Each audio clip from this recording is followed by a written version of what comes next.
talking about those. Yeah, I would do all that. Yeah, not too many. I always try to. The friction of conflicting patterns. I get so hard for me.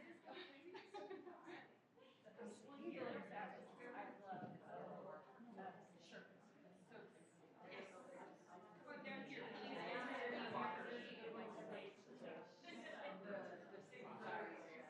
And there's nothing else you do.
So the Achilles doesn't just stay with you.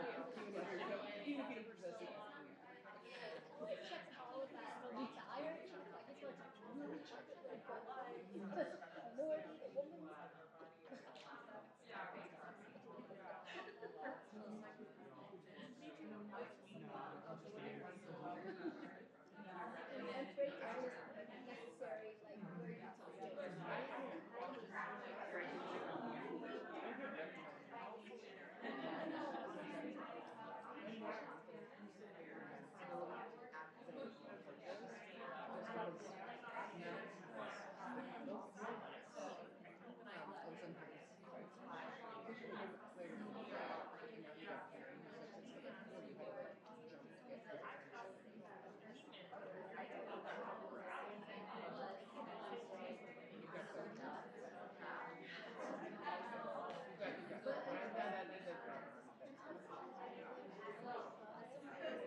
Hello.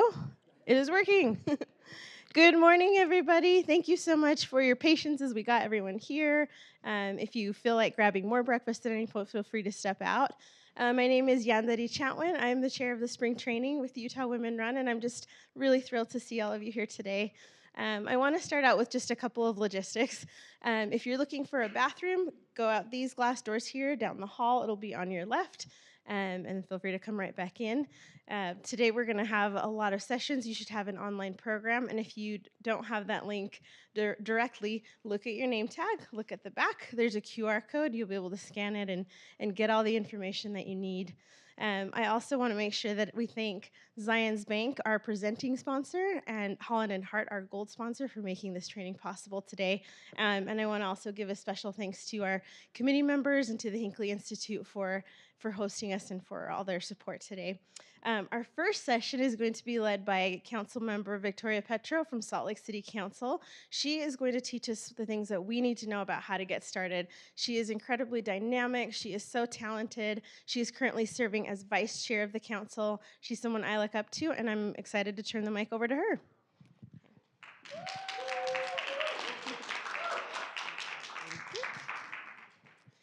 Thank you.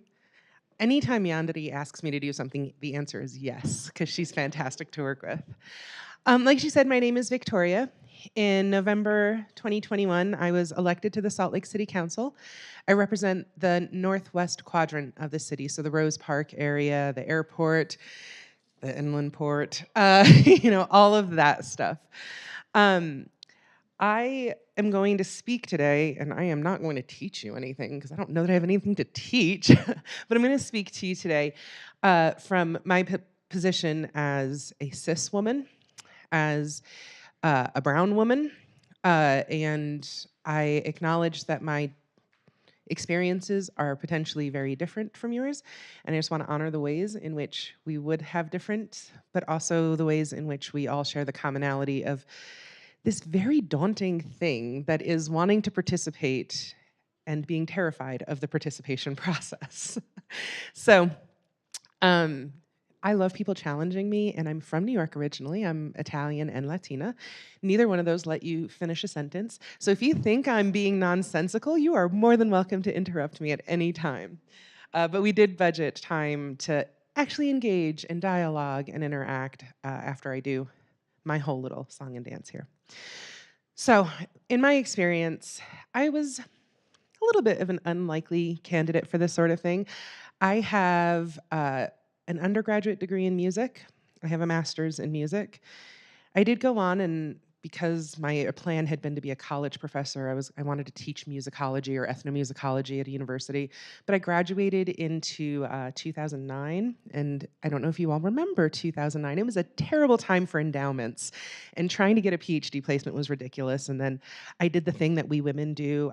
When I got married, I said, okay, you go get your doctorate, and then when you're done and you get your job at the University of Nowhere, I'll take my turn. And neither of us had budgeted that I would get pregnant 43 seconds after we got married and the world would change. And so I did that thing that women do. So instead of going on, and at that time I had started to go, I don't really love, I shouldn't say this too loudly in this room, the university isn't really what's calling me. It kind of feels a little bit isolative, and the world is changing, and I want to be in the change, not observing the change, you know. And so I went and I got a terminal master's in international studies, and that was a political science degree. It allowed me to focus on public policy and on nonprofit management. So then I went on, we moved here in 2013. I did what Utah women do, and I popped out a couple more kids when we got here. Now have a brood of 4 between birthing and adopting, and got my Utah cred real tight. And I was running a small nonprofit. I was music, right? And that's kind of how people knew me. I was, if you wanted cute music, a bunch of children from all different backgrounds from the West Side to play Cielito Lindo for you, you called me, and my kids showed up, and it was the most heartwarming thing. Were you in the appropriation committee when, so we went and we got our first legislative appropriation, and they come in and I do my whole little pitch like, hey, legislature, please fund us. We're asking for $15,000. And I only speak for half the time. The other half of the time, the kids came in and played Ode to Joy. And to this day, legislators remember us. But that's kind of not, I'm short, I'm chubby, I'm ambiguously ethnic. I'm a mom to young kids. I go around playing music. It's real easy for people to look at someone like that and go, oh, you're so cute, and never think about you again, and never remember your name, even though you've been in the room with those people a million times. And for people to just kind of, maybe not intentionally or maliciously, but to definitely dismiss you and definitely put you in that. So then in 2020, the world stopped. I had a 3rd grader at the time, a pre-K, and a yet to be in pre-K, and our world stops. And all of a sudden, all the things that I'm not called to, like homeschooling, are on my plate. And I'm having to keep people employed, artists who are used to going out and gigging to supplement the work they do for me, and they can't go gig anymore, so I'm needing to find stability for them. And then I work with a highly traumatized community already, and I gotta figure out, how do we pivot to use our music to serve these kids and these unlikely things, right?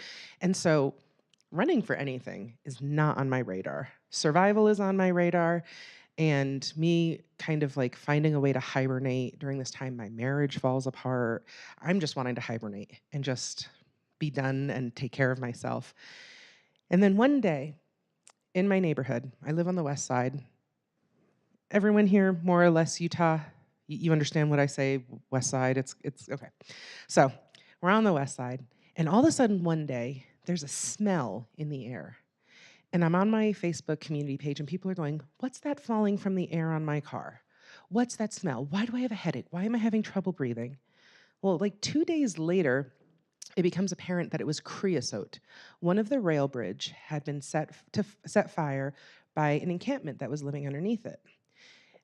And the response from the city that eventually came out on NPR was, well, city residents could have kept up with this by checking the fire department Twitter feed.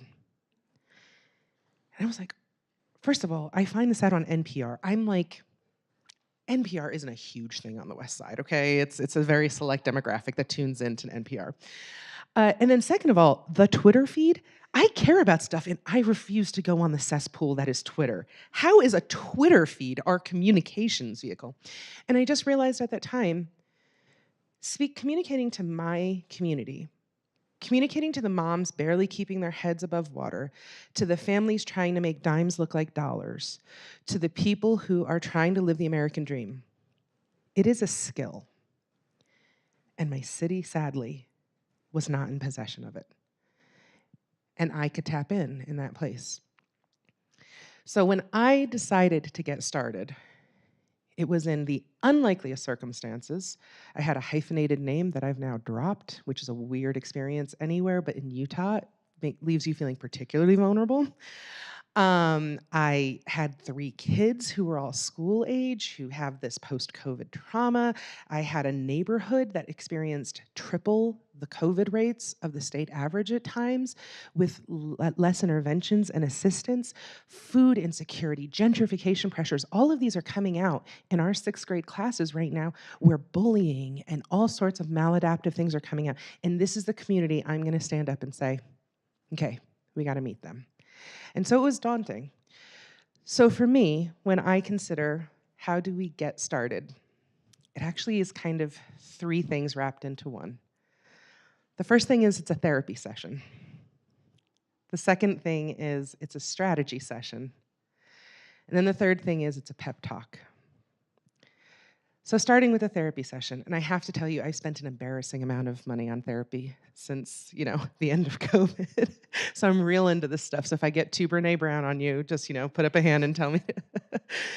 But no matter how much we step into our power, no matter how much we decide pantsuits are the way for us to show them that we're worth it, or we show them education and degrees, or whatever we do, there is still this pressure.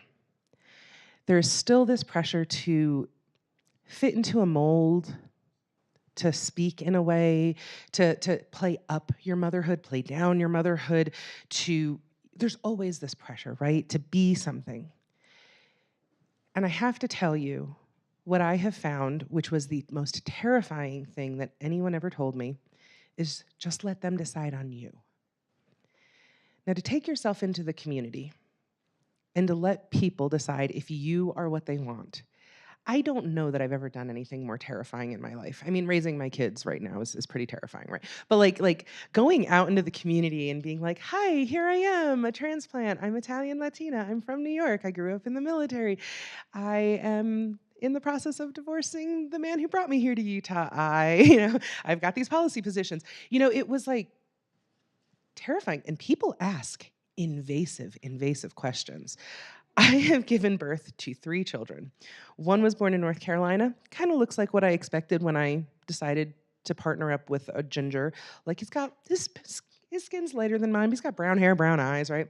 The other 2 were born here. They have blue hair, blue eyes. I'm actually Dr. Seuss. They have blue eyes, red hair, freckles, like the number of times I've been asked if I'm the nanny. Yeah, it's happened. And people would ask my team mostly, sometimes me, like, how many baby daddies does she have? They would say, did she adopt them? No, I've got 3 scars on my body from where they were airlifted, right? If you are not therapeutically in touch with yourself and in your power, those things are gonna rock you. And I gotta tell you what, if you're gonna be rocked by something, be rocked by policy. We live in a time of the worst politics I have ever experienced. Other people who've lived through, this time 100 years ago would say they had it just as bad, but this is the worst politics. My contention is the only thing that overcomes bad politics is good policy.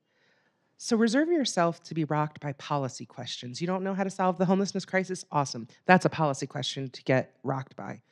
But therapeutically, knowing who you are, knowing what your absolutely unable to compromise guiding principle is, and then learning how to navigate those gray areas and doing so with confidence, the number of things, my opponent had some magical thinking about me, how I was, the magical woman who happened to know everything going on inside his campaign, and that's how I won, as opposed to the fact that I just spent every waking moment knocking on doors, right?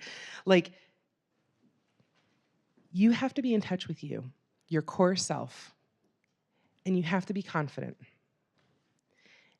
And I suggest you have to have a therapist you check in with regularly. I checked in with her weekly during this. But it is a bit of a therapy session. Make sure that your mental health, you are no good to a community pouring out of a cup that has a hole that's leaking. You will only sacrifice yourself in ways that don't create the sustainable change that I'm assuming if you're getting started, you want to see made. Make sure you have taken care of yourself, of your own vessel. I did it through therapy. For some other people, that will be through a faith practice. For other people, I mean, I love CrossFit. If you want to come do CrossFit with me, let's go do that too. But that's less getting started. That's more managing the aggression once you're in. But whatever it is that makes you whole, that helps you find you. When you're thinking about getting started, I can't recommend that enough. The second thing is it's a strategy session. Because as much as we want it to be just, I stood up, I have good ideas, and people recognized it, people don't have the bandwidth all the time to recognize good ideas. Life is really hard for most people right now. We've got things costing more than they ever have. We have polarized experiences.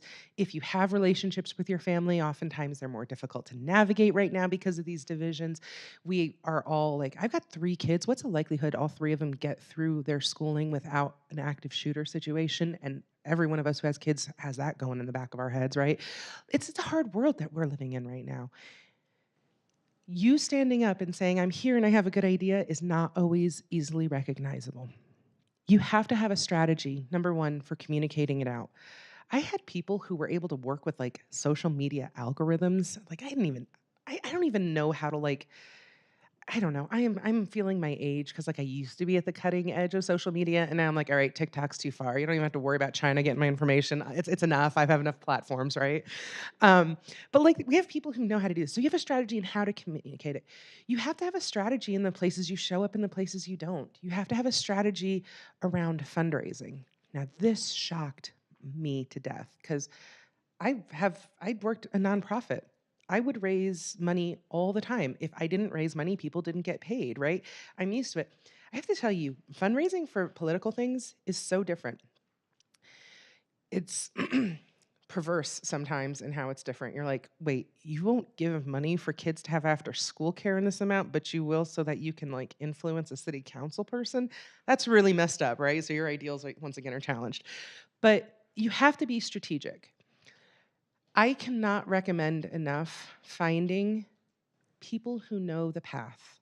I ended up, I am a person who feels things in large ways, and when I feel them, I have to feel them. I've learned that I am not my feelings, but they're still there, and I got to give them their space to breathe, right? But I knew during this, like, I would be here, right? Like, I would be riding the top of the wave every time something went well, and every time someone said something bad about me, I would crash down to the bottom, right? And so I met this guy, and I was introduced to him as a campaign manager. He like maybe weighs 100 pounds soaking wet. He like had shaggy hair and weird glasses. He's a little socially awkward, drove like at least a 25-year-old Honda Civic, and like showed up. And like I looked at him and I was like, how is this guy going to help me navigate the biggest thing I have yet to do professionally, right? But when we went into the interview, I said, so here's what everyone is telling me. I'm already at a disadvantage because I haven't done ... And it was still early. And he looked at me and was like, Vic, those things are true, but none of them are magical. And I looked at him and I was like, what? And he was like, okay, cool, we'll deal with it. And I was like, oh, this guy is unflappable. And I realized I'm gonna flap. And I wanted him because he was unflappable. He saw the pathway strategically. I saw it emotionally and in my vision, right? I saw myself there, but there was a whole midsection that I was unaware was even gonna be there. From my vantage point, I couldn't see it, and he knew it, right? And he was like, okay, it's gonna be slow and steady. I did go on to yell at him several times because like when the storms came, I was like, why aren't you flapping more? You should be flapping. You're too unflappable. But now we laugh about it all the time. But that's the strategy, right? Once you do that therapeutic work, you know about yourself, You know what your strengths are. You know what you bring to the table. There were a couple times where I had to look at him and I was like, your strategies are working over in District 6 in the benches. They're not working on the west side. I need you to, I knew my strengths, but I had someone who knew the strategy, who saw the path, who could help me get from where I was to where I wanted to be. That takes money, but y'all raise the money. It's so worth it, because the other thing is, you need to keep your sanity. When you get to that position, there is work to be done. And if you are a tube of toothpaste that has been squeezed out all over the ground, you will have nothing left to give. Save yourself a little bit. Hire someone. And then the last thing that getting started needs to be is a pep talk. Whatever your experience is, it is valuable and you are necessary. I contend that the reason we're in such a terrible, terrible moment in political experience is because we've allowed a dominant personality type and a dominant idea to take over our representative democracy. The people who have careers that are flexible enough to offer them time. It's why real estate agents and developers populate the legislature so heavily. They have the flexibility of schedule. You're not going to see a Smith's cashier there. You're not going to see a teacher who actively teaches at the legislature. We've structured it in a way that just doesn't allow for that, right? But those teachers, I contend, would actually be really helpful up there. When Elizabeth Waite was in that legislature, her ability to represent what it was actually like to be a teacher was invaluable. It wasn't always heated, but it was invaluable. Whatever you bring to the table, it is necessary in the current dialogue. And time after time, it is the women who I have seen who are willing to leave behind arbitrary identities, like whether there's a D or an R behind your name, whether you are childless or have children. It's the women who come together because we're not exempted as women from more difficult things. We have a wage gap, right? Like when we try to pay rent, our dollars have to do more work than our counterparts, right? When you have that kind of experience, you don't really have the luxury of saying, well, this isn't really a problem. But a lot of our politicians have the luxury of saying that. They've insulated themselves from this. I love working with other women because we more easily are able to diagnose the problem together. And even if we approach the problem solving from different approaches because of our worldviews, we get to conclusions that are sustainable because we hear each other centered around the problem that's actually the problem. Can't tell you the number of times I've gone to the legislature and spoken to one of the incredibly intended, wonderful men up there. And they're like, well, tell me more about how that's a problem. Like, have you really never experienced? They haven't. They haven't. But women, we're in tune. And even if you haven't experienced the problem, you've talked to like other mothers who have, right? Like you're on the mom groups on Facebook, or if you're not a mom, you are part of networking groups where we all go out and we talk about the things that aren't just our job, right? We are in tune with the things going on around us. That is so valuable in the modern discourse. If we want to stop polarization, that's the superpower that's needed. It is us. It is matriarchal leadership that is still assertive and strong, but not afraid to nurture as it claims its strength. And so that is what you need to bring. They will say unfair things about you. Even in a city council. I ran for city council. It was not like I was running for Congress, okay? City council, 28,000 people. And the things that were said, whew, hallelujah. You have to have, this is a pep talk. You have to have the vision. You have to know that you are needed. That those things that are going to be said, basta. No one needs it. It's not true. Because you and your skills. When I first got to city council, I kept worrying. I said, I have this question to ask, but if I'm the only one asking this question, it's because I'm inexperienced and don't know what's going on, and everyone else must know the answer. But one day, I just couldn't go any further without asking whatever question it was that was in my head, and I finally asked it. And they go, you know, Victoria, No one has ever thought about it like that before. I was like, oh my goodness, I've been tone policing myself thinking I'm an idiot, when in reality, there just hasn't been anyone there asking the question from that vantage point. And now I claim my space, and I'm not afraid to ask a dumb question. Eventually it'll happen. We all ask dumb questions, right? But but I took that fear away, right? I am necessary. Salt Lake City is functioning better because my constituents chose to put me in that seat. My constituents are well represented because I am there, because I am holding up to the ideals that I set to them. So whatever it is that you bring, whether you're a good communicator, whether it's that you're you have a good mind for strategy, whether it's because you're good at financials, whether it's because you're just a mom who's connected to the community around you and you understand what it was like to watch your neighbors be food insecure during COVID, whatever it is, you're necessary. I hate when people made a big deal about, for the first time ever, the council in Salt Lake City is majority minority, and it's majority LGBTQ. Those are both notable historical things that should be noted on our Wikipedia page, absolutely. However, the strength in that diversification is that when you're trying to build something that lasts into the future, when you're trying to build a city that's resilient into the future, policies that are resilient into the future, the people who can help us now chart the best course are the people for whom the system has not worked.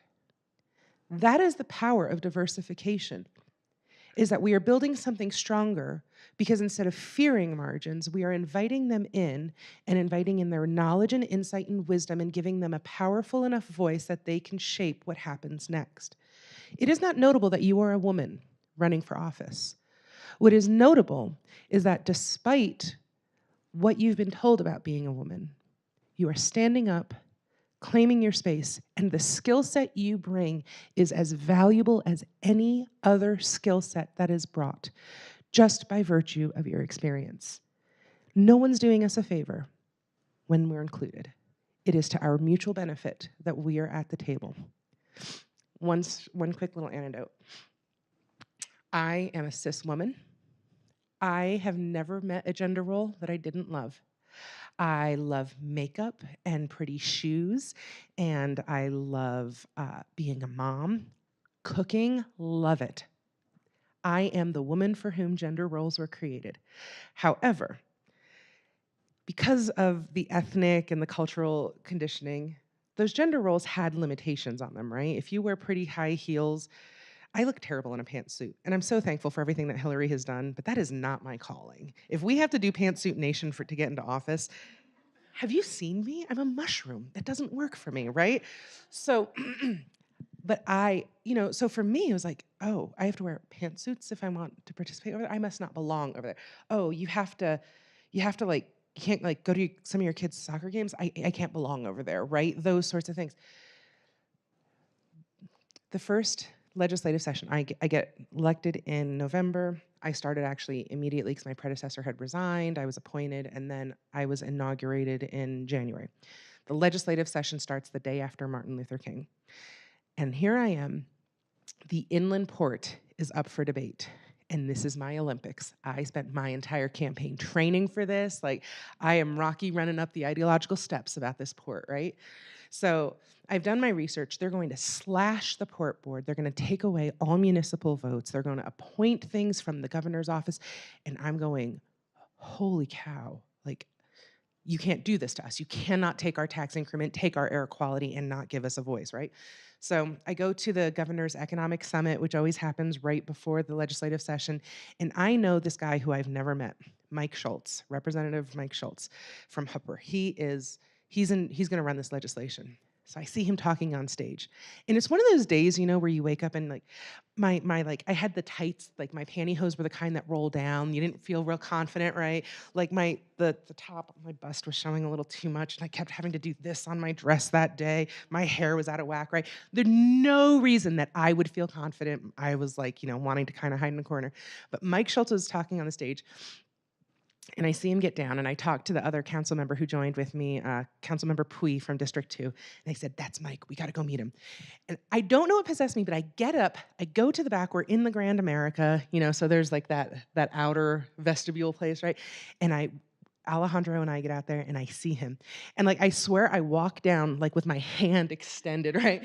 And like, I verbally vomit on him. I'm like, hi, my name is Victoria. I was just elected from District 1 in Salt Lake City and I want to be your friend and I want you to know about me. You know, and I was like, he was like, hey, crazy lady.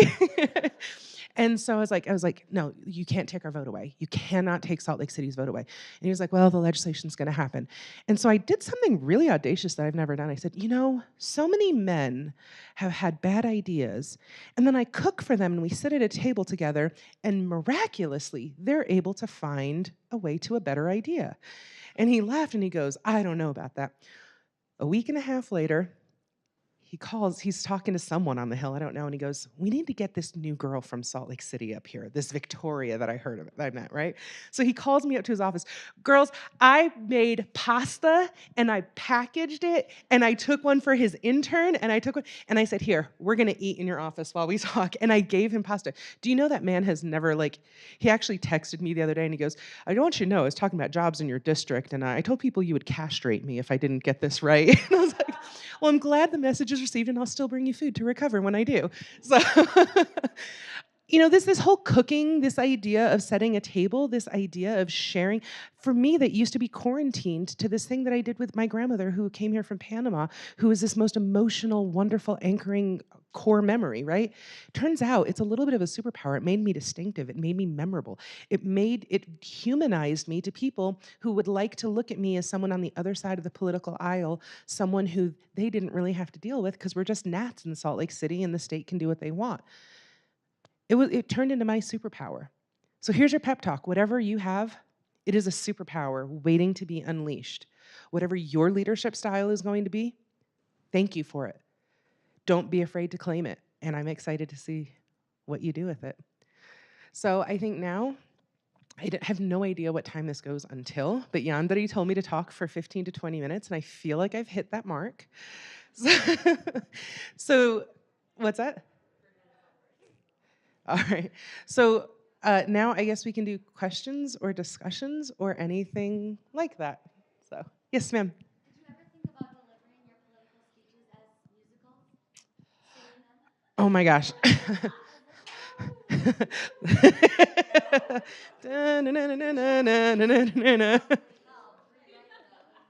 I feel like the legislature should be turned into a tragic opera. Yeah. Yeah, I feel like we definitely have some potential there. But I did use it. Well, I use it in office now a lot. So I have 2 veterans homes in my district. I also was raised as an Army brat. My dad was a DoD civilian with the Army, so I grew up on military bases. So like the whole veteran thing is real important to me. And so for Veterans Day this year, the mayor and I went around and I played patriotic songs at these veterans' homes and we did sing-alongs. So it has factored in. I didn't use it for the campaign though. Feels a little histrionic to me, but something to pray about. There you go. Absolutely. And my kids from my program did get to come and play music at the swearing-in ceremony, which is one of the most emotional moments of my life. So. Yeah. Oh my gosh, I don't even know what's gonna come. Yes, Hong. What's next for you, Principal? I'm gonna continue to serve my community with excellence and be open to whatever that might mean for future positions. I mean, do I want to be governor? Absolutely. After watching the culture wars during this session, I'm a little worried because one of my guiding principles is that we can manage growth together, but we can't both manage growth and fight culture wars, and we've kind of been falsely led to believe that they are one and the same. And so I don't know that there is a purple path yet. Purple paths are very difficult in this state. And I'm thankful for the people who continue to tread them. But yeah, I want to be governor. I'll take a federal appointment if I can't get that, though. Purple paths are tough, but we'll keep watching, right? I don't want to do the fundraising when you get there. That whole concept of like they make people like. All right, go team. Anything else? So I'm currently registered as a Democrat. Mostly at this point, it's because number one, I think supermajorities are unconstitutional and antithetical to the democratic process. But also number two, I can't go that far. The MAGA movement destroyed. But I come from very conservative people. My parents are MAGA. And so I get driven crazy when Democrats pass off really good ideas with no fiscal responsibility, with no strategic implementation plans. And it just becomes this like contest of virtue signaling. Like in this state, it ends up being like, you can't do that to trans kids. And then we have a bunch of people go, we can. And then it just becomes demoralizing and outrage culture. That doesn't help anything. Purple paths are the ones that find solutions to problems. And I don't think, when I got into office, everyone thought, oh, a brown woman from the West Side, she's coming in to bring the progressive fire. I came in rated A+ by the Fraternal Order of Police. And my opponent, campaign manager, called me out about it on Twitter and was like, how are you standing for the police so hard? And I looked and I said, it might be political talking points for some people to put black and brown babies in front of police brutality. But for me, I do know that black and brown communities are scared of police. And I'm going to help solve it. There is not one more body that makes my political case. The solution is what I'm pursuing because I care about these communities, because I am from this community, because I am intimately acquainted with those babies. And that was a really purple position, right? And so I don't like the virtue signaling. I don't like people who say, I have to do this because I'm Republican, I have to do this because I'm Democrat. I like people who say, what does tomorrow need in order to be better? And I don't care where that solution comes from. It can come from like lunar eclipses. I don't care. If that's where the answer comes from, that's where I'm gonna go. So while I technically do have a designation on me, the thing I'm committed to is making sure that the needle moves so that when the next generation inherits from me, I will have done my part in my corner of the world to make it better. I'm not committed to one ideology or the other. Which also makes it really hard sometimes to be in Salt Lake City. So, all right. Anything else? Feels a little awkward now. You mentioned all the labels and identities Yeah. That women are willing to like transition between. Where are you now? Like with how you identify, any labels that you renounced or accepted? I think my racial and ethnic identities are super, super important to me because of the women who raised me. My grandmother, who came from Panama, lived with us until 2 weeks before I left for college when she passed away in my home. The woman could not have shaped me anymore. She taught me what femininity is. She made me love cooking, right? So the racial and ethnic identifiers are important to me, and I claim them with pride. I hate when they limit me and people are like, oh, it's the first Latina. Yes, it is. However, what's important about it is what I can do and what the vantage point and the powers I bring through it, right? I actually was like this close to taking the Democrat off from behind my name, but I think the culture wars and the supermajority status keeps me from doing it. If we were more of a purple state, I would happily do that, but anything I can do to help balance, I'm into. I am passionately a West Sider, which might come to bite me in my bottom a little bit later, but 75 years of redlining does not get ameliorated with half a term of electing a Latina. So yes, I'm sorry, East Side, you do have to wait on that park improvement again. Yes, I'm sorry, because we have historic wrongs to right. And I like being purple, I really do. Like technically, even though I have that identifier, one of my council people told me I was his only Republican friend. And I laughed and I'm like, if it's because I ask, where's that dollar coming from before we spend it? Thank you, compliment received.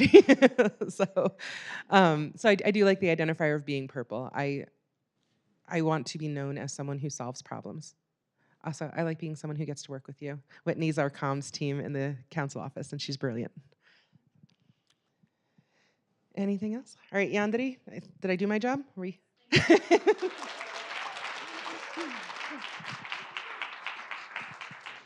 Thank you so much. More than, I would say. We're so grateful to have been able to hear from you and learn from you. And thank you all for the engaging questions. We're going to turn over to our next session now on fundraising. When we talk to women who are running for office or thinking about running for office, so many of them have fears and doubts and qualms about fundraising. So we have two people today who are experts, who are seasoned in campaigns on issue campaigns, on Republican campaigns, on Democratic campaigns, and they're going to teach us what we need to know about that. One of them is running from the parking lot. As you all saw, it's a little crowded on campus today.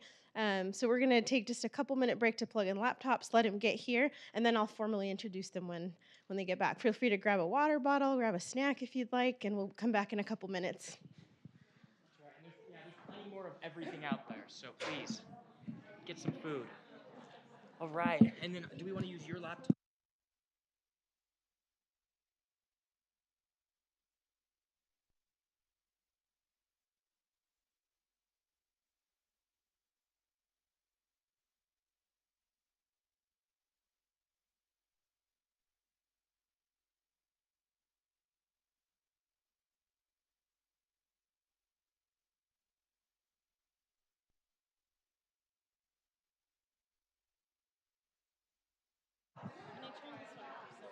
Perfect.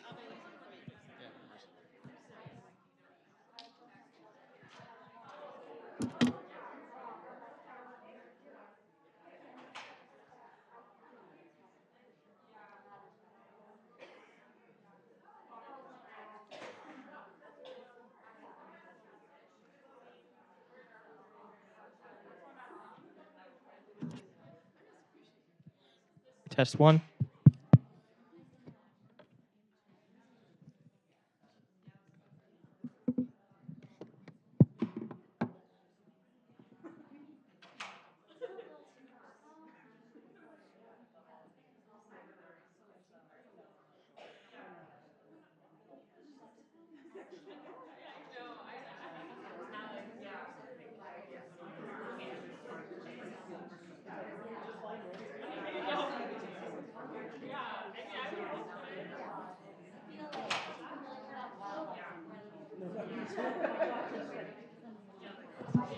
Test one. Test two. Test two.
We'll try and crack also level tricks.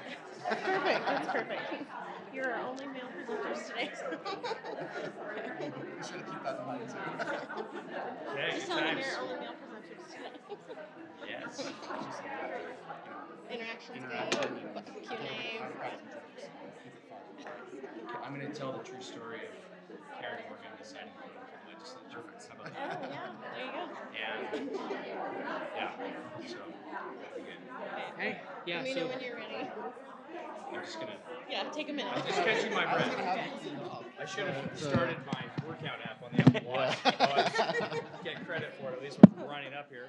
No, this is good. This gives me time to switch the battery. Yeah, It's low. Then it makes it look Thank you like for I'm being not here. low, right? Yeah. Anything in particular that you think we should Um, hit on? We've got typically we have more people who are actually like running, and we've got a mix of both. We've got like half who are wanting to run, but not right now, and Yeah. then a few who are like, yes, House District 23 next year. Okay. Are there any municipal candidates this year? Or are they all going to be lists? Utah Women Run, like what kind of like resources other than the, what we're doing here today? Trainings. We don't have like we've talked about putting together like a vendor directory or campaign Yeah. of some sort, but we don't have that. Okay, I just want to make sounds good. Valuable, especially in consulting, because we get to meet people who are actually Totally. doing the work. Hopefully it's helpful for you. Yeah, for sure. Okay. Sounds great. I think we're good. I think we're good. You lead off. No. You introduce us, and do we want to introduce our why don't you do that? Yeah, before we get to the fundraising part, then we're getting into the okay? You've been here, you have the badge on. Oh, sorry. I just that excuse.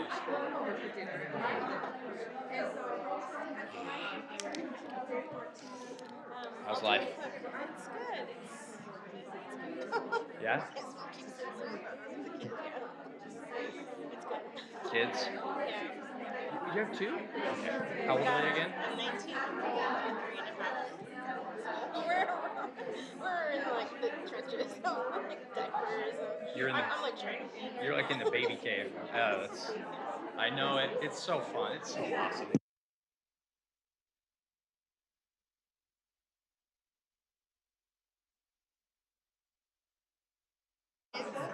Freaking kids are the worst. All right, everybody, we're gonna start. If we can take our seats, por favor.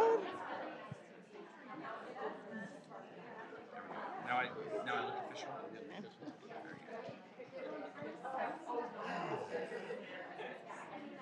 Okay, we're transitioning now to our fundraising session, and I'm really excited to introduce David May and Taylor Morgan of Morgan and May Public Affairs. They are experts at all things campaign. David is staying on for our first consulting session later today, so some of you will get to talk to him. But feel free to pipe up, ask any questions that you'd like. These gentlemen are talented. They're here to teach us what we need to know about fundraising, and I'm excited to turn the time over to them. There's one for each of you. Yeah, that's yours. That's mine. Oh, okay. Go for it, David. Can you guys hear me? Oh, well, you guys hear me. Okay. Well, thanks for having us today. Like Andre said, I'm David. This is Taylor. We're partners with Morgan and May Public Affairs. I feel like I'm getting an echo. Can everybody hear me okay? Okay, perfect. So we specialize in campaigns. We do government relations and lobbying. As you can see here, political consulting, nonprofit consulting. We have media relations, fundraising. We also do a few startup market protection clients as well. We've done work with PACs, corporations, nonprofits, candidates. We've done the full gambit of things. So, Taylor, anything you want to add to that as well? Maybe I would add that I never wanted to get into political consulting. It was the last thing I ever wanted to do with my life. And maybe some of you here are thinking, politics, why would I do that? Why would I get involved? Why would I run? And let me tell you what, it's a beautiful spring Saturday. You're gonna miss a lot more of those if you decide to do this. But it's worth it, and we need you. So I'm very glad you're here. If I can, I just want to tell a quick story. Yeah, go ahead. I got involved in politics because of my mom, Karen Morgan. She ran for the state legislature back in 1998. Becky, does that sound right? Yeah. Okay. You were there, right, with her for a little bit at least. Was there overlap? Okay. So when she was first thinking about running for office back in 1997, I watched how she went through this process of asking everyone for permission to run, right? She was being pushed. She was recruited to run by several people, Scott Howell, for one, and many others in the area. And my mom is, obviously, she's my mom, so I'm biased, but she is the smartest, most capable person I know, and also highly educated, graduate degree. And I watched her go around the community. She went to our bishop, our LDS ward bishop. She went to our LDS stake presidency.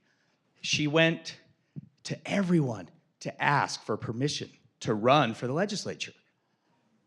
And still, she didn't feel like she could do it, especially as a Democrat. That's you can't do that, right, Becky?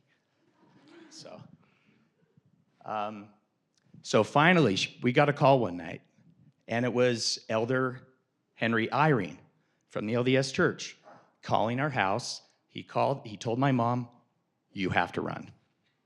And so she did. But here's the thing.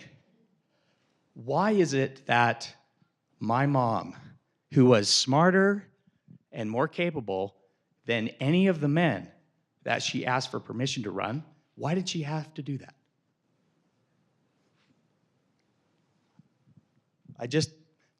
I don't think anyone has to give anyone permission.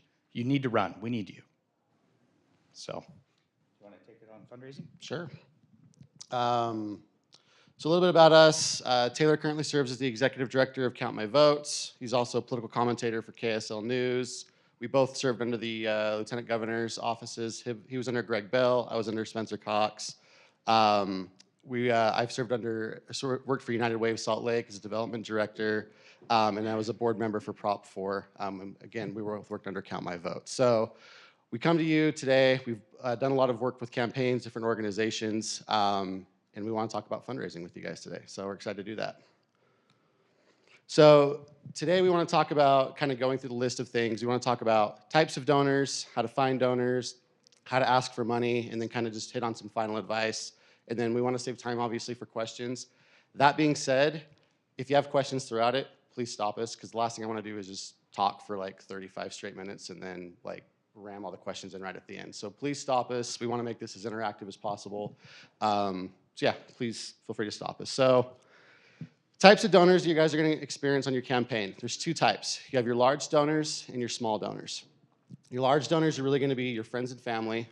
Your political donors, and we'll kind of talk about the difference between the two of those. Political donors are really going to be your established donors, people that give a lot of money just because you're running for office and they're used to it. PACs and corporations. Smaller donors are really going to be the people that and you guys have all seen these emails. They're, you get an email inbox saying, give us money, give us $10, or a text message, or, yourself on social media. For all of you in this room, most of your money is going to come from large donors. So we want to spend the most of that time today talking about that. And large is relative. I mean, if you're running for Congress, that could be a $3,000 or $2,500 donation. If it's running for legislature, that could be a $500 donation. So it's all relative when we say large. But that's where the bulk of your money is going to come from. Unless you're Bernie Sanders, you're not going to be able to run your entire campaign based off of small dollar donations. So we want to spend the bulk of the time talking about that today. Yeah, and we should add, there's no silver bullet. There are no tricks. There are no shortcuts in fundraising. It's just really hard. It's a lot of time. It's a lot of hard work. It's a lot of direct, awkward conversations. And honestly, it's about just putting in the time and the hours. So how to find donors. So to differentiate between friends and family and political donors, your friends and family, obviously the most likely donors they're going to be the most likely donors to support you. Nobody loves you like your grandmother. Nobody loves you like your aunt and uncle. And they know that they're going to see you at the next family get-together. That's right. At the next holiday, so. If these people won't support you, it's unlikely that anybody else is going to support you. It's hard to call up your grandmother and say, Grandma, will you not give me money for my campaign? Or Aunt, whoever, will you not give me money for my campaign? And then tell you no. Like, they're most likely going to give you money. However, because you know these people so well, they're the most uncomfortable people to ask for money. I've been a part of these calls. They are painful to listen to. But the fact is, if you can ask your friends and family for money, you can ask anybody for money. If you can ask your grandmother or your aunt or your brother or your sister for money, you can literally ask a stranger on the street, and it will not be nearly as hard to do it. And the reality is, you need to exhaust this list first. Nobody in the world has this list when they're running for office. It's a unique list, and only you have access to it. Only you have these numbers in your phone. Only you have this network. You need to exhaust this list first. Yeah, and I think I want to make the point, and we were going to come back to this, and we will again, but we always tell our clients, one of the very first pieces of advice we give our campaign clients is, do not spend any of your own money on your race. Don't do it. If you can't find donors to donate to support your candidacy, you're not going to find the votes to win. And it's hard, it's tough. That's my opinion. Others may disagree with that. I have heard some say that you have to put in your own money to show that you have skin in the game, so to speak. And I believe you being in the race is your skin in the game. Don't spend your own money. Get people to support you. Yeah, and we'll come back to that at the end and talk a little bit more on that. And then, of course, your political donors. These are going to be your established donors. These are the people that give money to everybody every time they run. These are also your partisan donors. If you're a Democrat, they will give to every Democratic candidate, no matter what. If you're a Republican, they always give to Republican candidates, no matter what. A lot of the times, these people expect to be asked for money. And sometimes if you're running for office and you don't ask them for money, they get offended. And you'd be surprised how many conversations we've been a part of where, we hear about it after the campaign. Well, they never called me and asked me. I can't believe that. And it becomes an ego thing. Yeah. So if you have a short list of those donors, you'd be willing to share with them? Yeah, be happy to. Yes, we do. And you can actually find that yourself. You don't need to pay us to give it to you. I think that's actually our next slide. Yeah. Yeah, I mean, they're public. I mean, everybody, either through public records or just word of mouth, people know who these donors are. Is there a question back there? Sorry, can you go to the last slide super quick? Yeah. So sorry. No problem at all. Okay, thank you. Yeah, of course. We can email this out, the Yeah, be happy PowerPoint, to. and if you'd like. Yeah. Yeah. That Sure. way you guys aren't frantically taking notes. Yeah. Yes. Do you have any advice for how to organize these lists for yourself to keep them? I know Yeah. there's MailChimp and things like that, but it can be hard sometimes to remember all the potential. Yeah, so I'm biased. I frankly just think like a Google Sheet or an Excel is a great way to do it. Others, if you're maybe running for Congress or running for the Senate or governor, you're gonna maybe want more of a robust system, like a fancier system to track everything. But honestly, Yeah. I've seen people just use Google Sheets and they just write the donor's name, the phone number, and the last time they contacted them, and it seems to work pretty well. And it really depends on what race you're running for. If you're running for a federal office, then there are FEC reporting requirements that require you to collect and maintain a lot more information. If you're talking about an email donor list, that type of thing, that's typically separate. Your small dollar list, your email fundraising list, that's going to be different than a call time list, so to speak, if that makes sense. Yeah. I'm just wondering, how early do you recommend people start doing this fundraising? Depends on It depends. It depends on the race you're running for. Yeah. Yesterday? And it also yesterday. I'd also say it depends on if you're running in a primary versus a general. If you're expecting to let's say you're a Republican or even a Democrat. We don't really have that many competitive races in Utah. I mean, even on both parties. If the bulk of the race is going to be done in the primary and you're going to coast in your general, you want to start, probably 6 to 9 months back from that. If it's the general and the primary is going to be pretty easy, 6 to 9 months back from that. I mean, so it really just depends. And depending. If you're running for the state legislature, or that's going to be different than running for a federal office, right? So Brad Wilson, if you may have caught the news, Speaker Brad Wilson, he filed a exploratory committee with the FEC. That is a federal legal requirement. Once you have raised over $5,000 to a potential candidacy, you have to file a committee with the FEC. So it gets very complicated. It depends. And part of that is a public relations kind of communication strategy because fundraising demonstrates viability, right? There's just a lot to consider depending on the race. And we'll talk about that too at the end. That was one of our things of final advice is there's really only two quantitative measures other than the final vote that people track campaigns on, and that's polling and how much money you raise. Other than that, I mean, there's really no way for the media to track it. There's no way for supporters to track it. You can't say, well, I went and knocked on X amount of doors, because, I mean, that's great, but that doesn't, you know, there's no way for the media to say, well, this candidate went and knocked on X amount of doors last week. They're gonna say, how much did you bring in, or what did the poll say? And that's really what a lot of races are judged on, unfortunately, but it's true. Any questions? You should go to the next slide. Yeah.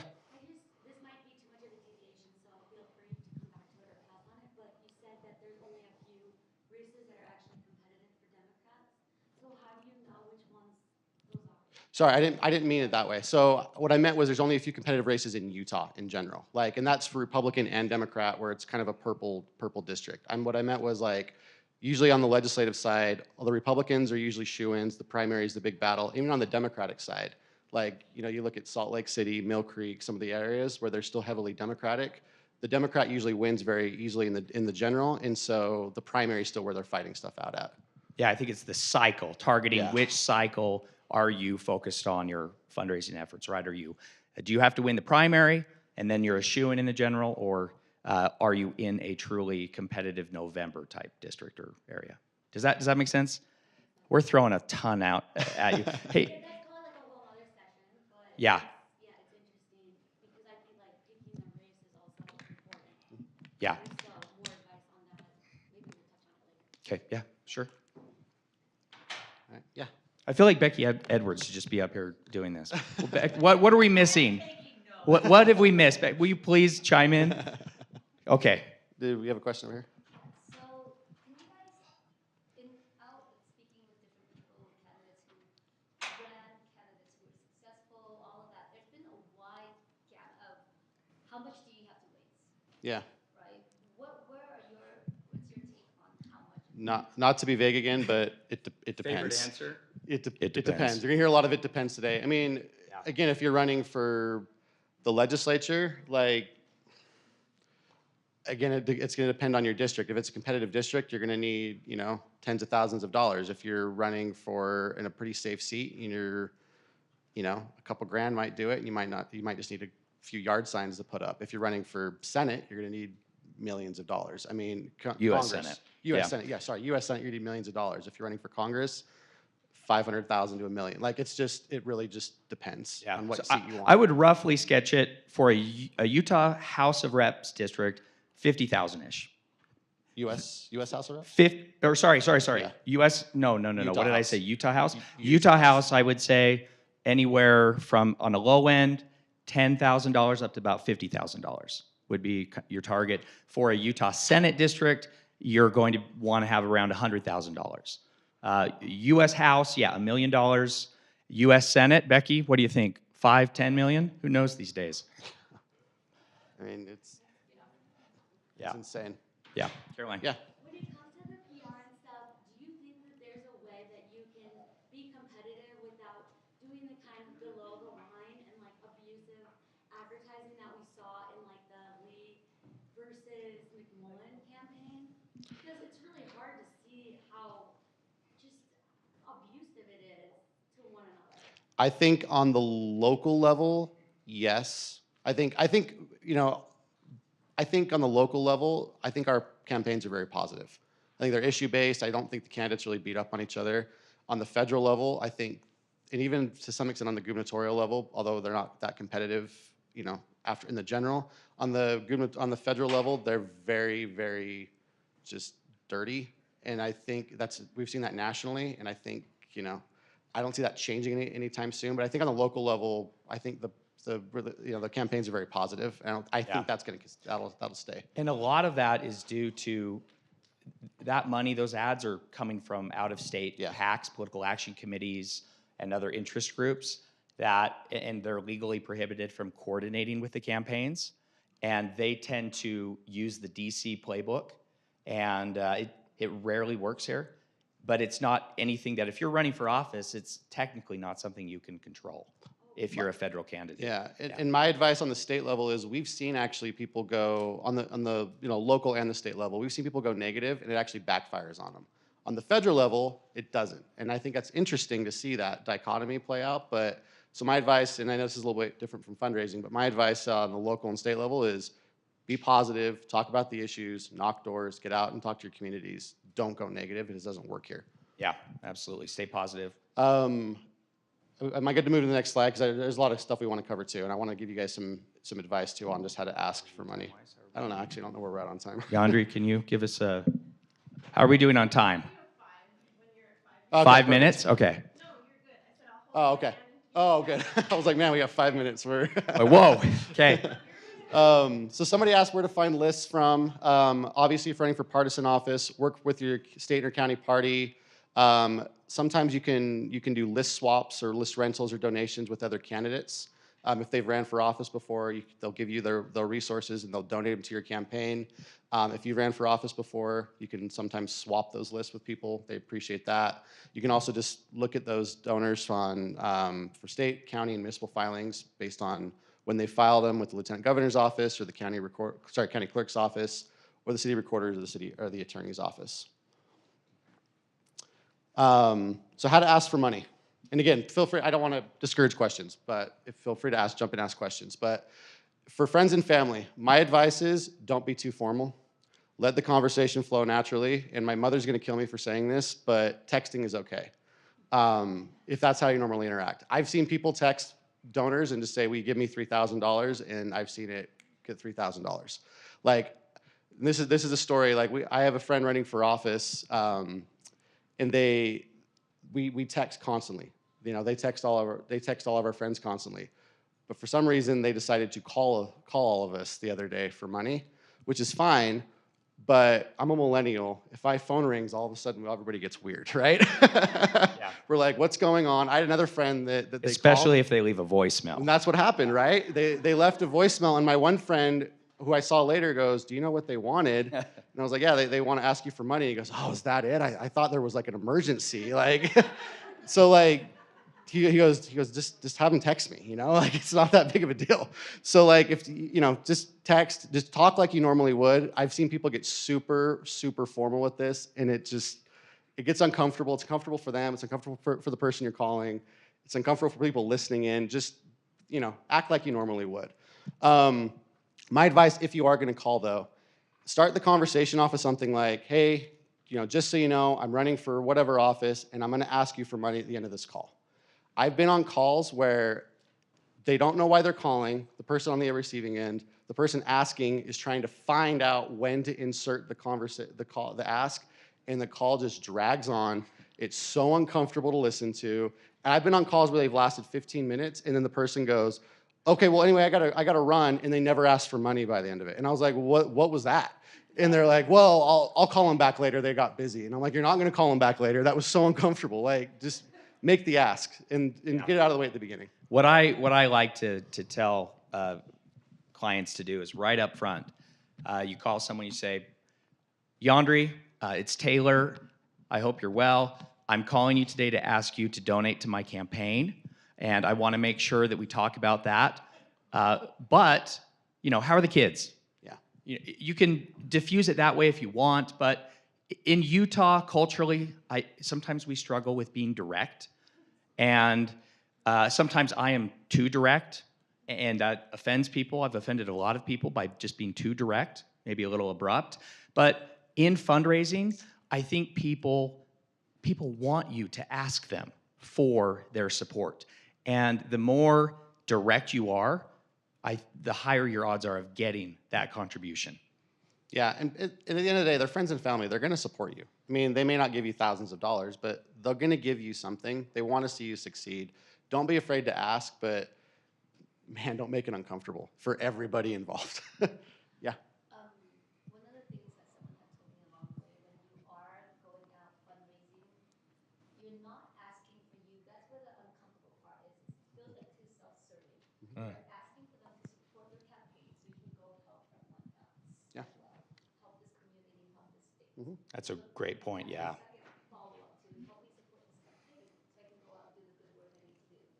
Yeah, that's great advice. Thank you. Yeah. Actually, one other thing that I struggle with in asking my own family is I am a blue daughter. I'm very, very red.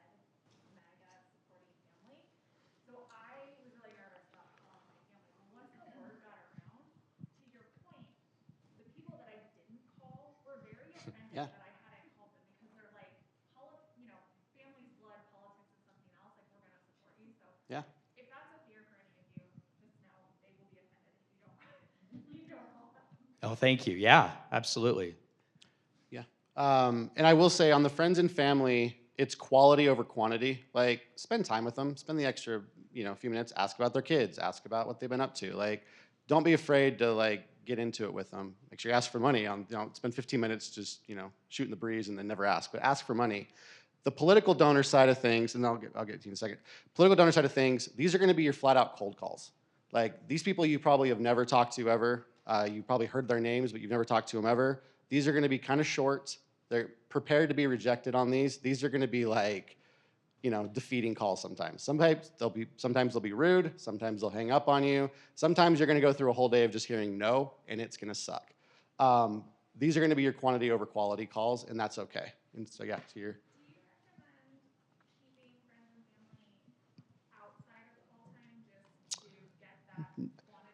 No, I think I would still do friends and family during call time, and the reason is because I look at call time not about the number of calls you make, because I've worked with candidates and they're like, I made 50 calls today. I'm like, great, how much did you raise? They're like, nothing. And I was like, okay, well that was a waste of call time, right?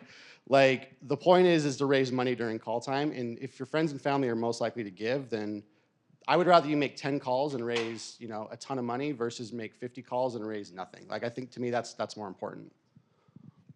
Yeah, and I always say, if you get rejected, call again and ask for advice.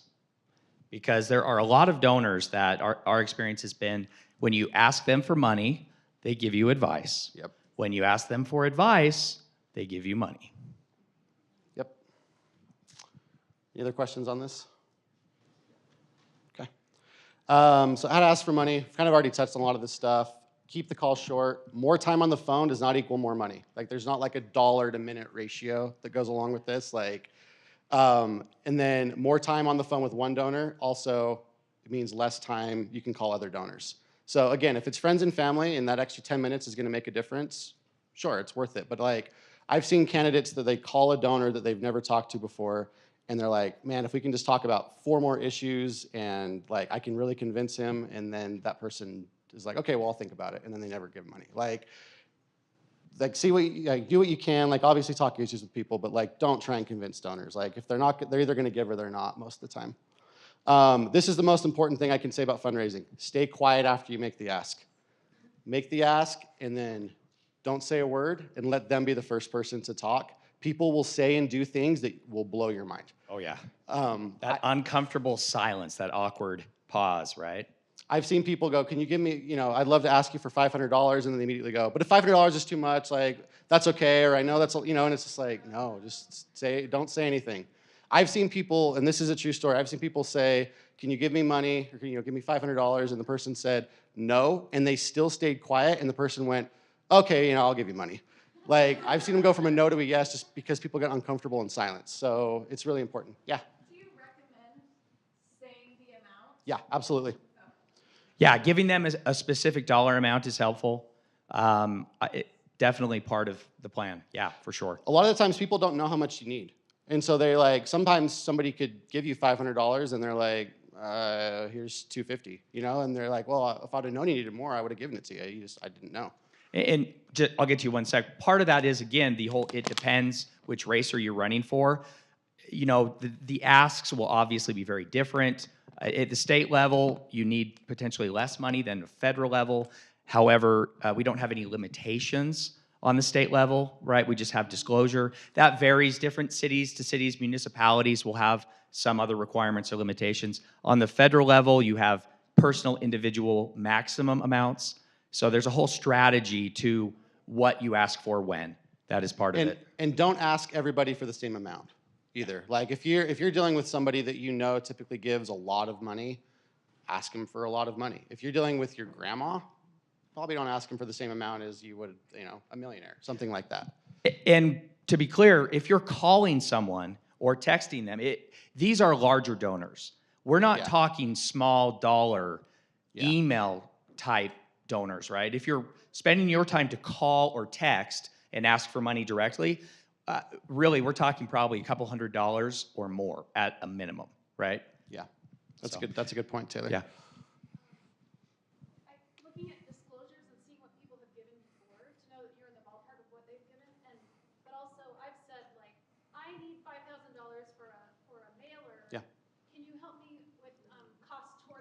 Yeah, absolutely. And then maybe they'll say, oh, sure, I can give 100, but maybe they'll say, I can give you the full Yeah. 5,000. So Yep. you kind of give a high amount of what you're needing it for. That's a really good point. And tying it to a specific element or tool for your campaign, like a poll, a mailer, a TV ad, or a video production, whatever it is, that gives that supporter a sense that there's something really tangible associated with that. And also using matching content. There's all kinds of tactics you can use, but that's a really Yeah. good example. Yeah.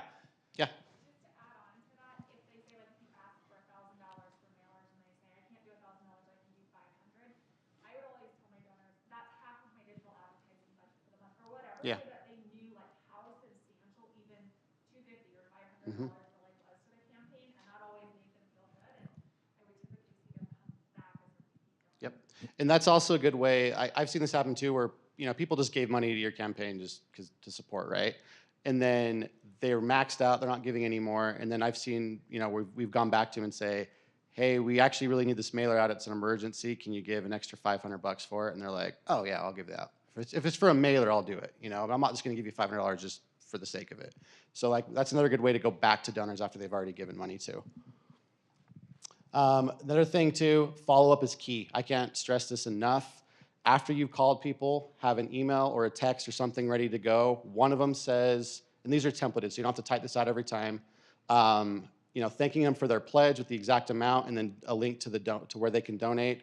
Or if you called them and they, you didn't get a hold of them, tell them you're sorry you missed them, you want them to give money, and then here's a link to donate.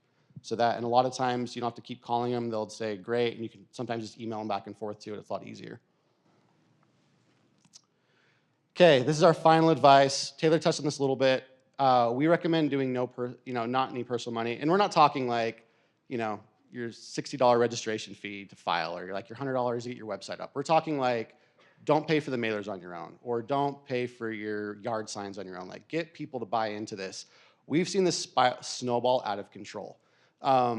We've had conversations with candidates at the beginning of the race when they're like, yeah, no personal money. And by the end of the race, almost every candidate we've worked with, either from a directly or from a PAC side, they're convinced they're going to win this race. All they need is that mailer to go out, and they're going to win the thing. That's all it's going to take. And this is a true story. We worked with a candidate from the PAC side this past year. Explain maybe what you mean by PAC side. Sure, yeah. So we work with some different PACs, and then we consult candidates or support candidates from the PAC versus working with their campaign directly. And this candidate, by the beginning of it, we had to talk them into running, and they're like, oh, I don't know if I'm going to run. By the end of it, they were dumping 401k money into their campaign. So we have seen this snowball out of control. That's why we just kind of do the hard and fast rule. Do not put personal money into your campaign because it can snowball. And it is very, very difficult, if not impossible, to ever raise money at the end of a campaign, after a campaign, to pay yourself back, right? So no matter how much you believe in winning the race, do not risk your own personal money. You are putting in your time, your reputation, your own skin is already in, and protect yourself for the next run, right? We've already talked about this. Campaigns are judged by two things: polls and fundraising. Only two quantitative metrics the media has, really only quantitative metrics your supporters have. And then set aside dedicated time to fundraise. People call this call time, but you don't have to make calls during this. You can be calling, you can be texting, you can be doing emails. I don't care what you do during this time, as long as it's a dedicated time you set aside and you're just fundraising. Because if you don't, I've seen this where oh, I'll text this person on the road, or I'll text this person, or I'll call them, and it's just unless you have a dedicated time set aside, you're not going to raise the money. You're not going to raise the money you need. Yeah, and that amount of call time really, again, depends on the race you're running for. If you're running for a city council seat or city mayor, you can probably get out and do a lot more door-to-door retail, canvassing, field work, and that means less time calling for money. The point of money is scalability for your campaign, because if you're running for the US Senate or a statewide race or even a congressional House race, it's impossible for you to directly connect with your voter universe. You just can't do it. So you have to have money to market yourself. You have to have that scalability, and you'll need more money. If you're running for Congress, then you're probably spending 90% of your time on the campaign doing fundraising, calling and asking for money. That has to be the focus of your campaign because that's the only way you can actually reach enough voters. If you're running for a state house or Senate district, again, more retail, personal politics will work, but you'll still need money. And even when you get elected to Congress, you win a nice cubicle at the DNC or the RNC to make phone calls. And you have to go over 3 times a week and spend at least 2 hours dialing for dollars. So it never ends. Just get a different list to get a call from. Now that everybody's totally happy to run, right? Becky, would you, I don't want to put you on the spot, but what are we missing? Anything you would like to add from your fundraising experience? How are we wrong? What are we missing? No, I think it gets easier. Yeah. I think it gets easier having some, like a few little beginning sentences to make those very first calls. You can kind of rely on and then, of course, adapt as you go. But I will just say my husband loved fundraising. He loved these calls, but he was painfully slow. Mostly he just liked talking to people. Yeah. And he was good at Yeah. fundraising. I mean, and he did raise some money, but I'd listen to him. We'd be in the car. It'd be like 30 minutes. And he did not get to the point. Yep. I'm like, these people don't like talking to you that much. Yeah, they do. They're loving it. And he loved it. But he was eventually effective, but so slow. Yeah. And so I like the idea of like just saying right up front, they know why you're calling. Exactly. know. Yeah. Yeah. So just get to the point. That's right. Yeah. I think we have 5 minutes Oh, for 5 minutes questions. left. Okay. Okay. Yes. I just had a question, when there's limits involved, I mean, what about just saying, hey, the most I can ask for is this much? Yep. You know, and then just like that or less? No, I think that, I mean, unless when there's limits involved, it's usually on the federal level, unless, running for county or city, but usually on the federal level, it's like $2,900. Unless it's like a $500 donor and they're not even gonna touch it. That's usually what we advise people is like, just ask them for the max out. Yeah. Yeah. I thought I saw And another we've even, hand and just somewhere. to quickly circle back to that, we've done it with people where we know they're gonna give a triple max. We'll tell them, jokingly like, you can just give it to me all up front and I'll never call you back again. And they're like, sold. Yeah, really. Any questions or, yeah. I have one question, not quite sure how to word this, so hopefully it makes sense. When people give you money, I'm been given the impression that they expect you to do a certain way or vote a certain way. Is that something that you guys have seen, or how do candidates overcome that? Like, that there's some special interest group that gives you money, because you ask them to give it, but do you have to then, is that like an actual agreement, you have to vote that way, or how do you? No. I think you want to be careful about that because ultimately you as a public official in office have to be true to your own instincts and your own values. And in my experience, I have never, even on behalf of a PAC, a political action committee, when we have approached a candidate and offered our support in exchange for their support, the conversation is never a quid pro quo like vote yes or no on this. It is always, we would like to win your support. We would like to have you as an ally in office. We would never tell you how to vote. And you as a candidate, if anyone tries to do that, you don't want their money. Yeah. Stay away. Yeah. Does that answer? Okay. Yeah. Yeah. I think this is an area that, as a person of color coming into this, is particularly delicate. So for me, when I started making call time, I didn't have connections to the people who could write even the 3-figure Yeah. donations, let alone the 4-figure. And so I had a massive roster of donations. I was closer to the Bernie level, Yeah. but the people who maxed out on me were so substantially lower. Yeah. And so I think there is an element of cultural competency here. For instance, if I called my aunt and I didn't say, I'm sorry, I haven't called you in forever, and like lay that groundwork before I start talking about my ambitions, which by the way don't conform with my cultural expectations of what my gender does, there was a little bit of awkwardness. Yeah. And so in this, what ended up helping me was my campaign manager went, and once we had maxed out all of my people twice, he went and got a list of all the lobbyists Mhm. that operate in the state. Yeah, No yeah. matter what side of the aisle they were on, if they would take a meeting with me, I would go and talk with them, and then I didn't end up getting a ton of money out of it, but it at least expanded my universe, but. Yeah, no, I think That's- that's great insight too. Yeah, really good advice, I think. And yeah. we talked a little about the corporation side, the PAC side, and the lobbyists sometimes lobbyists will give money directly to you, but the thing is, lobbyists have connections to, their clients who will give money to you. And when you win, those checks from the lobbyists will just show up without you even asking. They'll just come. Yep, they will. Yeah. Yes. Can I ask a question? Yeah. How would you advise if you are hitting up family and friends, people who know you, and they think, if you come from, I own a company that I'm pretty successful, how do you overcome the thing of not using too much of your own money, or not your advice, not your own money at all?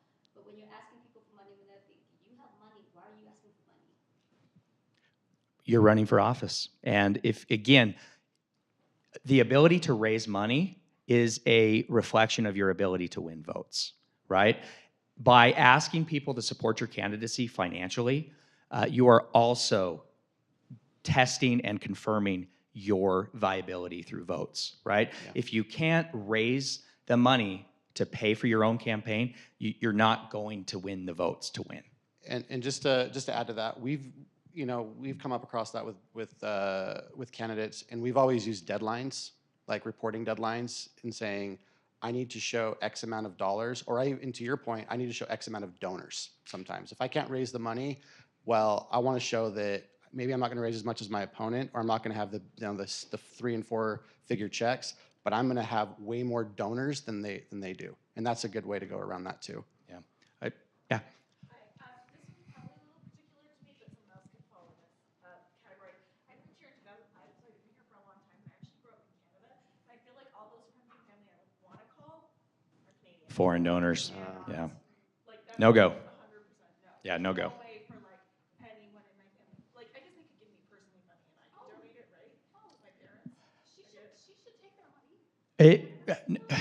So it is illegal to take political money in the name of another.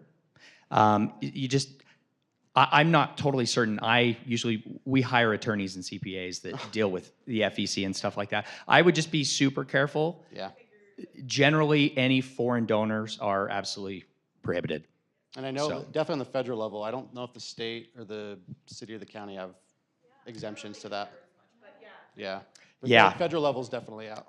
It's a good question. Yeah, I'm not sure on the state. Maybe not. Yeah. I don't know. I don't know. State's so loose anyway. I don't know. They may not care. Yeah. Yeah. Yeah. Double check. Half my network is, Yeah. Talk to your election office first, and Yeah. so. Caroline, you had something? Or? I just wanted to add one thing that really helped me when I fundraised to climb Everest in 2019, and I had like a huge fundraising goal. And I kept thinking about it it just seemed like it was hard for me to feel like I was worthy of getting that much money. Yeah. So one of my mentors. Can I ask, how much did you have to raise for it? It was about $80,000. Okay. Yeah. So it was really, I think it was, maybe it was like 70, but sorry, I have allergies. I sound terrible. It was a lot of money, but one of my mentors told me, don't think of what you could buy with that money. Because in my head, I was like, that's a down payment on a house. Like, I shouldn't have this debt on it. She said, think of it like energy. And for me, that helped. It's like energy in, energy out. Don't think about the real value of it because the numbers were just too silly for me. Thinking about like what good I could bring to my community with that money. So that was really helpful. And then the other question I had for you guys is, it just seems like the election finance stuff is so crazy. Like when you think about what the money for like the Senate campaign could have brought to Utah in terms of like eradicating poverty or like hunger or houselessness, do you see that there will be any like viable campaign finance reform in the future? No. Unfortunately, no. What about Yeah. taking dark money out of politics? No. Like, how do you make sure you're not getting dark money? Well, there's a longer answer to that question. If you're running for federal office, that really only applies. In the state, again, in Utah, we don't have statewide any limitations on fundraising, but and- we And PACs and candidates can coordinate in Yeah. Utah. But we do have a lot of disclosure requirements, right? So we have transparency to some degree in Utah, but we don't have any limitations on the federal level. You have all kinds of limitations. Those limitations have created this need for dark money. So it's a complicated answer. I don't see that changing anytime soon. And unfortunately, you simply just have to have money to run for office. There's no way, no other way to do it. Until it starts becoming publicly financed. That's probably the And way. that's not a bad, you shouldn't feel ashamed of that. It's not a bad thing. Money in politics isn't always bad, right? If you're a good candidate, you should never be ashamed to use money to make sure voters know who you are. So I think we're probably out of time, right, Yandri? Okay. Well, thank you so much. Appreciate it.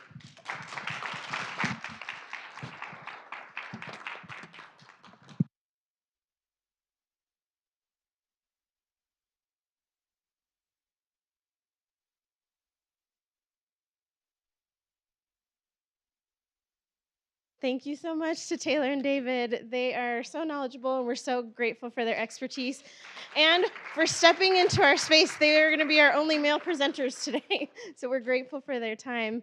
And given that we just did have the fundraising workshop, I want to thank you for your support of Utah Women Run by being here, and also encourage you to go to our website and continue to support us by giving. Even if it's just $5, this helps us reach more women in the state who are looking to run for office, and helps us to expand to other parts of the state too. We're grateful for your support. And I'm really excited for our next workshop. We have two fantastic mayors sitting at this table right here who are going to lead this workshop. We have Mayor Bailey Hedgeland from Monticello, and we also have Mayor Kendallin Harris from Bountiful City. They are going to lead a workshop on how to reach voters. And I can't think of two more qualified women who've been in the trenches who are going to be able to teach us how to get this done. So I will turn the time over to them, and look forward for this next workshop. Thank you.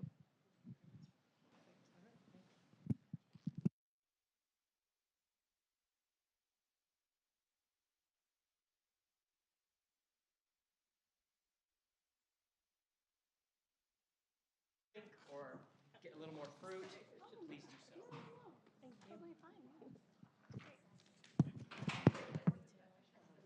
Oh, no worries. You know what? I brought us some time.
Your mic batteries are still good.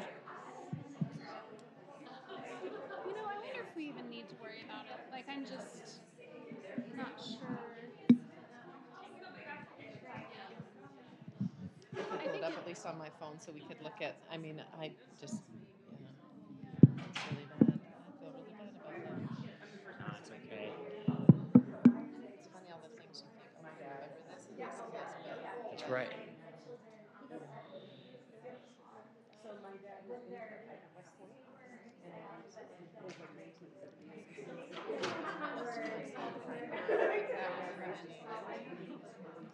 I can email it to my, no, I didn't. Okay, do you want to do that? Yeah, let's do that, and I just sent it so that. Okay. Yeah, sorry about No, that. it's totally fine.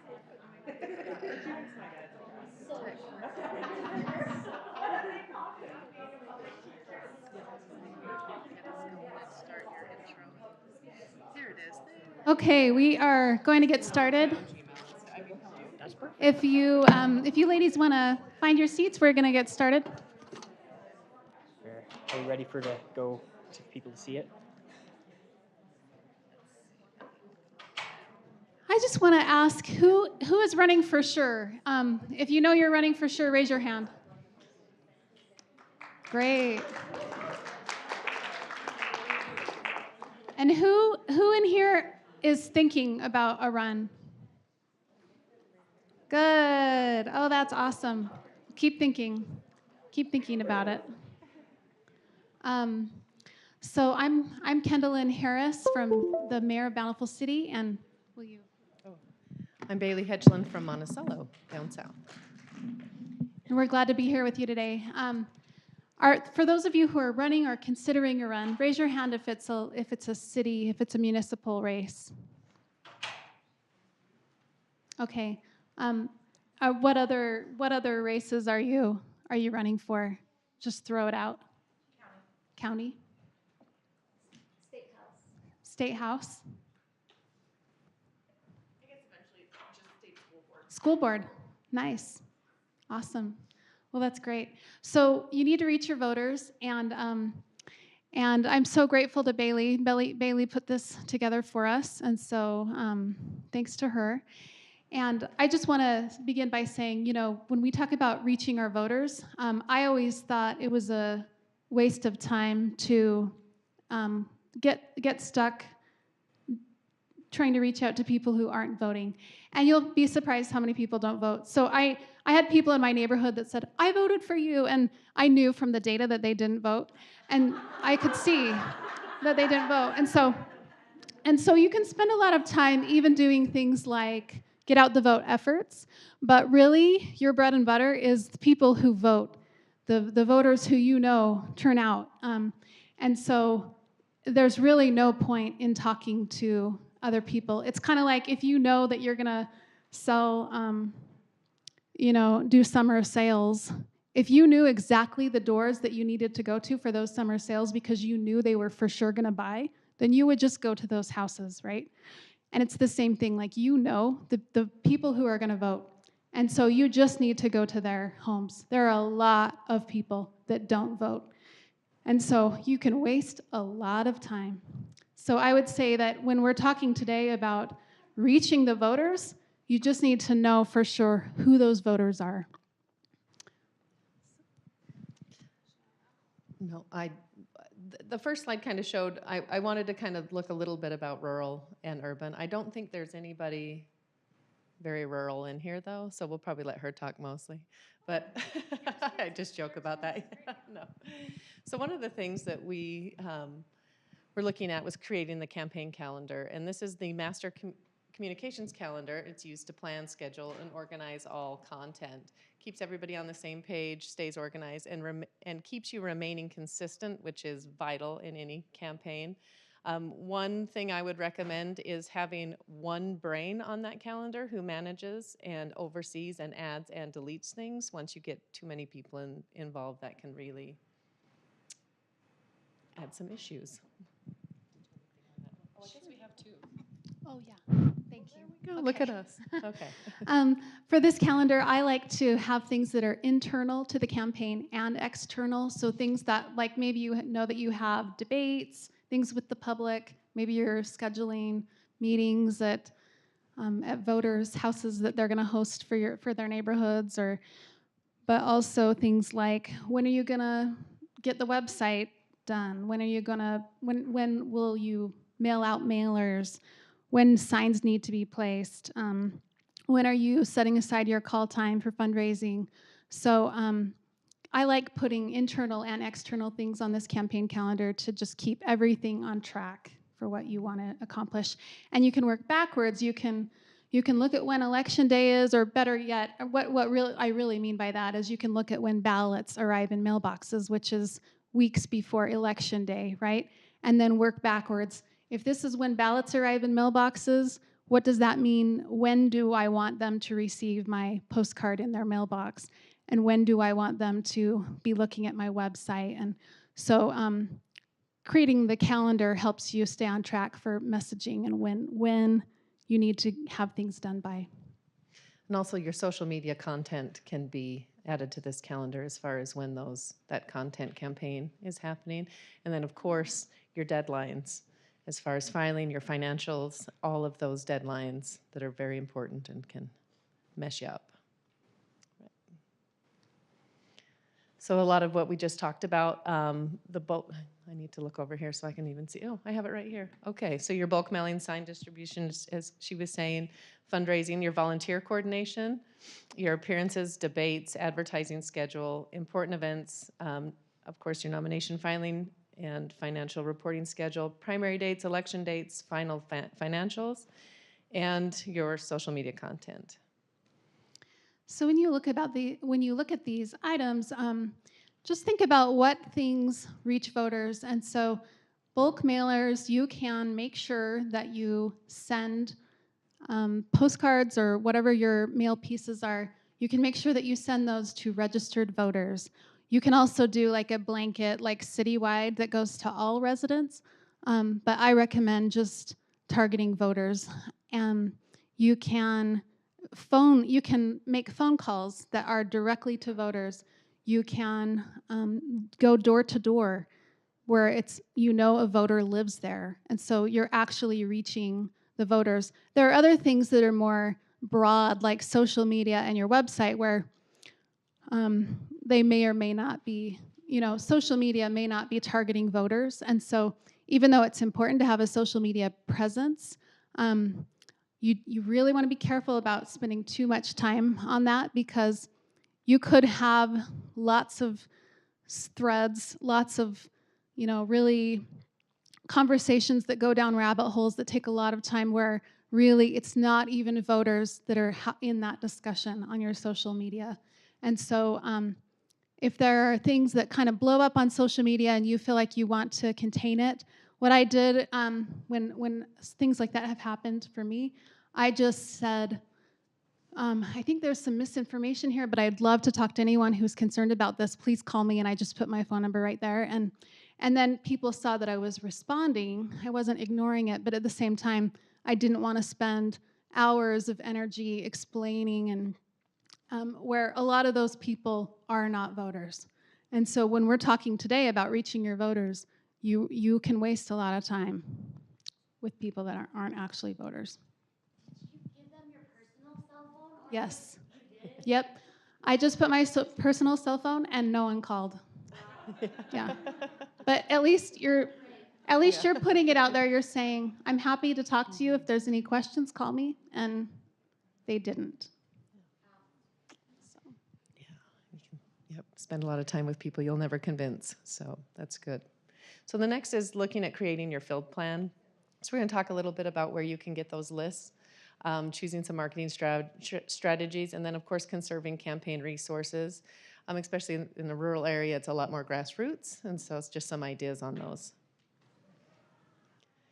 So one of the main highlights I wanted to put is that you know your community and your area best. So for instance, in Monticello, Utah, you want to get the word out on anything, everyone has to go to the post office to pick up their mail.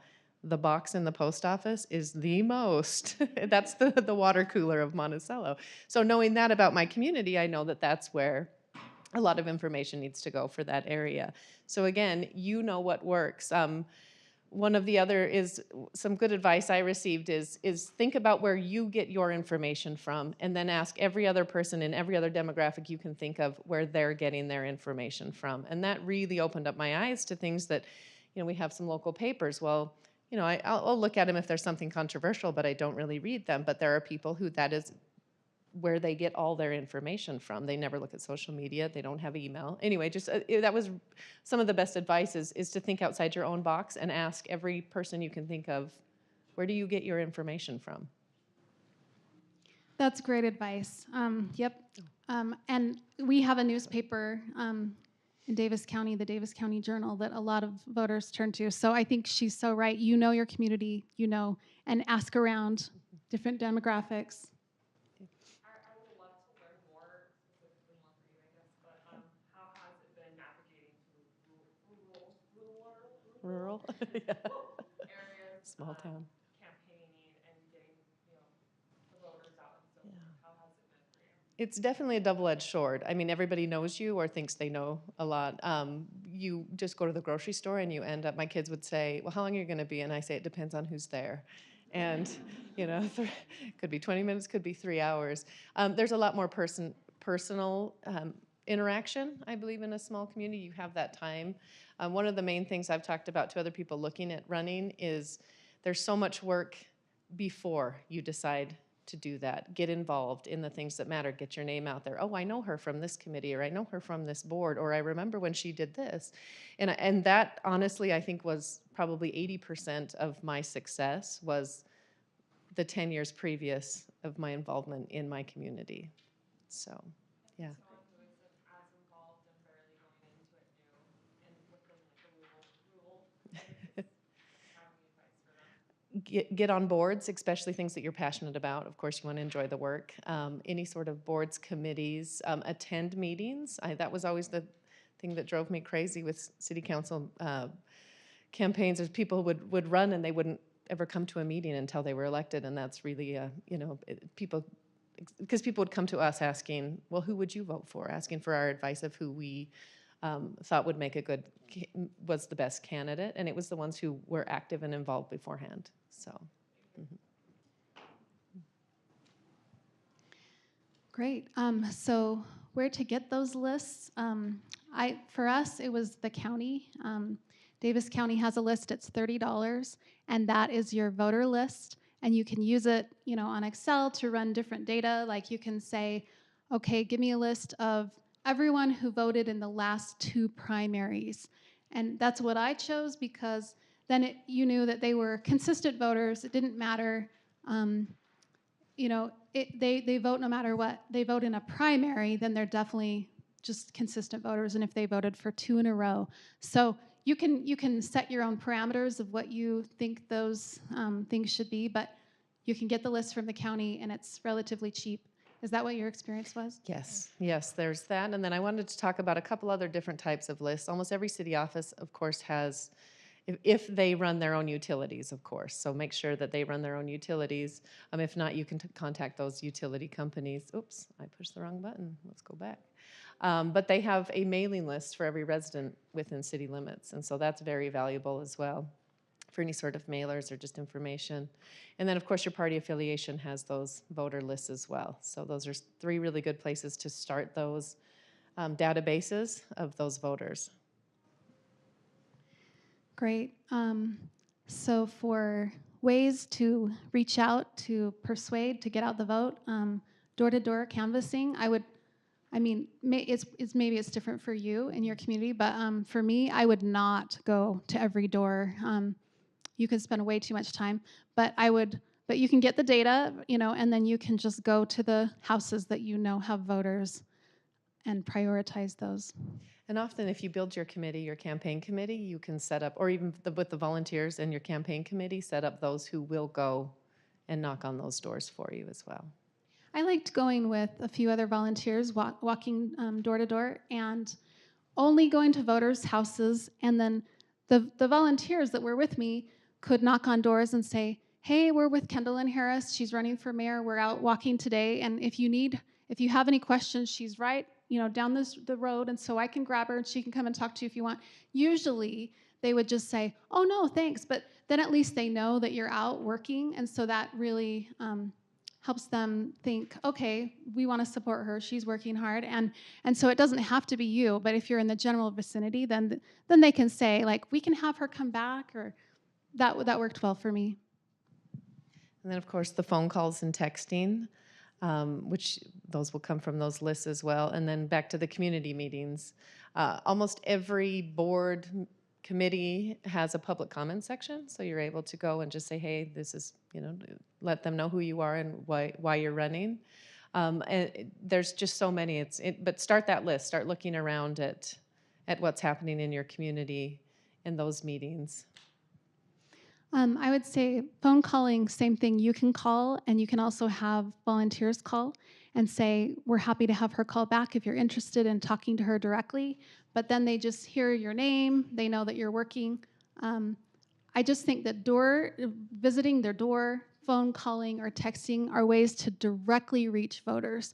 Other things are not as direct, like social media or community meetings. You can waste a lot of time, like at meetings where you're in a room full of people that may or may not actually be voters. So it's good to do, but you just want to be aware of how much time you're spending. Like, you could have a community meeting that your neighbor held for you, and maybe only 2 people showed up, and maybe you're there for 2 or 3 hours that night. Well, you could have just walked 100 doors. So back to that calendar, also for time management as well, so that you just exactly aren't spending time on things, and then gauging what's working and what isn't as well. Oh, just one more thing on that. If you're out walking doors or calling, and if you have other people with you that are helping you, I liked to say, don't try to represent my views. Like, if someone asks at the door when they knock on their door, well, what does she believe about this, X, Y, Z? I told them, I directed them to just say, oh, I'm happy to ask her, because then it's a lot of pressure for them to feel like they have to make sure that they know every position that you have, and you don't really want someone trying to explain. They may or may not be accurate with what they're saying. And so, but I think more often than not, the people don't really care that much. They're just impressed that you're out working, and that gets you votes. I have a quick question, and that is, when I see political candidates doing all their fundraising, I'm like, how do they keep their energy levels up? Because going door to door, doing these potlucks, all this stuff, it sounds exhausting. So what is your advice for keeping your energy and taking care of yourself and having times of rest?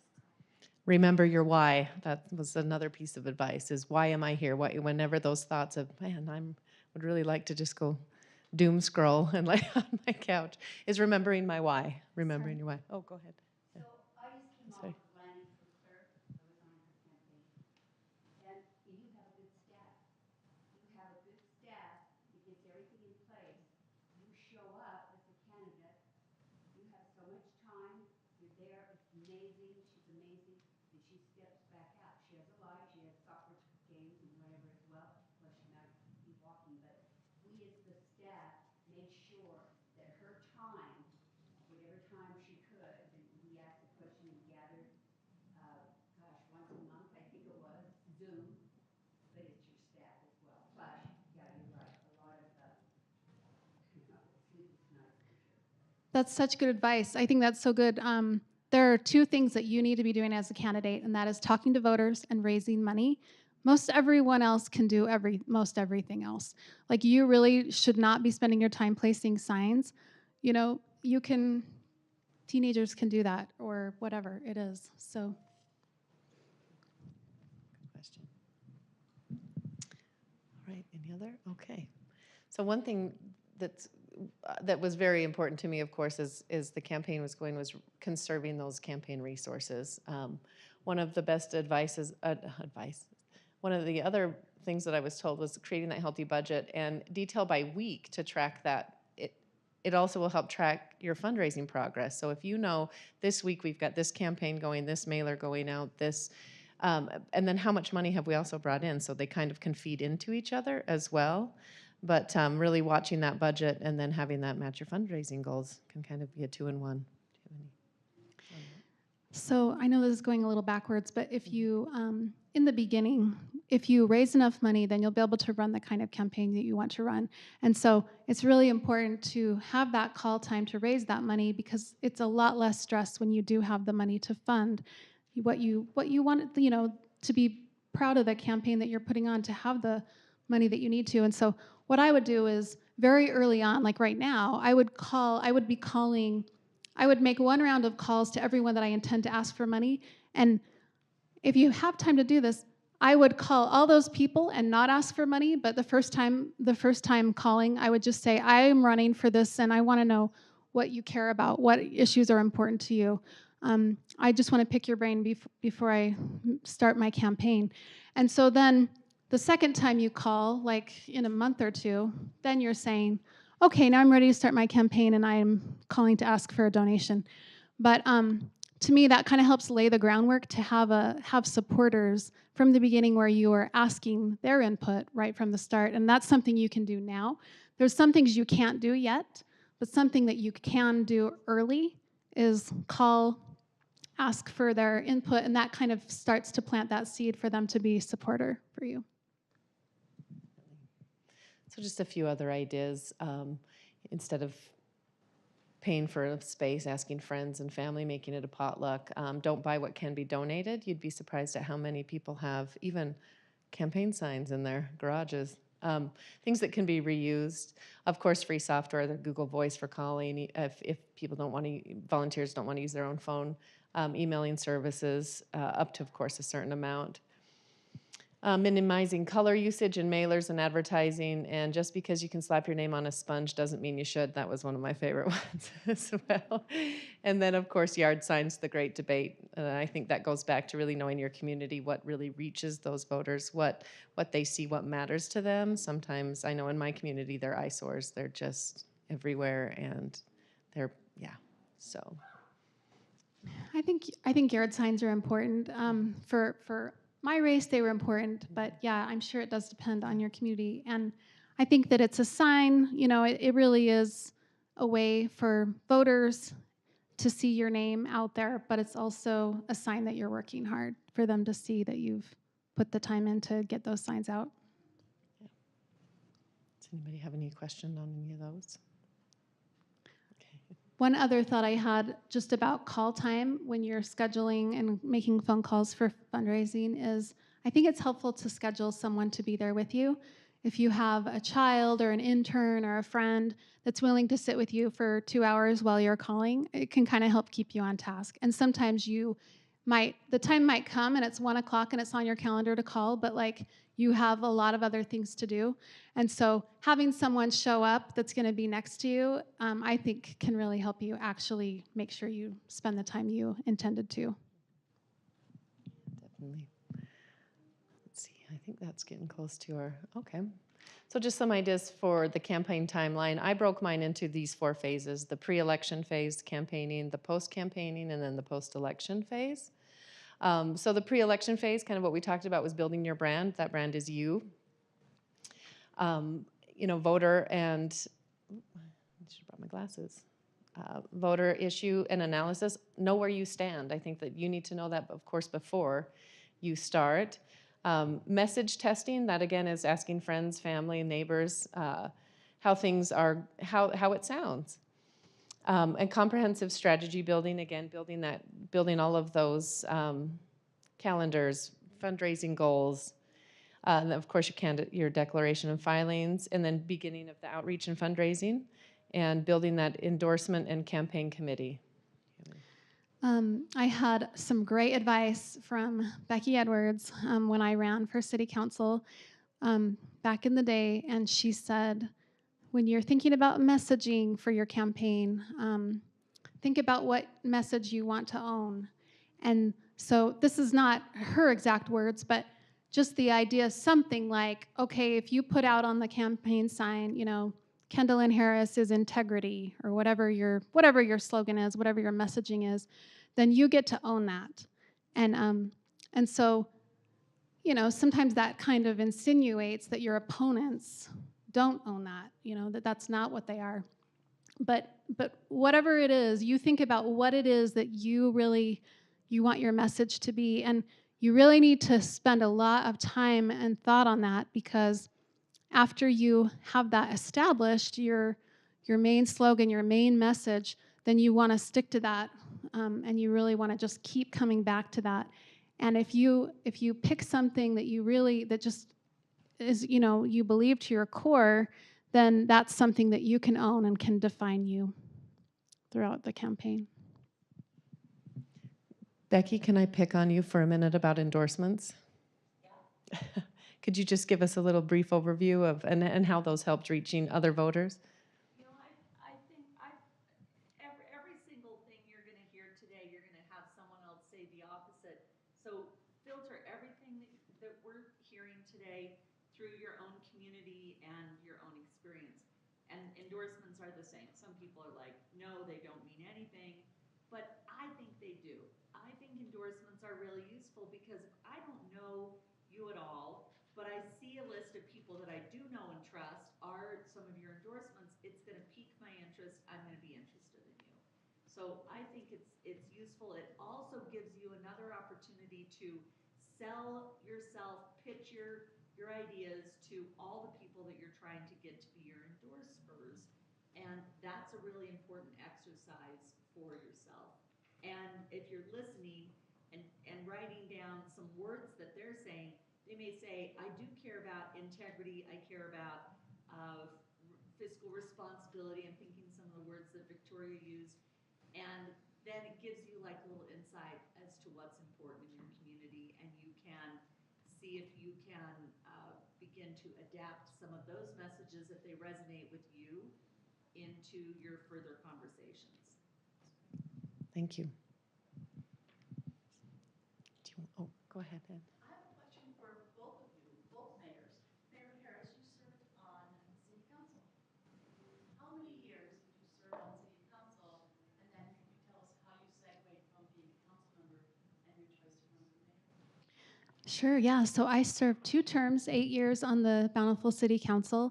What good training that was. And then I decided I wanted to run for mayor. And so I think that Bailey said it well, when you are kind of around the thing that you're interested in, like maybe you're kind of setting your sights on school board. Well, then if you're one of those regulars at school board meetings, or maybe it's city council, and so if you start going to city council meetings, and so then after 8 years of being on the city council, I had really been able to watch the job that the mayor does, and I knew that I could do it. And so just being in those circles, being in those places where you're able to watch and learn was great, really, really helpful for me. So I served 4 years on the Monticello City Council before I decided to run. Our mayor had been in for 8 years and had decided to not seek re-election. And so I think for me it was spending, you know, that you joke about the glacial pace of government, but it's a very real thing, and how long some of these projects and programs take, and knowing the time and effort I'd put into them, and the thought that somebody could come in and maybe decide that that wasn't maybe where the city needed to go. It was very important to me to see these continue and go through. And so I thought, and then people asked me a lot, why'd you run? I said, just to see if I could. So But you will get that question, why are you running? Right. And it's really important for you to have a good answer that rings true to you, but that also is also compelling. But I love what you said. I mean, you know, it's PTA, it's church service, it's community, it's planning commission, it's wherever you are, it's the workplace, right? Wherever you are, there's committees, there's ways to be involved, and all of that are great. All of those things are really important, helpful. They laid that groundwork, I think, to show your voters that you are serious and that you deeply care, which is half the battle, really, in my opinion. So laying that groundwork beforehand. I like just thinking about these different phases. One thing that I think is really important is how the ballots arrive in the mailboxes weeks before the election day. And it seems to me that the week ballots arrive, Well, the data from our county was that like about 15% of the people would vote right after the ballot arrived, and then there would be, the next week would be another like 25%, and then it would be another like 10% the following week, and then the last week in election day, then you'd get another like 25%. And so really, election day is like a month long. And so just having a strategy to keep knowing that once the ballots have arrived, then you want to have already laid some good groundwork so that people who are early voters will already be committed to voting for you. But then knowing that over those next weeks, you want to keep that message top of mind for them. Right. All right. So the campaigning phase, which of course your announcement, again, events and engagement, voter identification from a lot of those lists, bulk mailing, sign distribution, volunteer recruitment, and fundraising, which is in every one of them. Would you like to talk any about the campaigning phase? I think it's just that there are a lot of things you can do early. Like maybe you don't want to run this year, but you want to run in 2 years, or there's a lot of groundwork you can lay by going to meetings, being involved, but there are things you can do, even 3 years ahead of time, if that's what your timeline is. Like coming here to this training. Absolutely, yeah.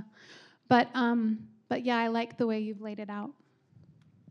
And then post-campaigning is a lot of the educating, and then reminding, the texting, email. This comes where toward that last end, after those ballots have been sent out. Oh, did she? And then you want to go over post-election? Sure. So I like how you have thank yous on there. I loved thanking especially the donors. I think it's good to write them a handwritten thank you note, but everyone who helped on the campaign, but also on our lawn signs, I put a little thank you. I put a little thank you on our lawn signs too, right after the election was over. Go ahead. Hi, I'm more curious to know about voter engagement because, like Mayor Harris, you mentioned that you would look for voters who were continuously voting towards the last 2 years. I come from a community that doesn't, that can vote, but that aren't engaged as much, and that's really important to me to also create like a multi-generational, multi-racial democracy. So even if y'all have experience, how have y'all increased voter engagement within those communities? I would say I don't ever believe in reinventing any wheel. Someone smarter than me has already come up with a lot of this. And one of those is the Get Out the Vote movement. You can partner with different, like the high schools, a lot of their honor societies have programs that when you talk about multi-generational, but really focusing on that message of why it's important to vote and why it matters. And then, of course, having them sign up, make sure that they're registered voters as well. But yeah, again, I think the collaboration is key on that one with all different types of groups in your community that you could kind of build a plan to get out and vote. So. I think that the best way you do that is just by running a really good campaign. If you run a really good campaign, the whole community will see it. You're targeting voters with the way you're spending your time. You're knocking doors, you're calling, you're texting voters. I wouldn't waste time on the others because honestly, like the data shows they don't. I mean, it doesn't hurt to do a little like trying to get people to register, but the tried and true voters that are gonna vote, like there are some communities where you really only need like 800 votes, and those people are gonna vote, and everyone else isn't, unfortunately. And so, but if you run a really good campaign. If you have yard signs all over, like everyone is gonna see that. So if there are some new people that are gonna vote that have never voted before, they're gonna see those. And if you have a good website, if you have a good social media presence, if you run a really good campaign, that will help everyone in your community feel like, hey, there is something going on here. I should find out about this person that's running. They seem really good. I want to be involved. I want to care. And so I think that you just running a really good campaign is a good way to try to engage and lift. But you still need to target the voters, because as well-intentioned as you are of trying to get new engagement, there's just the tried and true voters that vote. And so anyway, I'm not trying to say don't try to go after those voters, but the reality is that's how you get elected. The people who are gonna vote every election, that's the vote. Those are the votes you need to win. And I think it comes back to knowing your community and what your why is. If you just want more of engagement and more of that political engagement from all different people in your community, then, I mean, my community, of course, is a lot different than hers. I mean, I live we're right down on the edge of the Navajo Nation, and there weren't even street names, numbers, so that there was a lot of controversy over the mail-in ballots. And so there was a couple groups who got together and kind of a grassroots effort to make sure that they all had house numbers and mailing addresses that weren't PO boxes. And that honestly made a difference in my community. So I think it, again, comes back to your community. What works in hers might not work in mine, and vice versa. So just knowing. I guess I'm your just community. saying, if there is someone who can work on that for you and not you, like you spend your time reaching out to voters, in my opinion. Any other questions on that? Depending on your community, you may need 8,000 votes or you may need 300 votes, but the people who vote, you need their votes, so. We talked about addresses. How effective is U.S. mail flyers in people's mailbox? Have you been able to evaluate that? Is it worth it? Does it work? I'd love to get Becky Edwards' opinion about that.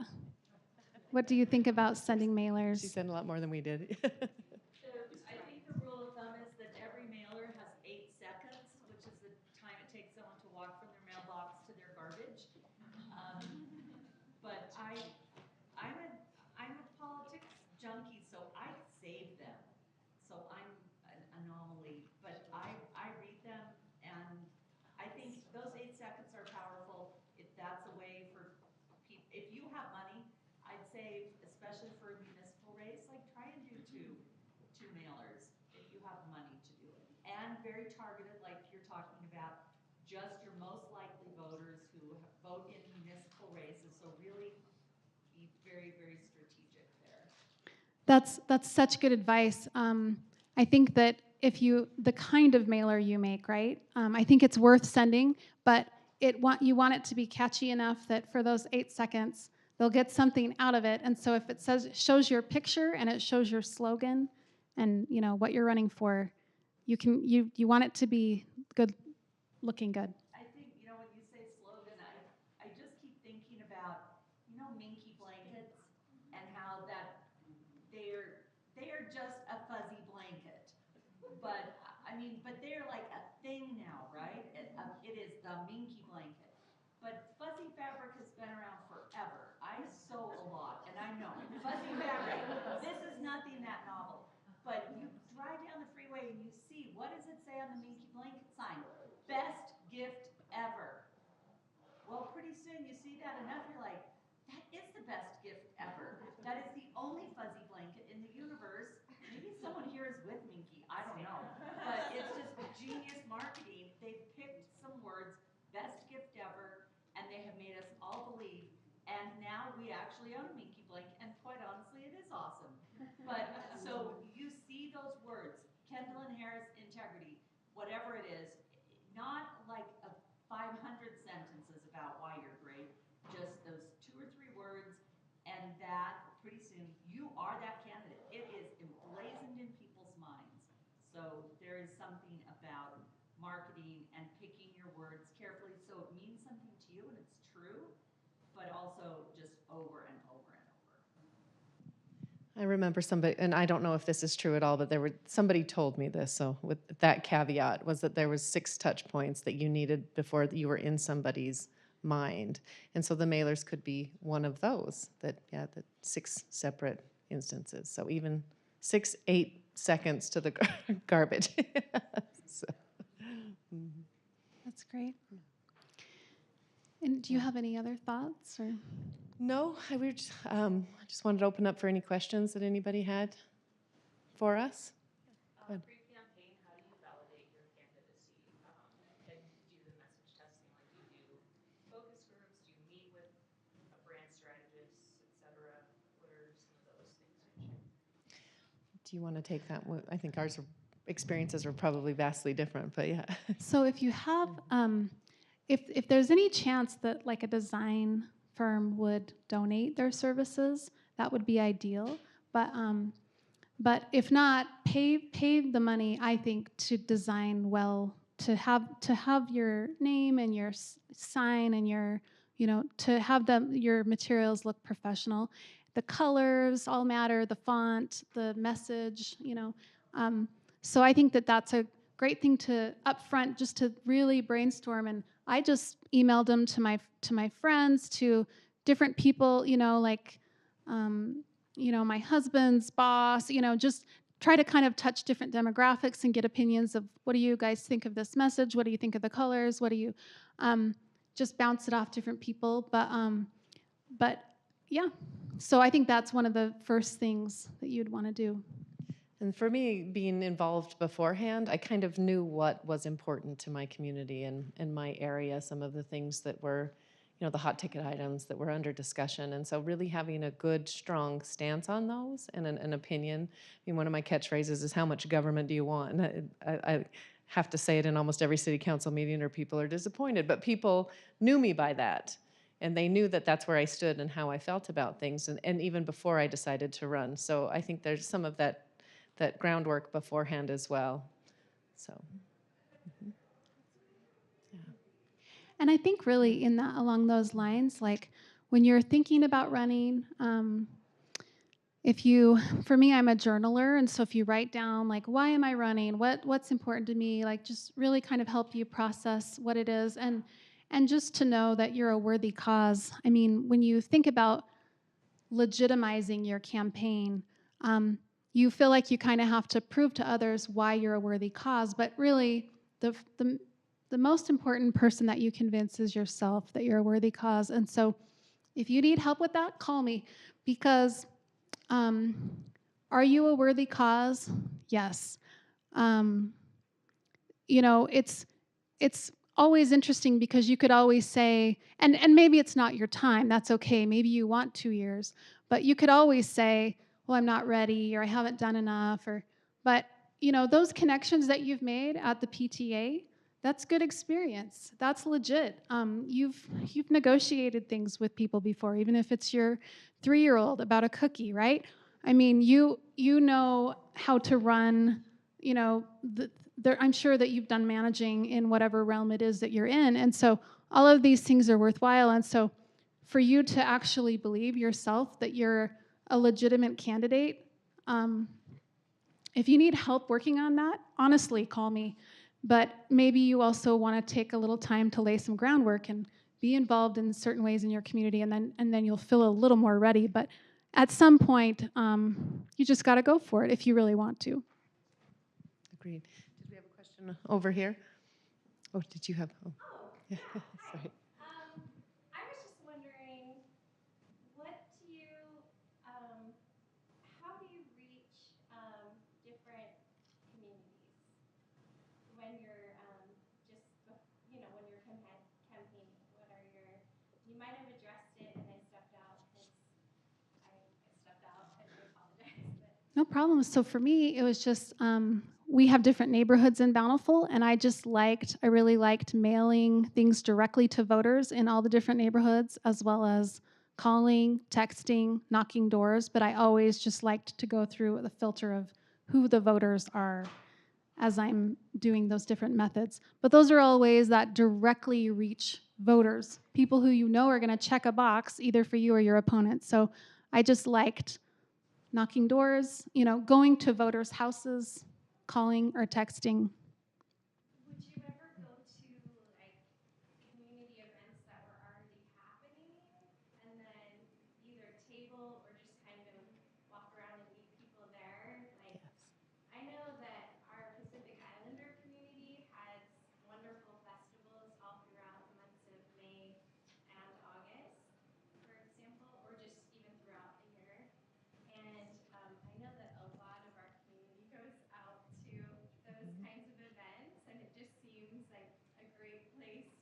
Absolutely. Go there, Yeah. take a picture with people, post it, say, we had a great time. Yeah. Have a table where, like, sticky notes where people can ask their questions or share their concerns, or like Mhm. where, I don't know, big posters set up where So just you a, can be just like yeah.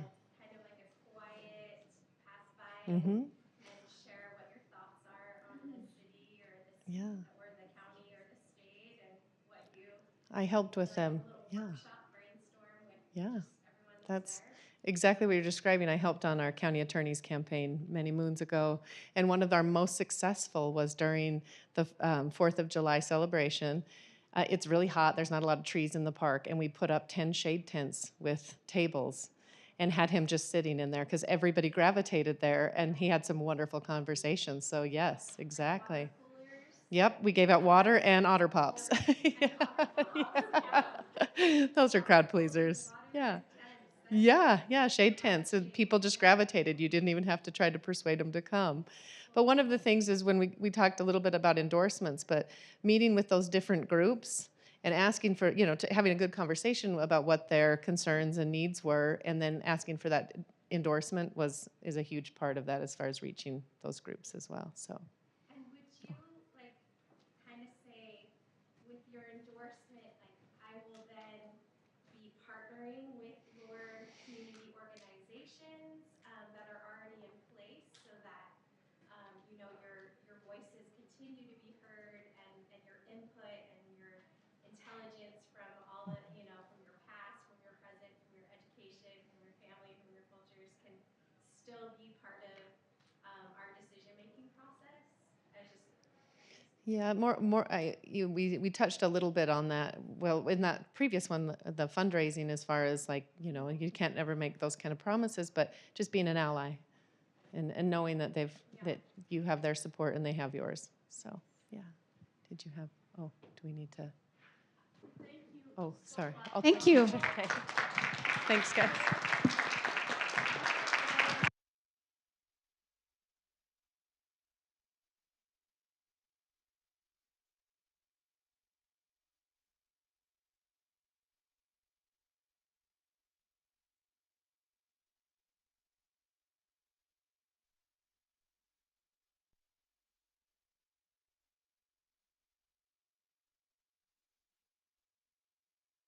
Outside voice.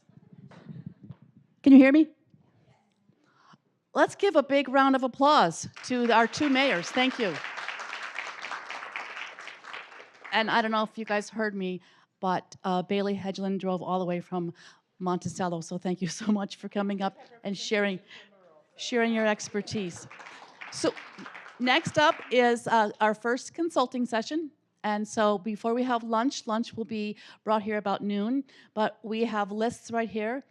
It's out on the table, and Yandere and I both have the lists of who you're paired with, so you can pair up with your mentor and chat with her for a bit, and then we'll have a lunch, and then we'll move on to our next session. So thank you very, very much. And I add a quick thing. So for our consultants, thank you for donating your time.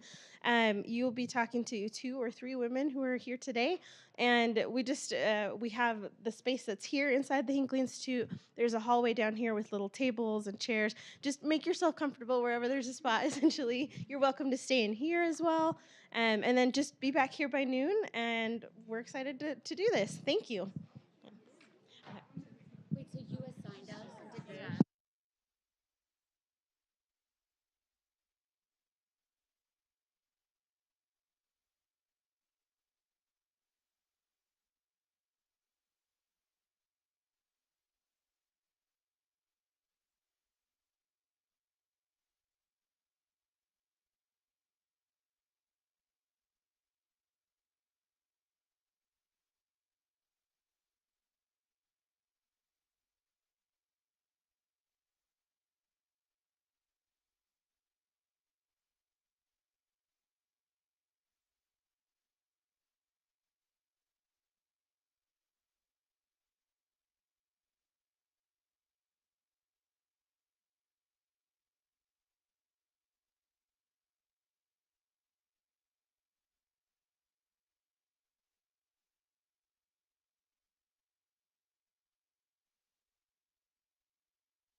Okay, we got 5 minutes left, so just wanted to give a 5-minute warning to everyone. Thank you.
All right, everybody.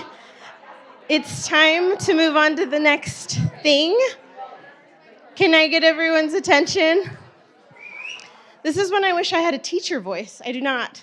Thank you so much for the time you've spent here today. It's time for lunch, so we're gonna break up. There are lunches set up out there in the lobby. There are sandwiches, there are salads. There's a box that has a sandwich and a salad. So grab a lunch, come back, and in 15 minutes, or I guess at 12:15, so in 11 minutes, we will reconvene for our panel, and I'll introduce our panelists at that point in time. Thank you so much, everyone.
Thank you.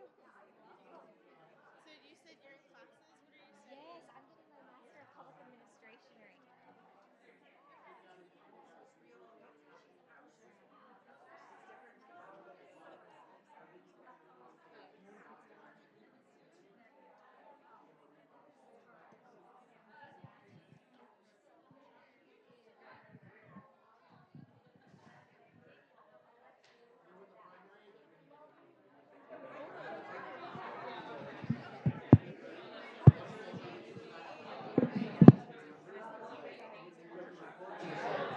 Hey everyone, just one other quick announcement. There is food and there are drinks out there. We've put the sodas out. Please go ahead and grab your food so we can get started on our lunchtime panel.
So I'm gonna give you.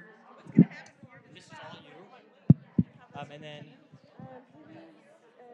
these three are gonna share two microphones. Okay. So you can either hold it. It is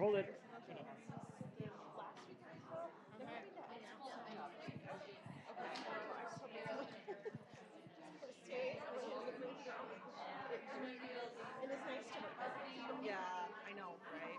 It's like always a little nerve wracking when you get a new. I know, I gotta cover, like, I started looking for like, she's like, right? So while the navigating the bit of that was rough, it was actually quick for me, but. Right. So are you still there? Are you still there? Yeah.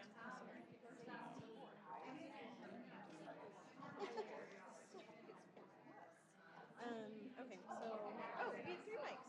We have three mics. Yeah,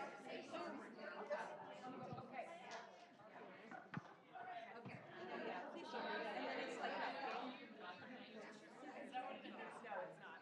It's like, let everyone else talk, and then I'll talk at the end when I thought of something else to say.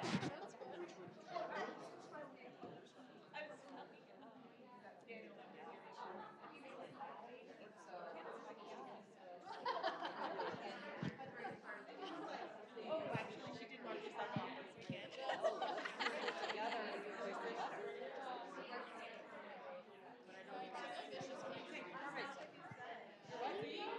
Okay. Oh, thank you.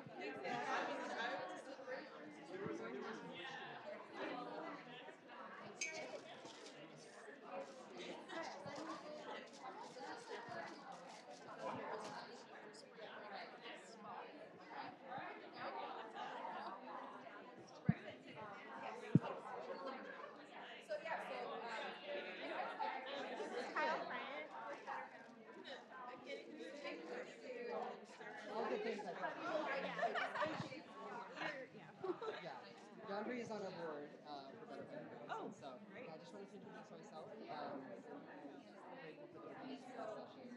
Just seem like a very thoughtful person, so I'm glad to have you. Thank you. It's interesting. You know, people are like, the Republican Party is a super majority, and I said, yeah, but there's like 4 caucuses within the Republican Oh yeah, Party. I've heard your caucus meetings sometimes can be interesting. More interesting even than I thought, and I was pretty engaged with the legislature before. You're I was like, I did not. wow, squirrels everywhere. That's how I feel. Yeah. Has it been, maybe this is a question to ask you, has it been what you thought it would be, having been on the other side? In many ways, yes. I mean, but I worked so closely with the legislature, you know, before I was in it, that like I had a really good idea.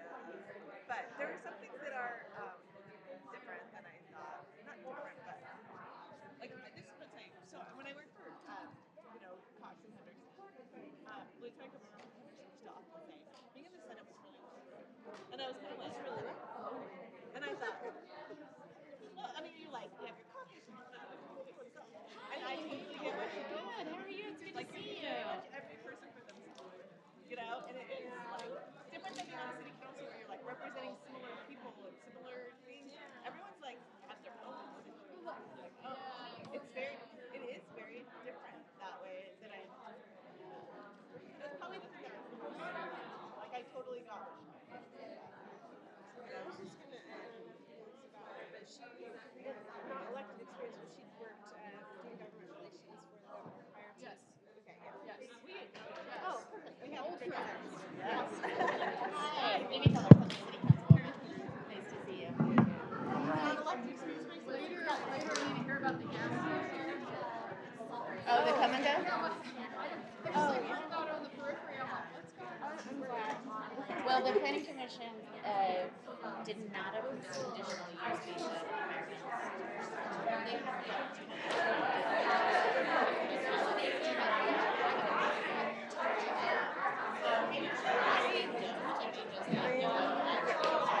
Just checking the time. I don't have a watch. How many kids do you have? And is our third person here? She's packed up. Okay. I'll introduce. So, I moved you from Bios, and I asked you to introduce your pass the mic down and you can introduce.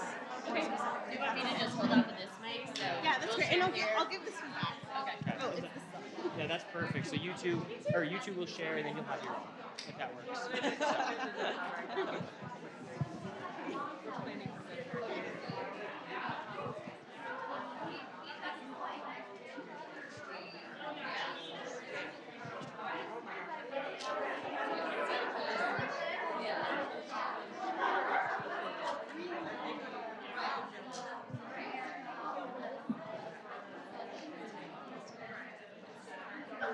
Mimi, are you running this year? No. Are you midterm? Well, so I was drawn out of my district, so if I run this year, I have to run citywide, but I'm just not running. You're not? No. What were you drawn out of your district? I hope it's not personal. I hope it's what they said it was. It was to create this like exclusive West Side district, like everything west of I-15, which meant you two will consolidating some and then two Ken will have districts one, on she'll the other have side one. of the freeway. But I wish that we had 7 districts instead of 5 districts and 2 citywide. Yeah. Because, I mean, the majority come out of the Northeast, which is the wealthiest part of town anyways. I just wish we had 7 districts. I'm going to start. Is that okay? Yeah.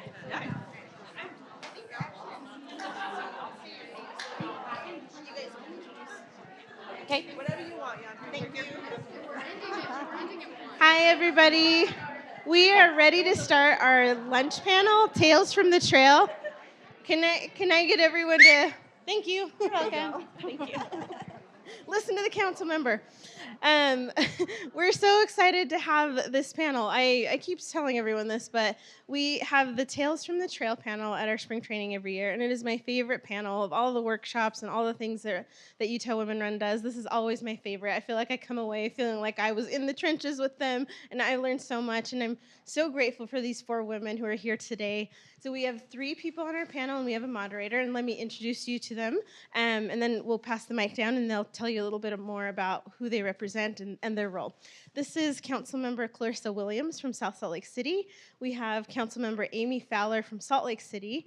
We have Representative Karen Peterson, who lives in Clinton and is formerly a member of the Clinton City Council. And we have as our moderator, Councilmember Shannon Ellsworth from Provo City. Thank you, ladies, for being with us. Well, good afternoon, Yats'e. My name is Clarissa Williams, and I'm the councilwoman for City of South Salt Lake. I was born and raised on the reservation all my life.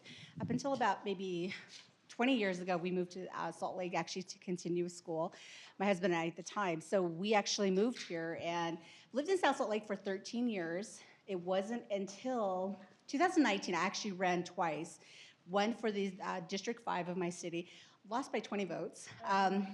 And then after that, I decided I wasn't going to run again because it was a really tough loss. First time going out, you lose 20 votes. Shouldn't have been big, but I did. But then afterwards, I swore to myself I wasn't going to run again. Then I ran a second time, and I won my city council at large. So that's what I do for my city. Love it, and I'll pass along the mic. Thank you. Hi, everyone. I am Amy Feller. I represent District 7 here in Salt Lake City. That is Sugar House up to Parley's Way. And I love it. I live in Lower Sugar House right by Forestdale Golf Course. So just real quick, I loved your story. Losing by 20 votes, excuse me, is heartbreaking. And it's so hard to get back out there on the trail. I ran for the House of Representatives twice and lost a convention both times by 1 vote and vowed never to do politics again. It was like, flip a table, I'm done, screw this, right? And a very good friend of mine who's now one of my co-council members, Alejandro, looked at me and he said, you have to run for city council. And I was like, no. 3 hours later, a bottle of wine and some pizza, and he convinced me to run again. And I just told him that, fine, I will run, but we're not losing. And luckily we didn't. So a little bit of that. Yeah. Nice. So I'm Karen Peterson. So I first ran for office in 2013. I actually came to, it was Real Women Run back then. Mayor Harris and I were both just attendees, so it's kind of fun to think about where you all might be at some point.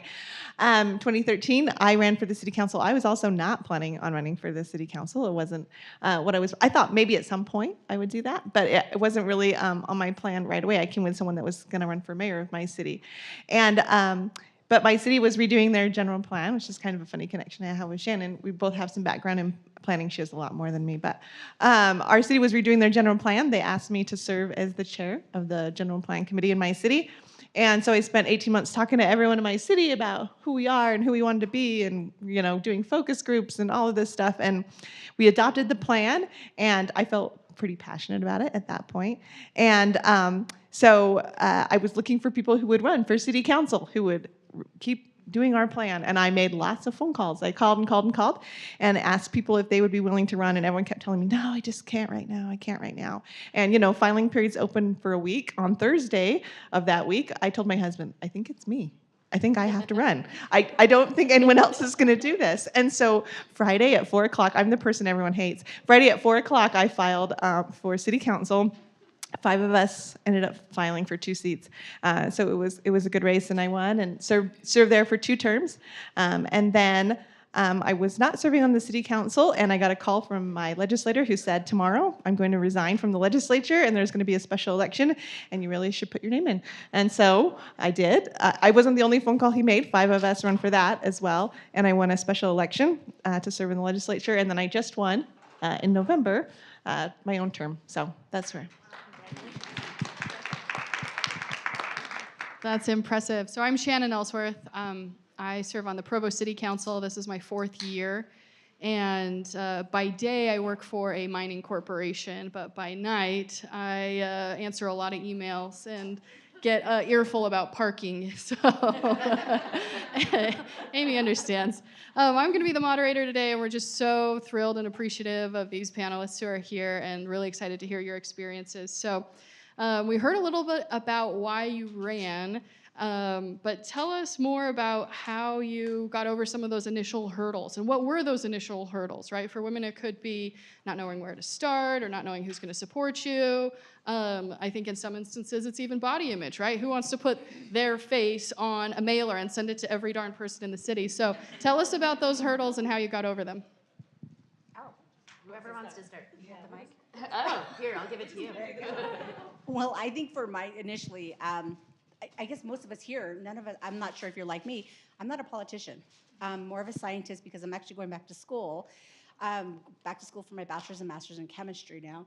But initially I was running as an analytical chemist with 2 different corporations. One of the reasons I ran was because of the safety. 2 doors down from my house, I had a drug dealer living in our community. So that's really initially what started it. You know, making constant calls to the city council, because you don't know, like most people in Salt Lake and in South Salt Lake, I didn't know our city was separate.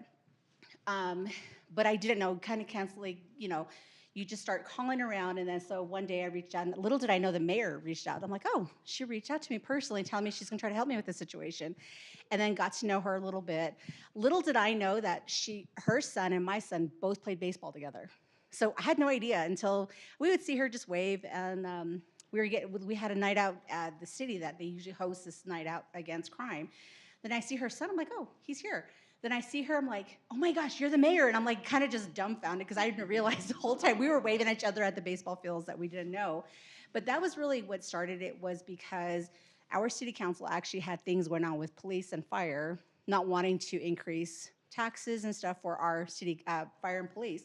Because many, many, many years ago, I was a volunteer firefighter on the Navajo Nation.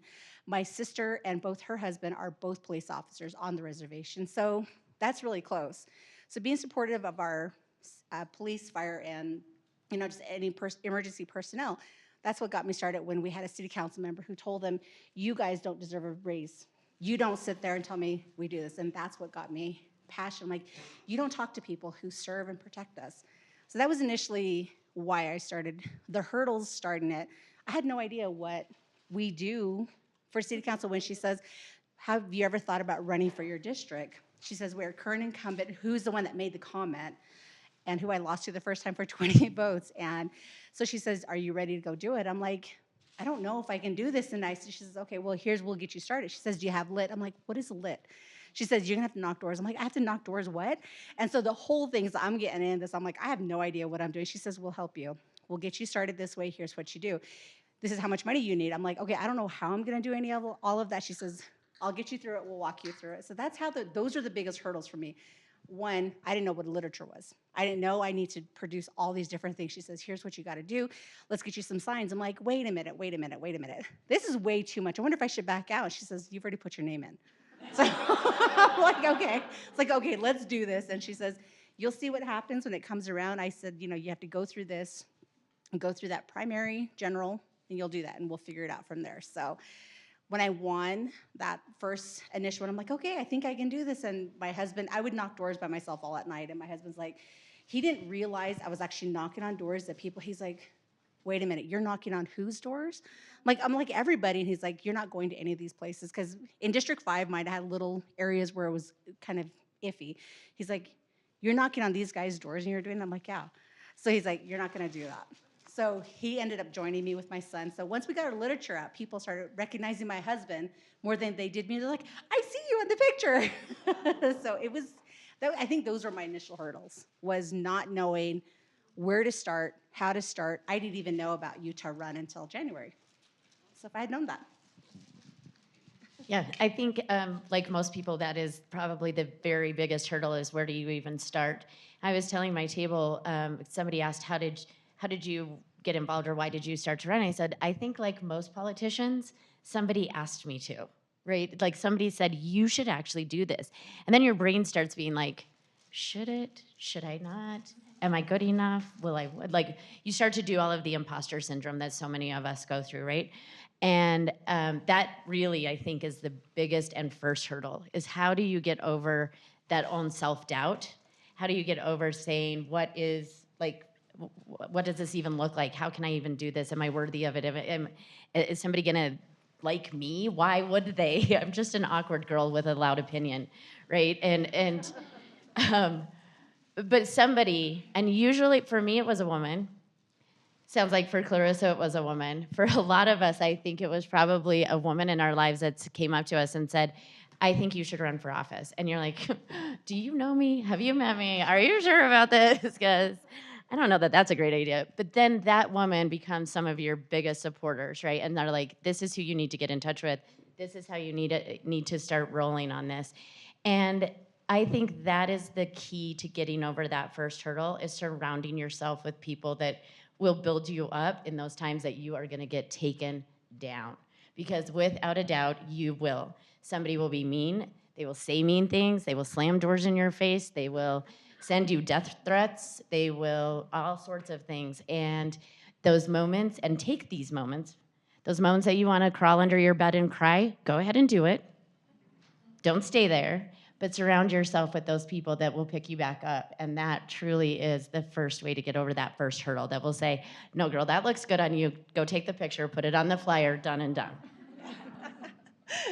That's so true. I was thinking about, my experiences as they all talk, and it really is so many, common themes. So after I went and filed that day, that Thursday night, I came home and told my husband, I'm going to throw up. I cannot believe I just went and filed for office, and when I fail, this is going to be really public, and what was I thinking, But then the next thing you do is you start thinking, okay, who can help me, And I had a great city council member who was already on the council, and she had been the one that told me she wasn't going to run again 2 years in the future. And she had said, I really hope you'll think about it when I don't run in 2 years. Well, I ended up filing early, so I called her and I said, well, I just filed. And she said, great, let's make a plan.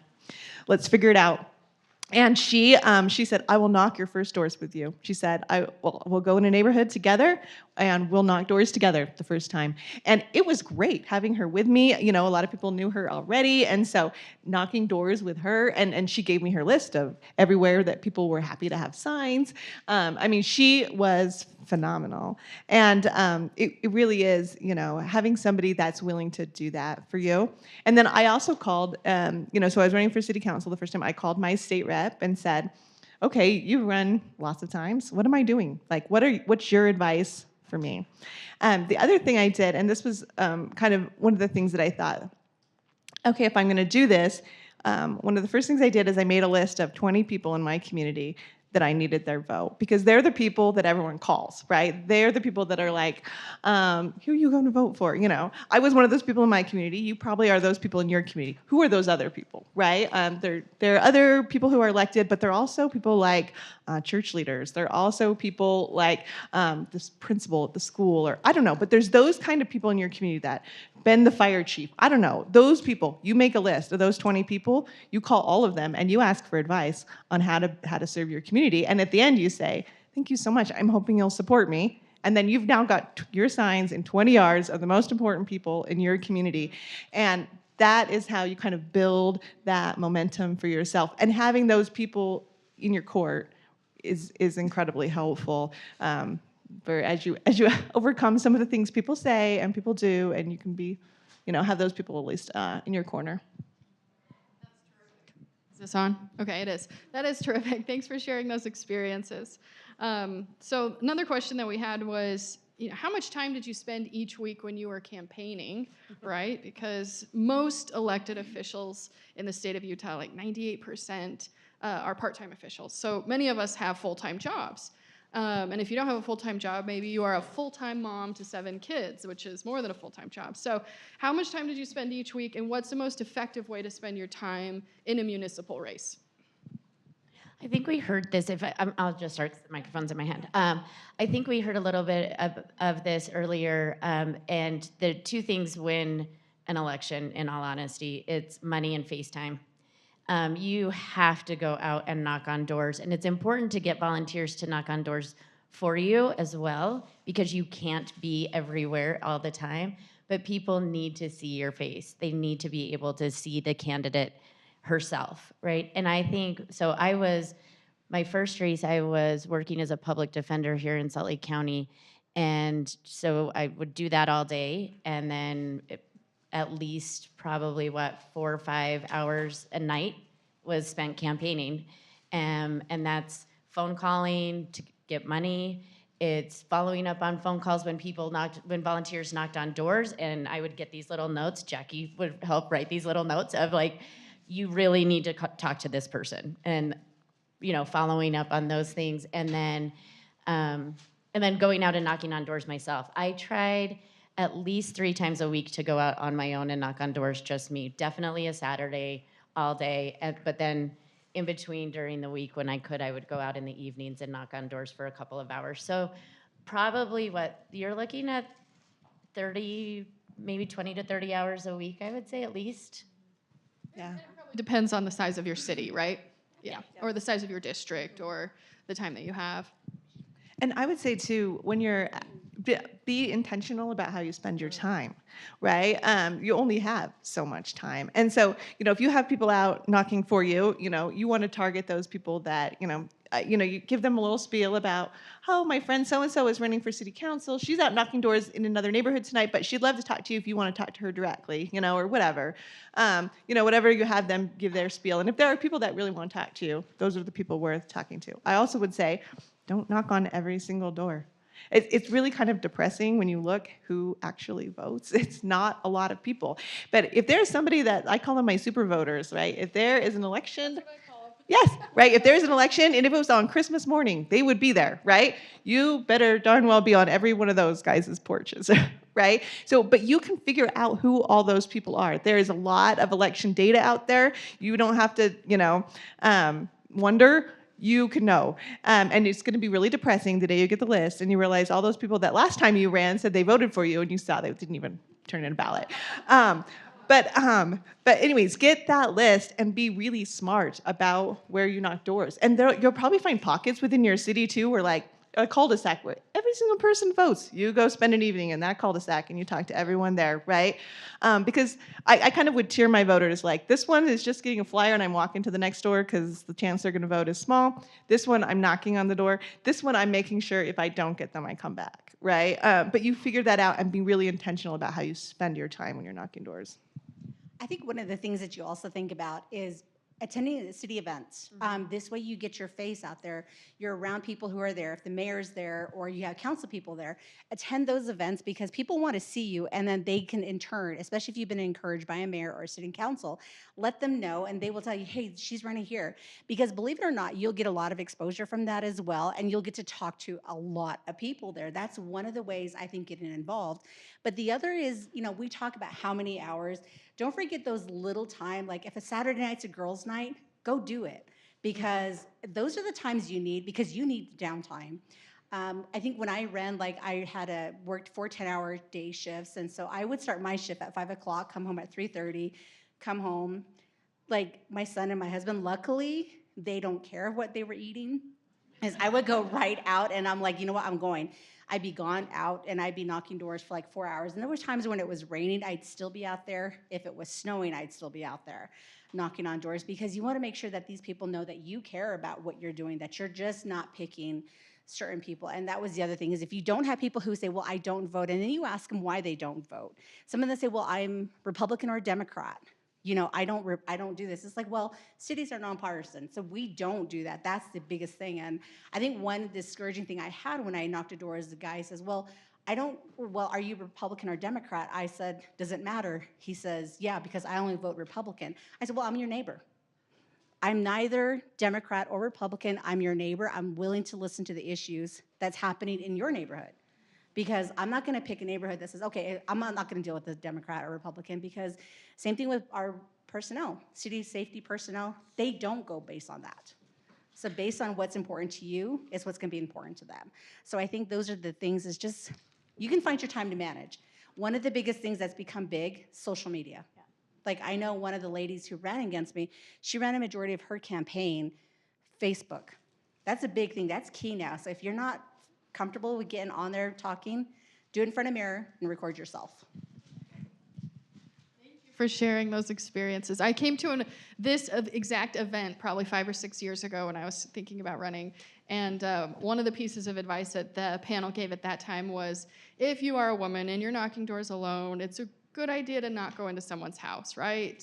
Stand on their doorstep, be safe, make good choices, share your like iPhone tracking with a friend or a partner or spouse, be safe, and don't feel like you have to put yourself in a situation for a vote or for a conversation that would jeopardize your safety in some way. So, Can I give you another piece of advice? If you do feel like, I did this a lot when I was running for the legislature, because I will tell you, the delegates are all 60-year-old men, and I was the only woman, younger woman running. And so what I would do when I went, because I knew that the guy running against me was getting into their houses and sitting on their couches and probably getting their votes, and I was like, this is such a disadvantage, So I would go and I would say, is your wife home? I'd like to visit with both of you.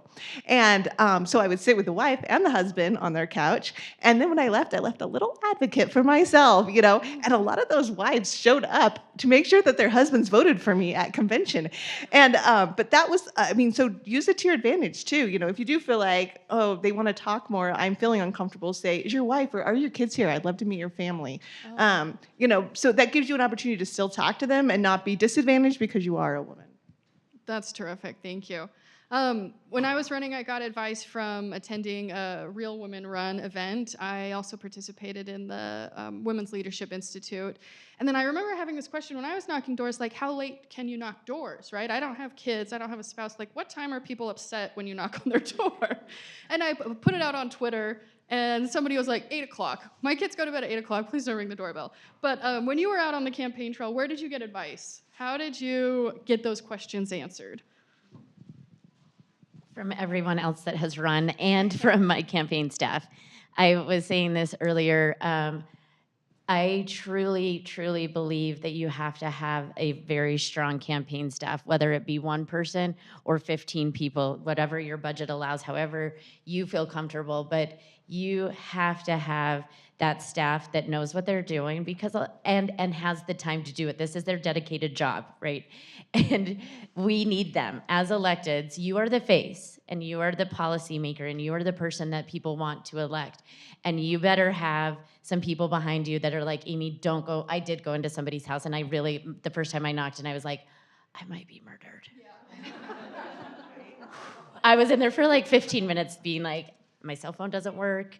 I don't know where I'm sitting right now, right? I was like backing out. It was not a pretty sight. And then I think I told my campaign staff and they were like, oh my God, Amy, don't ever do that. And I was like, you guys didn't tell me beforehand, right? And it was like, but I truly think you have to rely on one, people that have done it, and two, your staff. They are everything in winning and helping you keep sane, right? I've had, this kind of goes back to the knocking door thing, but I would have one of my staffers would sit with me because I hated calling to ask for money. It's like the worst thing ever, right? Especially now, as a incumbent, it's a little bit easier because people either love you or hate you, and they'll be pretty open about it. And so you kind of know, and it's like, hey, I'm running again. But your first time, you're like, I actually have to call people and ask them for money. And so I'd put it off, and my campaign staff was like, okay, we actually need some money if you want to win, so you need to sit down and do this. And I would have one of my staffers would sit next to me and be like, call this person, ask them for this much money. When you get 10 of them done, you can have a sip of wine. Fine, Tom, I will do it. Yeah, right? And then, but it was like, they knew me so well and got to know me so well that they knew how to like push me into, because it takes so much energy. You are so vulnerable out there, and you have to be, right? You have to be vulnerable so people actually know who you are and what your passion is, that you have to have staff behind you, or people, family, whoever is that support for you, that know how to push you, know who you are, know when to stop pushing you, and can answer all these questions for you. I think one of the people I always leaned on again was the mayor, because she would tell me, here's how you do it, because we did knock the first time. But then there was some questions where people ask, like, it was my coworkers even, they're like, okay, well, you know, the first time one of my coworkers says, well, what do you stand for? And I'm like, well, what do you mean? He says, well, you got to answer these questions. Is someone will ask you, why are you running? Have an answer for this. And so I told him, he says, okay, let me back up and let me help you with this. So I think mine were like, you know, the mayor, friends I had, and oftentimes like my husband. I would go home after kind of going back, and I'm like, he's like, well, how was knocking doors? And he would tell me, you know, I would tell him this is what I was asked. He says, okay, when someone asks you that, answer it this way. So in a way, it helped a lot, because I understood that, like, okay, people, how I would answer a question is probably not how you would want the answer to.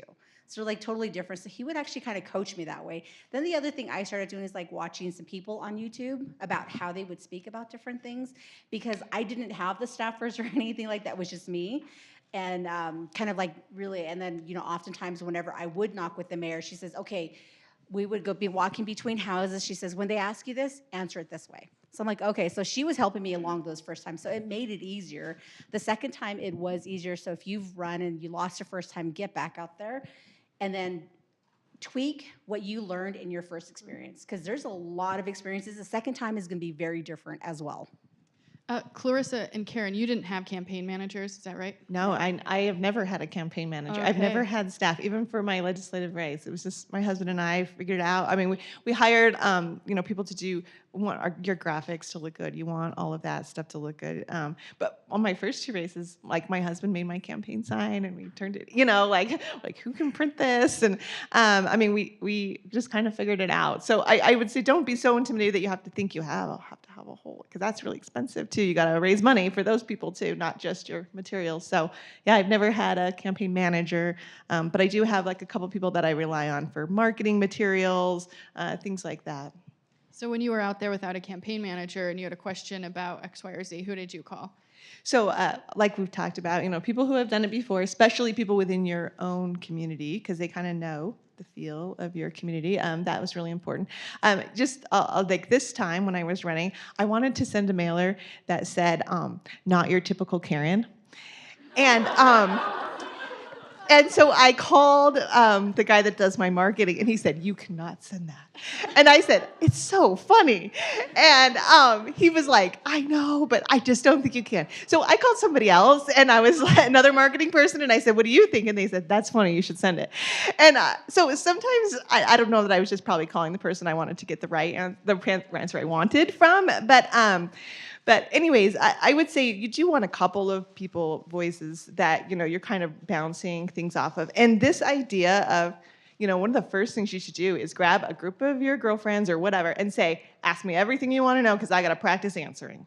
And I got to be able to answer it in not 20 minutes. I have to be able to say, I'm with you, I'm going to do that, you know, or Or, I think about that a little bit different, but these are the kind of things that I think would be important when we make this decision, or whatever. But practice your answers. We've talked about your 30-second, why are you running?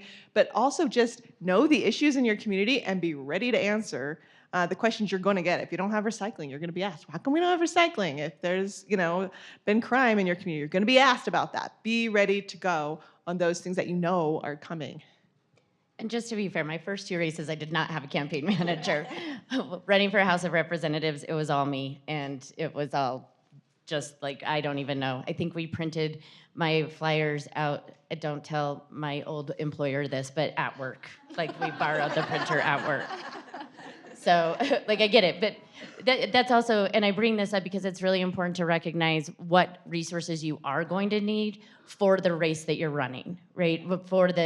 For my first 2 races running for the House of Representatives, there were 62 delegates. I didn't have to worry about knocking on 900 doors, right? I had to worry about 62 people that were gonna vote at convention. And then after that, figure out what the next step was, right? So when you're looking at what race you're going to run, there's steps in it that you want. And is your city doing ranked choice voting? Is that something that you need to be aware of? Are you going to have a general election or a primary election and then a general election?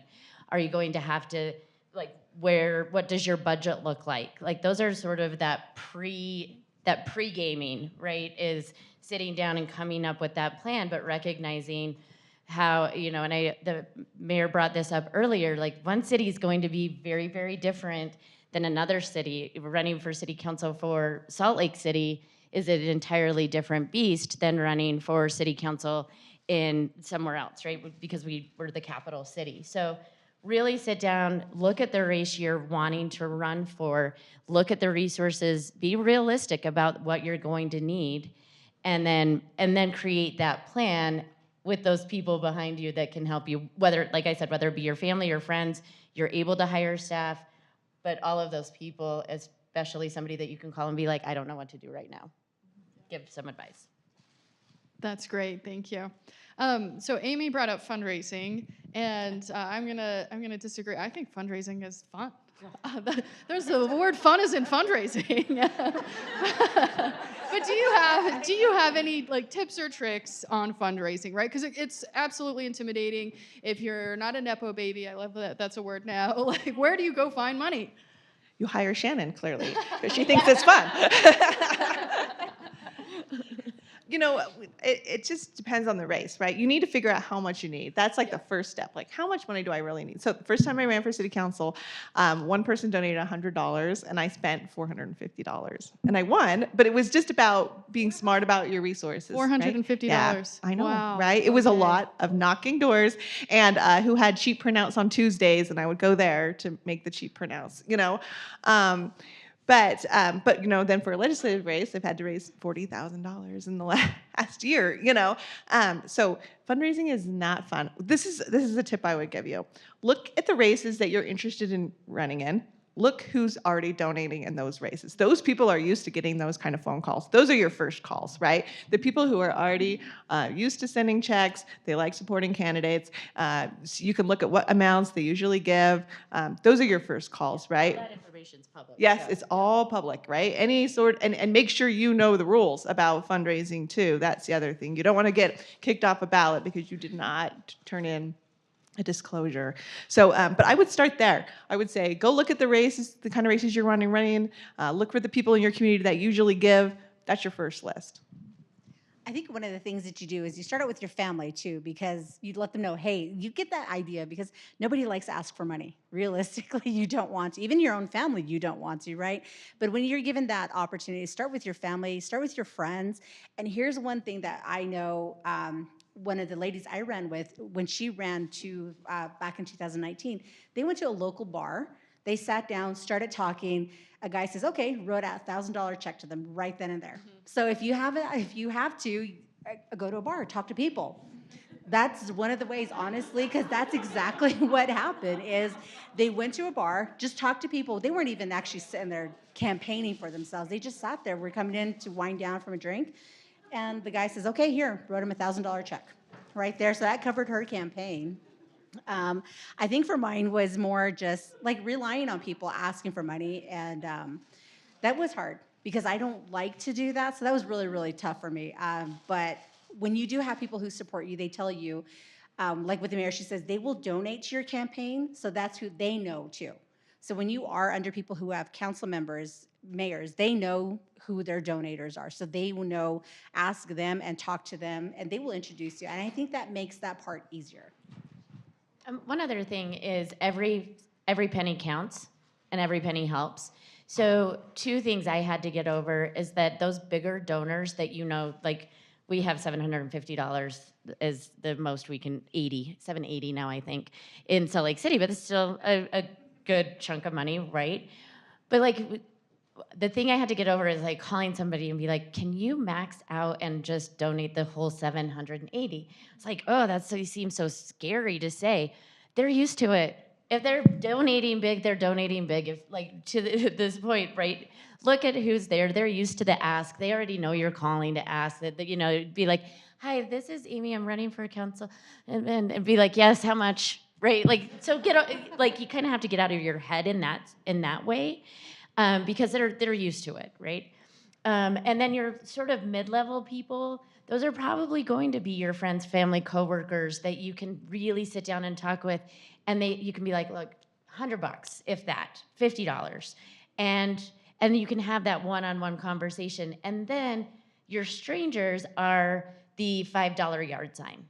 Like, hey, we'd really love to support you, or come over to this event we're having and donate $5 and get a yard sign, right? And that pays for a yard sign, right? And so every penny counts, and nothing should be turned away ever, right? And so I would just kind of like think about it in those phases, right? Of what you're gonna get and how you can really capitalize on getting those things. Because to me, it is intimidating. Again, I had to have like a bottle of wine next to me, being like, okay. That's great. And I think it's important to realize that you might be thinking about who could donate in your network right now, and you think, oh, I don't know any rich people, I don't know any philanthropists, I don't know any billionaires. And you don't know what you don't know, right? And so there's people out there you have not met yet who are willing to donate thousands of dollars to your campaign. They've never met you, you don't know them yet, but they exist. So don't get down on yourself if you come from a regular middle class sort of neighborhood. Last question is, what is the best part of campaigning? What is the bright spot in a campaign? You meet awesome people. You meet just such incredible people in your community. And overall, every campaign I run overall has been a positive experience. I've met people in my community that are just phenomenal, and just getting to know them, and then you learn. I love learning about issues and things, and so often, people would bring up an issue and you think, I don't know anything about that, and you get to say, tell me about it. Tell me about that. I want to know more. I want to know why you care. I want to know why that's important. That's by far the best part. Yeah, I would agree. And I have to say, I know it doesn't seem like this for most people, but I actually can get very shy. And so even knocking on doors, I would sit in my car and have to be like, okay, you got this, Amy. Like, you got this, right? And because it really, I don't want to scare anyone away, but it is a very vulnerable moment, right? And so I would like psych myself up, get ready to go, and inevitably it would always turn out fabulously. I would meet a new person, a new neighbor. To your point, I would hear a new story, a new issue. I loved that you said this, because this is really important. I've gotten this question from potential candidates in the past is, what do you say when you knock on a door and you don't know the answer? You say, what do you think? You turn it back on them, because now you're engaging. Now this person will tell their neighbor, you know that Amy Fowler, that we have 82 of her flyers sitting around, she came by the other day and she said this, and that conversation happens. She engaged with me. She sat and talked with me for a minute, right? And you do get to have these amazing experiences with your community and learn about your community. And then I'm gonna say one last thing real quick, and I'll stop talking, but something came up earlier about how to get people voting. One of the things this last campaign we did is, yes, it's important to knock on doors of people who vote. It's also important to knock on doors of people who don't vote, because they are your community members. So one of the things in my last campaign that we did is we would carry with us voter registration sheets as well. So every door we knocked on, if we would ask, is there anyone here that isn't registered that we would like to get registered? Because we can do that now. And if they would say, oh, I don't know, we'd leave the registration form with them. Now you're actually engaging with your community in a way that is meaningful for all of the members of your community. Yeah, and I think going back to what they did say is you get to meet all these people. You go out that first time you're knocking on doors, you're shaking, you don't know what to say, you're scared. But once you knock on it, you get past the 2 or 3 doors, then you're ready, you're comfortable. Then the next day you're like, okay, I just did that yesterday. That was so much fun. I am so tired right now, but you know what? I'll go at that again, and you'll continue this. And that ends up being your drive, is because you know you're making that difference. You're not just trying to be maybe climbing that, the political ladder. If that's something that you're doing, that's a little bit different than what should inspire you. I think when you realize the issues that are really at hand, because maybe you talk about your own experiences to why you're running. Mine was because I had a drug dealer 2 doors down. And then that resonated with someone. They're like, you're right. We don't want to do that. How do we get them out? How do we do it legally? So you talk about those things, and I think that makes them more comfortable with you, because they said, well, she's just like me. You're not just, because I think a lot of people think, okay, well, you're a political person. You're up here now. How do I get to your level? You're like, no. Don't ever do that, because I am at the same level you are. I have the same issues you have. You don't like the potholes. I don't like the potholes. You don't like those nosy neighbors. I don't like the nosy neighbors. So you get back in there. So I think really getting to know, that was the best part, was getting to meet the people, because even to date, I remember people that I did, and I will always talk about these people. I'm like, do you remember? And I will occasionally try to go back out and say, hey, how are you guys doing? That's what I do, is because they touch me in certain ways that, like, you just realize that how much human they made you too, I think is what it was for me. Thank you, thank you. That is such terrific, valuable advice, and we just really appreciate it. And we appreciate your sense of humor. It's certainly needed on the campaign trail, right? Don't take yourself too seriously. Don't take yourself too seriously. My sister was out putting out flyers with her 7 small children, and somebody sent her a text and said, why did you leave a flyer on my door? My plaque says no politics and no religion and no sales. And she kindly texted back and said, I'm so sorry. My kids were out helping me. Some of them don't read yet. and then they sent a picture from their Ring door camera, right? And it was me. So have fun, have a sense of humor, send it to the family group chat. Thank you so much. Let's give them a round of applause.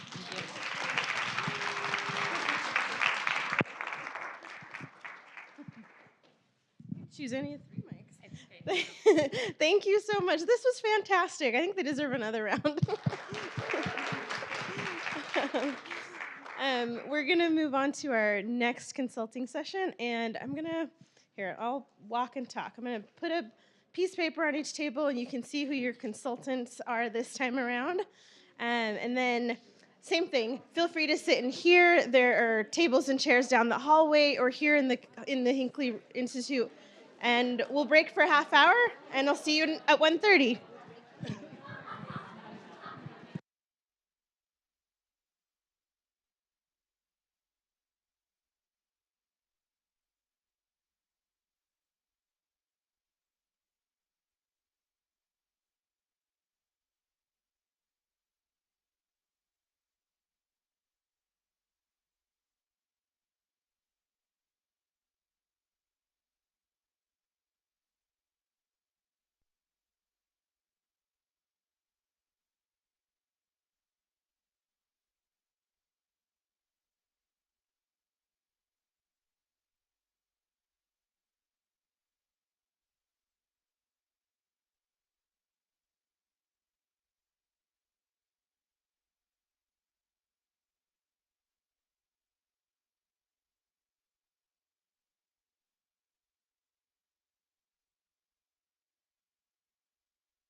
Just flip this on when you're ready. Up is on.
Hi, everyone. 5 more minutes. Thank you.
Hi, everybody. It's time to come back together.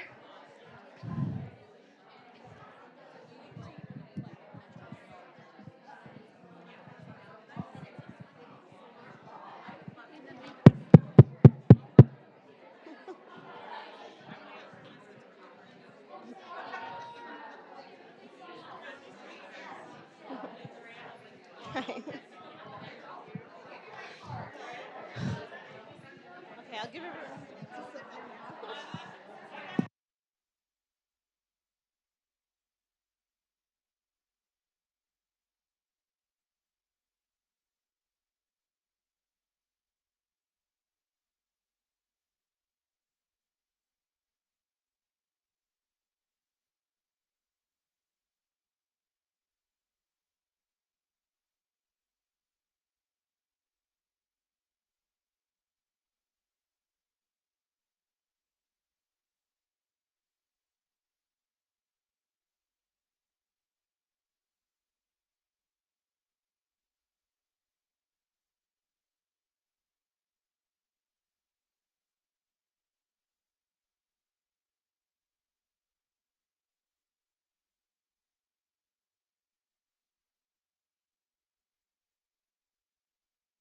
You're good. Yeah.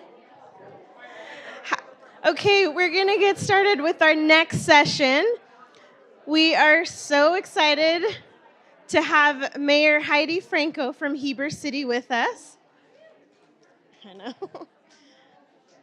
Okay, if everyone could do me a favor and wrap up, that would be really amazing. Thank you. Mayor Franco is going to teach our workshop on how to build coalitions. This is such an important skill when you're running a campaign, and she is an expert at this.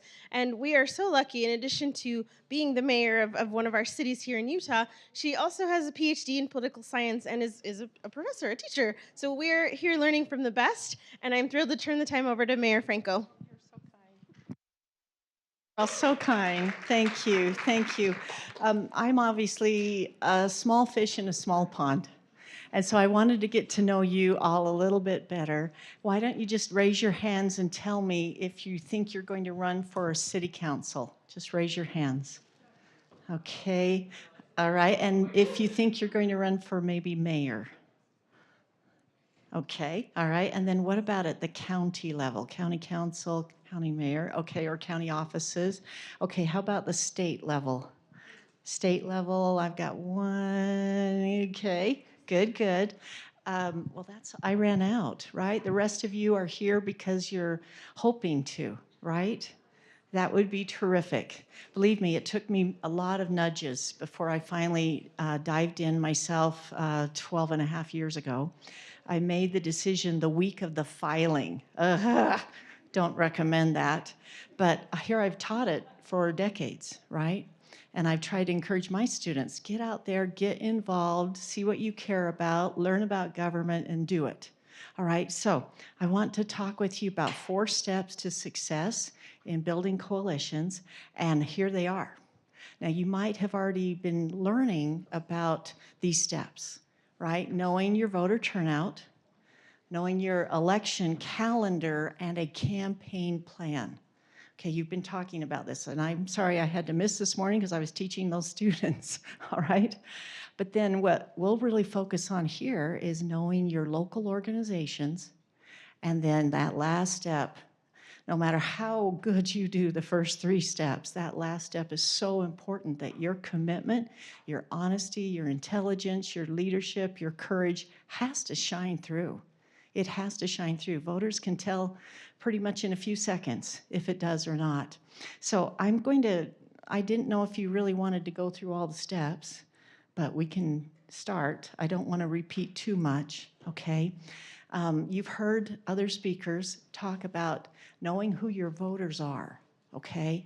But here's the deal. Next year, in the national election, the voter turnout's going to be so much higher, right? In Utah, in 2020, 1.4 million.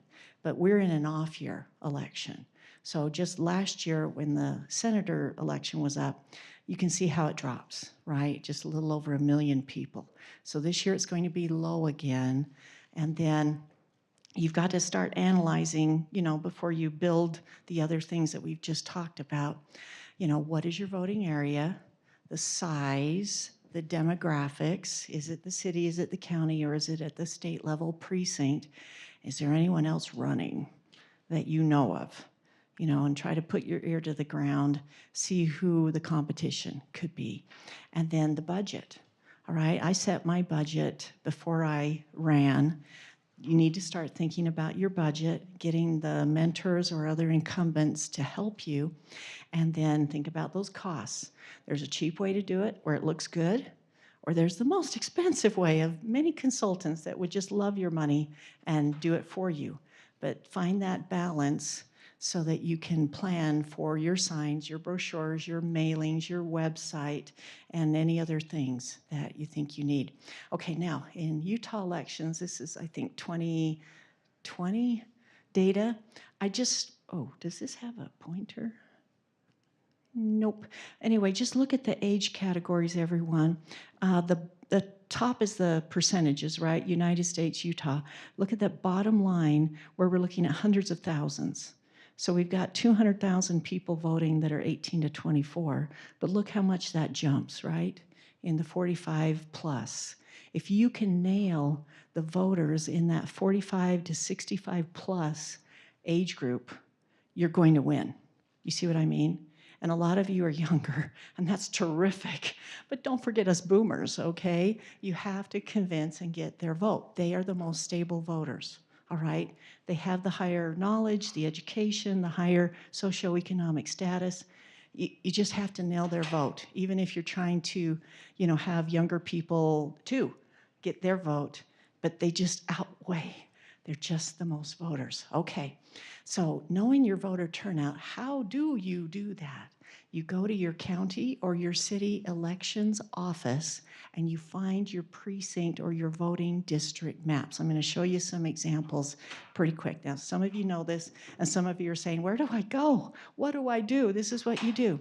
You're trying to find the voting totals in the races the race you're running in. What's the total vote, at least for the last 3 times that people have been elected. You want to have a target figure for how many voters you need to win, okay? In my city, sad to say, it's a couple of thousand, okay? In your districts, it could be 5,000, 10,000, who knows? You've got to see your target total voters and then total to win, all right? So total voters, by looking at your maps and your precincts and your voting district area. So what's the total voters? And you can try to divide that out between Republican, Democrat if you're running in the partisan races, but nonpartisan, it's just total voters. And then what do you need to win? Set that target for yourself. Okay, so we're kind of just doing the building blocks here. And now, where do you live? Who's in your precinct? Usually, the neighborhood that you're in is your voter base, right? Your neighborhood, people that know you. You need to make sure that you get the vote in your voter base. Don't take them for granted. Do not. You need your voter base. So where you live or the area that, your neighborhood around you, do they know you? Hopefully so. Hopefully they trust you. Hopefully you're a good neighbor to them. But you want them to vote for you. Don't take them for granted, okay? Now, once you've gone to your city or county elections office, you need to figure out where the highest voting districts are in your overall district, whether it's your city, right, or your single district within a city. You see what I mean? Where are those high voter turnout places? You heard them talk about it in the lunch hour right before this. Okay, you must win in those high voter turnout areas. That's where you want to concentrate first, right? Whether it's knocking the doors or doing the literature drops or trying to have cottage meetings in homes, right?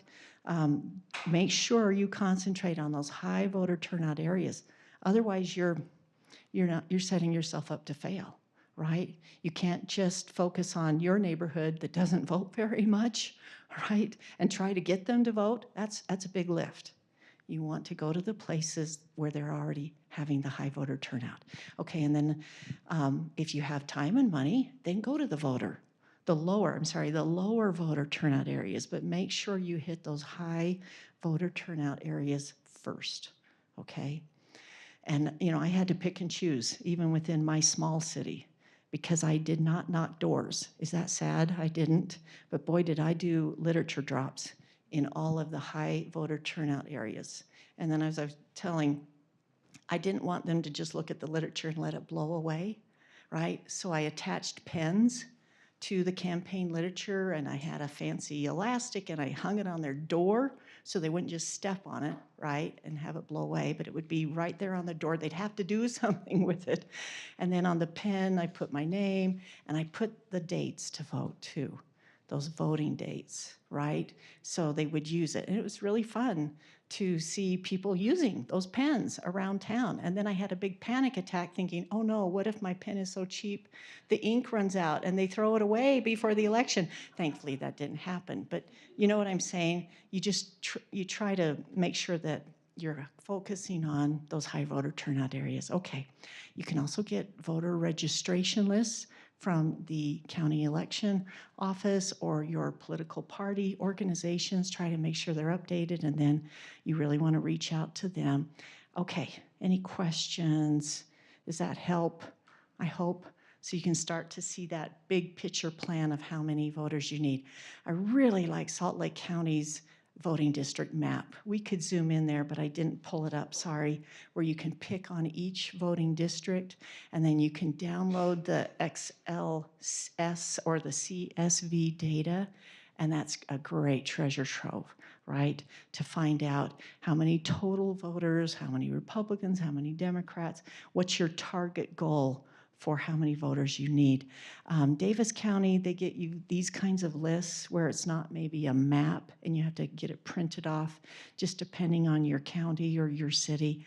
But you're looking at those registered voter totals, how many people voted, how many ballots were cast, and what the voter turnout is.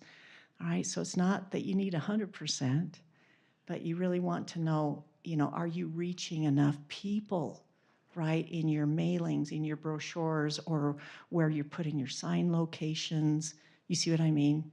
And maybe your hits on your website or your Facebook. Are you starting to reach those numbers that you need? Okay, here's some examples from Utah County or Provo City, right? Those, usually you just go to the elections office or the clerk's office to be able to get that information and make sure you know, where's your district? Where's your base? Can you build from that base? Find those high voter turnout areas. Okay, you've got to win those to be able to succeed. So we're still on the first step, everybody, right? Knowing your voter turnout. Okay, now second step. This is a big deal. Know your election calendar and build your campaign plan into that election calendar. So what does that mean? All right. Get that big calendar set up. Look at all those, election websites that I said with the city and the county clerk's office. You start writing down dates, okay? And then you're going to meet these deadlines, just like they said. Filing deadline, show up first day, first thing. You put your stake in the ground and you go with it, okay? Don't wait till the end and where people think, are they, am I going to? Am I not going to? You get there first day, first thing, all right? You show that you're ready, and you will be ready with these steps. Okay, there's a state election profile you need to meet deadlines for to be listed for every city, county, state office. It's a pretty early deadline. Make sure you've got your picture and your bio there. Get your campaign website ready according to your plan. Get your social media ready. So you want your short bio blurb, right, about you, a good picture, several pictures, however that works. Okay, whoops, there we go. Find out, as we were talking at this table, find out the voting deadlines, when people can register, when they can vote. Be sure to advertise that information on your website or maybe on your literature also, so that they can say, oh yeah, well, here's the day I vote, here's the person I want to vote for, right? and early voting, where to vote. Be sure to advertise that as much as you advertise yourself. Okay, and then we're going to add in all this other stuff on your election calendar and campaign plan. Service projects. Have you ever thought of doing service projects in your community and then sending out media releases and inviting the community to come and help you clean up something or do something? That's a great way to really build trust and to show people that you're dedicated. And then the canvassing, the campaign literature drops. So I was more worried about getting the literature out door to door instead of mailing it. Mailing's okay. I did mailing the third time because I couldn't talk my kids into going door to door anymore for me, okay? They said, no. I said, not even pizza? No, we grew up. We will not be bribed by pizza anymore. I'm like, drat. But anyway, so I did mailings the third time. But anyway, now we'll talk about the coalition groups, right? Step 3, we'll get to that. Any debates, all right? Be sure to watch. You do not want to miss candidate debates that are held by the nonpartisan or the political parties. You've got to be ready for those. Does that mean we evacuate? Just teasing, just teasing. Okay, and so, you know, once you write down these kinds of things, I don't know. Time's out. Sorry to interrupt you. No worries. We can fix it. No worries. I was thinking, is that a good sign? Is it green? Is the AI agreeing with me? I don't know. Okay, and then you'll want to think about your own PR events, right? Maybe the projects that I talked about, or if you're going to show up at a race or a community event. You see what I mean? And you've got to be prepared for all these things. So obviously it's hard to do something every day, but you still have to meet certain deadlines that we talked about first. The voter registration deadlines, the voting days, we talked about that. Okay, so you're starting to see, wow, I've got to think of a lot of things, right? I've got to plan things out, you know, and I can't just be winging it, right? You've got to be ready for these events. You've got to be ready with a media release. You've got to have your website ready to go day one when you file. Does that make sense? I mean, you try to hit these kinds of goals so that everyone knows immediately, okay, she's filed, she's a reputable candidate, here's all her information. You can put your calendar on your website. You see what I mean? Come join me at this event, that event. I'm having a meeting here, I'm having a meeting there. Come in and meet with me. You see what I mean? Now, that doesn't mean you're going to get 100 people coming, okay? But at least they're seeing you are well organized, okay? You've got a plan. You aren't just winging it. You're not just doing it because you're a pretty face. Okay, I can't win on that. But you see what I mean? People have to know that you've got a big picture and that you're ready on the details. Okay, now that's our second step. Let's see, here we go. Here we go. We're going to actually now start to build those coalitions now that you've gotten this far, and that's knowing your local organizations. Okay, now I don't have as many up where I'm from, right? I mean, I know they're out there, and I have tried to, you know, build that support, but I'm going to give you hindsight wisdom. How does that sound? Okay, so who are your local organizations? And you've got to make your list and check it twice, right? Talk to people, especially if you're running in the larger cities or the county-wide or the statewide, you're going to have a lot more organizations that you need to be aware of, okay? So again, your district, are you an at-large in a city as I am, or do you just have a particular district of the city? That's okay to still reach out to citywide groups. That's still good, right?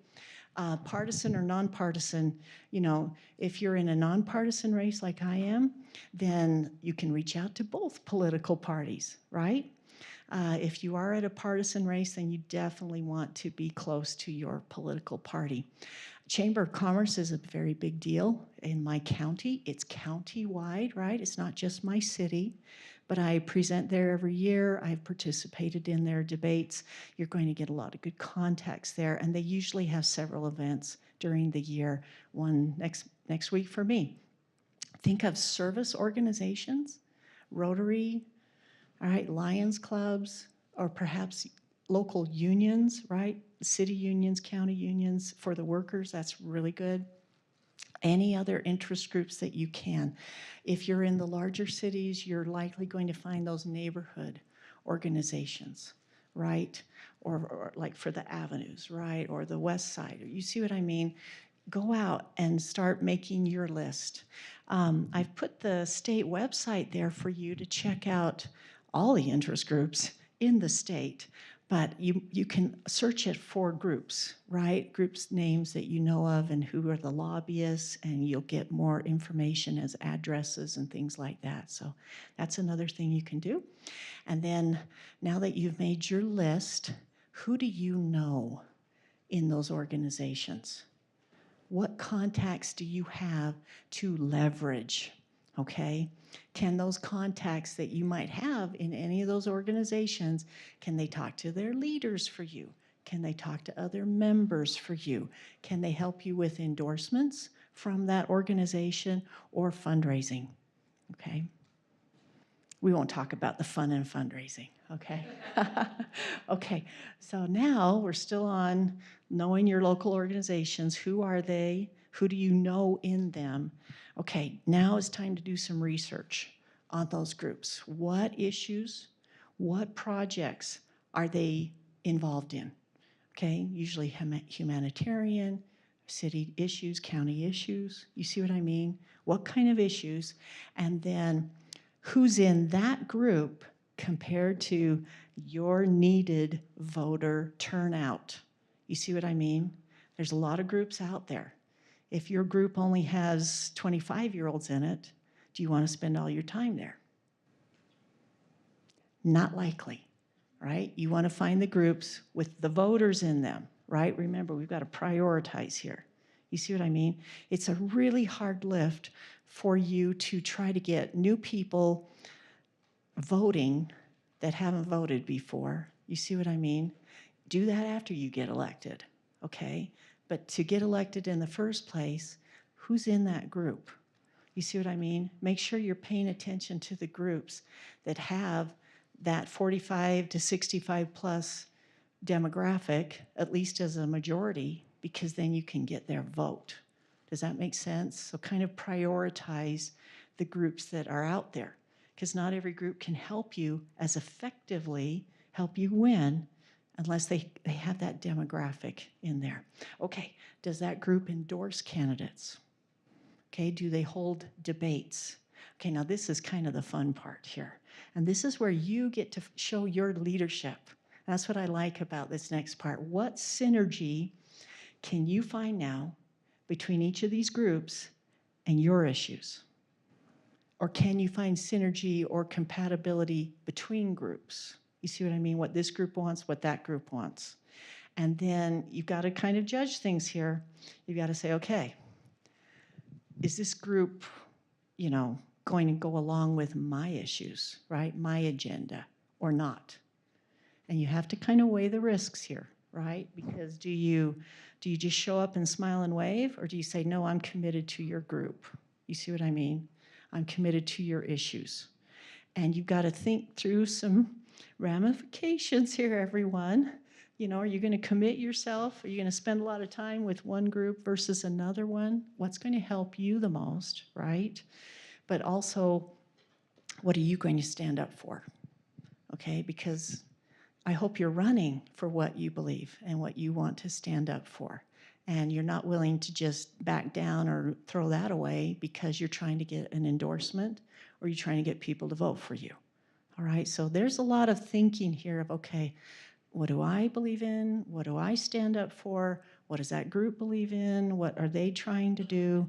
You know, can I work with them, or is it just not going to work? All right, for incumbents, you know, think about what you've done in the past with particular groups or their issues and how you want to address it going forward, right? Any questions? everybody? Okay, you're so kind to write down notes. I'll try to get this posted, and maybe if you'd like, I can get it posted on Google. And then if you want to give me your email, I'm happy to send it out to you, okay? All right, so now this is, again, where this is what you need to do in the next couple of months, everybody. Don't do it in September, okay? It won't work at that point very well. So we're trying to build coalitions to do this win-win, right? And it could be a win-win-win-win-win, but here's the synergy that we're, again, trying to create. Synergy between your principles, your issues, and then the group's issues. You see what I mean? So getting to know the groups, getting to know what they want, what their issues are, what their concerns are, how does that compare to you, and then do that research that you need to do, talk to them and say, okay, can I really find realistic, practical solutions for not just one group, but several groups? You see what I mean? Several groups in maybe one proposal or two proposals that you could then advocate for. Okay, think about the synergy that you can create. All right, you're not just dealing with one group individually, right? We believe that, well, we used to believe that people belong to a lot of groups or could potentially belong to a lot of groups and have a lot of various interests, right? And so you're not just, you just can't separate the groups. How does that sound? Don't try to. You might have to, but try to bring groups together with realistic, practical solutions that you can propose. And that's what's so exciting about this, because you're going to show your leadership this way. You're going to show your thinking skills. You're going to be able to show your intelligence, your creativity. You're going to be able to get more media attention and more attention from these groups if you can find solutions, think of, new ways to help more than just one group at a time. What do you think? You're like, can I do this before I file? Yes, just try, because the more you get to know about the groups, you'll start to see these kinds of things. Well, they want this and they want that, but I could bring them, right? I can bring them together, and maybe they've thought of it or maybe they haven't, but if they have, you're an advocate, right? You're helping them see that you know what's going on, and that, or if they haven't thought of it, then they're saying, "Ooh, she has good ideas," right? Okay, so you've got to show your leadership as you're trying to build the coalitions this way, and you can use it in your brochures. You can use it on your website, right? I mean, you'll have something to talk about if you feel like, I don't know what I'm going to say. This is something you can talk about, right? Okay. So don't forget, once you're to this point, to go out now and meet, right? Meet with those organizations. Talk with the leaders first, if you can, or anyone else you know in the group, right? You're trying to leverage that. You're already going to be able to address their concerns, right? Now, granted, approach them the best you can and learn about them from their point of view, not just your own research, right? And then ask to present. Usually community groups that are worth their salt will have candidates come in regularly and talk to them. It won't be something new or surprising.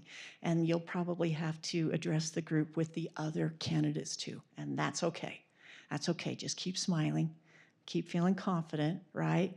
Make sure you got that strong backbone going on when you're up there and, with competing with everyone else. But ask to present. You can do it before the primary or the general election, whatever they'll let you do, okay? But again, don't spend a lot of time with places that aren't going to get you your votes or that take you away from your agenda and your issues. You've got to think about that, right? The ramifications and you really need to think too, okay, is this group going to appeal to the rest of the population? You see what I mean? Will it build my reputation, right? If I come out and say, I'm really committed to this group or their causes, is that what you want to be known for? You see what I mean? Sometimes you might say yes, and sometimes you might say, nope, I can't. So, boy, you just have to weigh these things out, right? Okay, definitely participate. That's okay. No worries, no worries. We've all been there, right?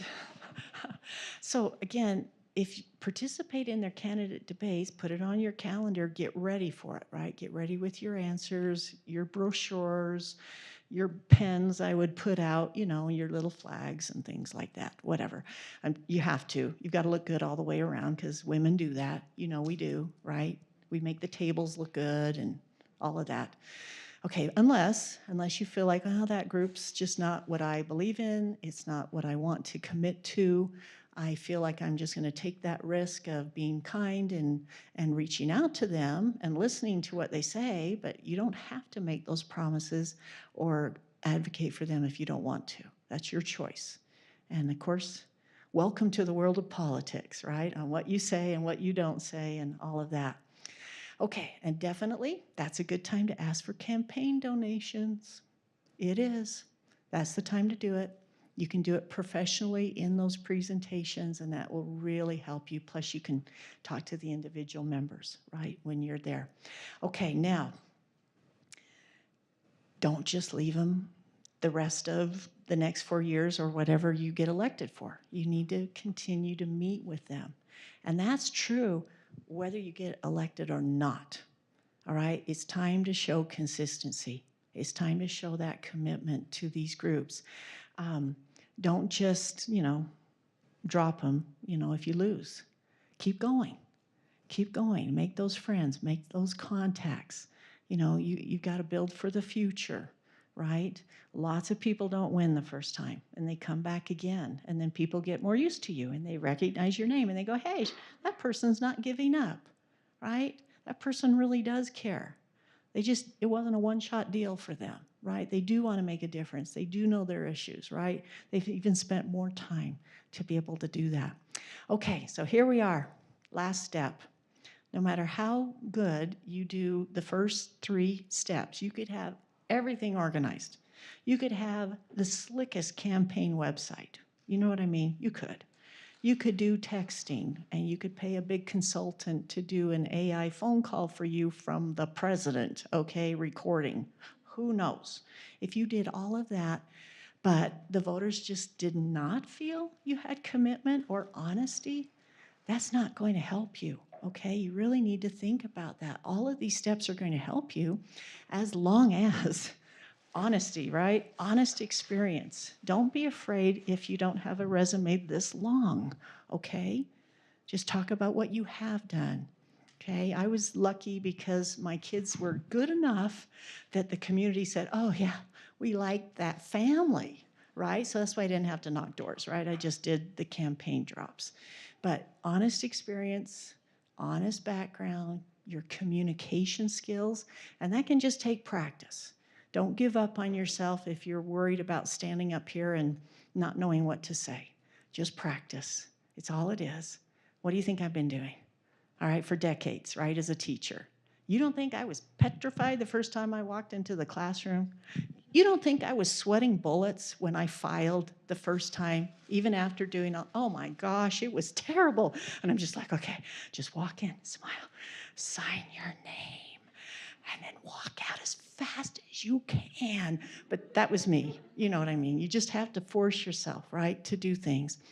And show your commitment to the public. Oh my gosh, I'm so sick and tired of people that get elected by saying one thing and then flip and do the exact opposite when they're elected. And boy, that just breaks my heart, because you made promises to the voters. All right, let your commitment show to the voters. And you have to do that before the campaign starts, during the campaign, and after the campaign, okay? And that's whether you win or not. Seriously, everyone, think long-term here, okay? Before, during, and after. And I hope I'm not going over time, everybody. So it's not just talking, right? It is walking, this walk. And looking at yourself in a new way, that you can be a leader, okay? You can. Anybody can be a leader. Right where you are sitting, you can be that leader. And you can be that leader in your community. It's just hard for us to see ourselves like that. It is hard, but that doesn't mean you have to go around with a badge on either, right? But that you care and your commitment shows through. Okay, so I would just encourage you to stick to your principles, your standards, your issues, your commitment to public service and to the voters. Keep your promises. Work hard on your proposals, right, that you've come up with the coalition, knowing your coalitions, okay? And keep working that way, whether you're elected or not, and keep that long view in mind. Okay, whew, you ready? Good luck. I'm almost done. So I love this quote by Margaret Thatcher. If you just set out to be liked, you think it's a popularity contest, or some people do at least, you would be prepared to compromise on anything at any time, and you would achieve nothing.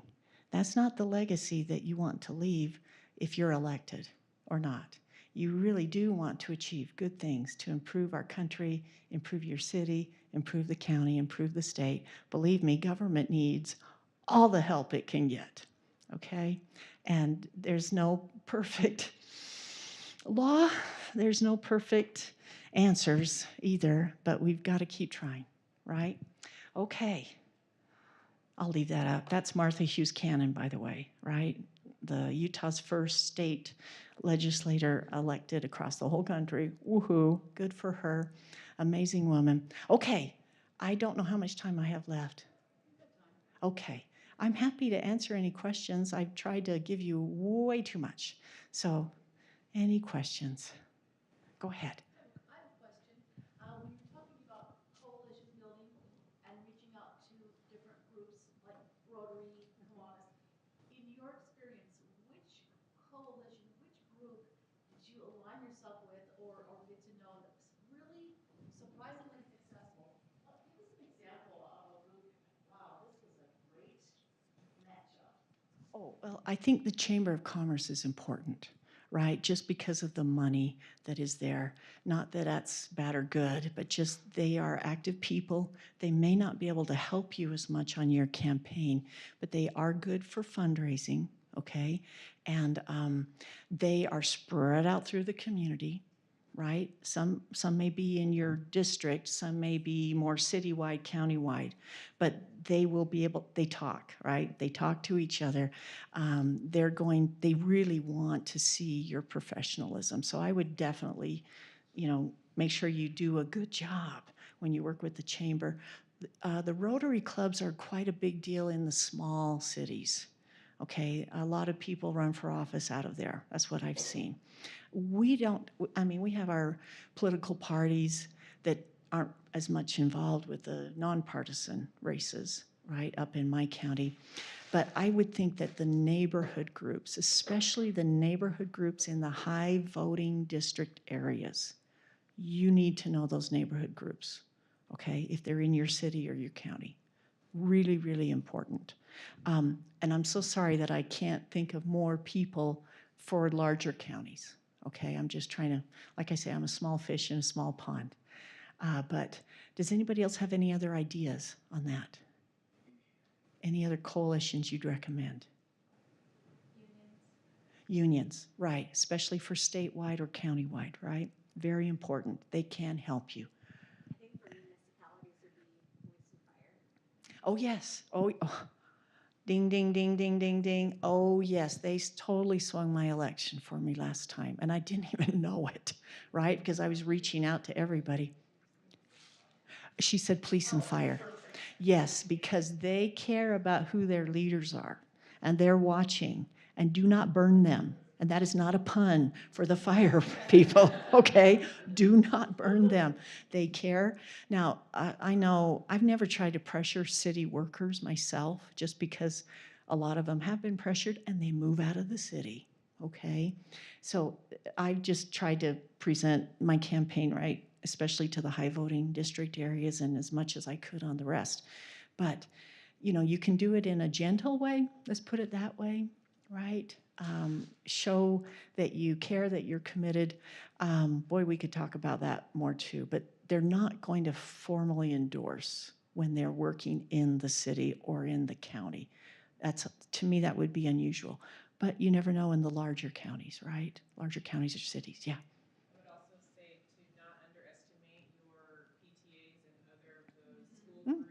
Very good. Anything that your kids are involved in, you're there, parents are there, be involved in that. Excellent, excellent, good one.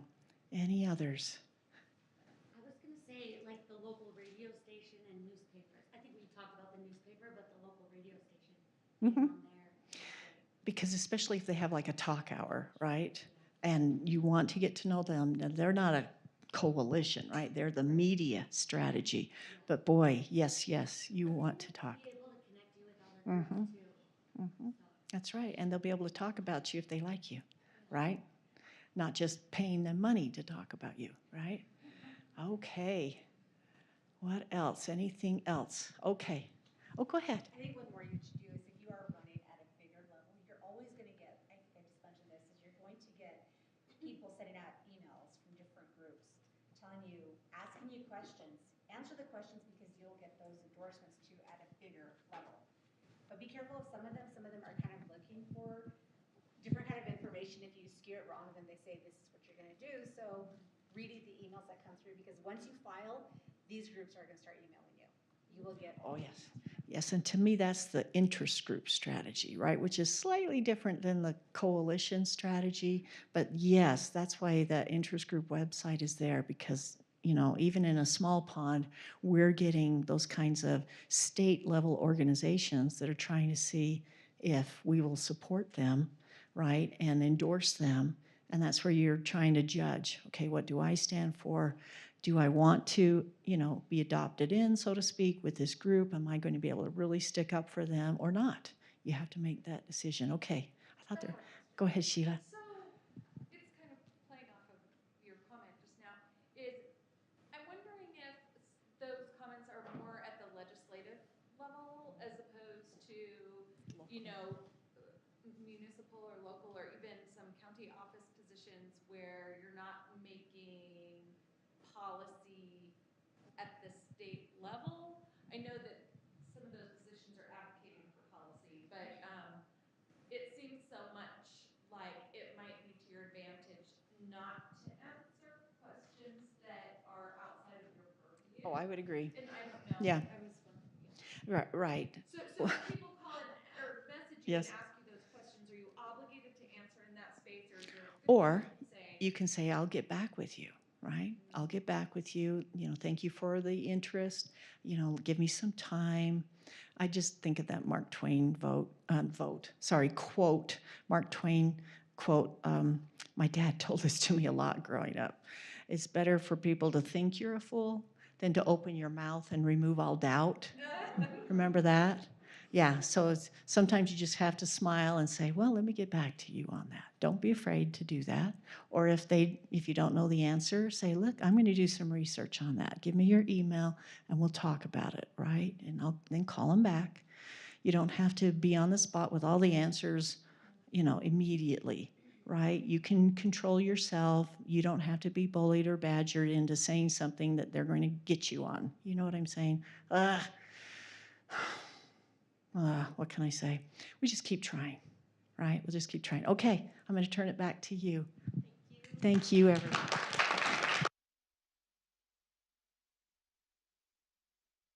Trying to clap and hold the mic doesn't work. Thank you so much, Mayor Frankel. We're so grateful for your time and expertise.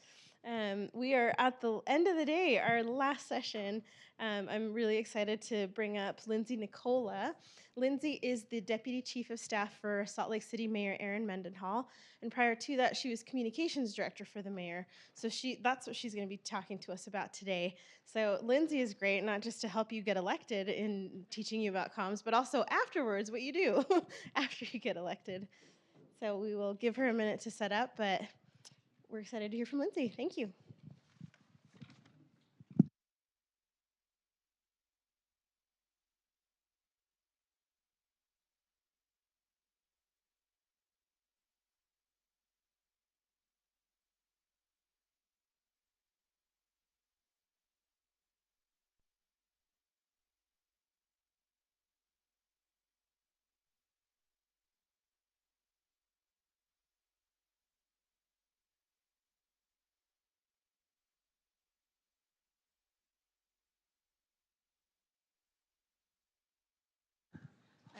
Is it?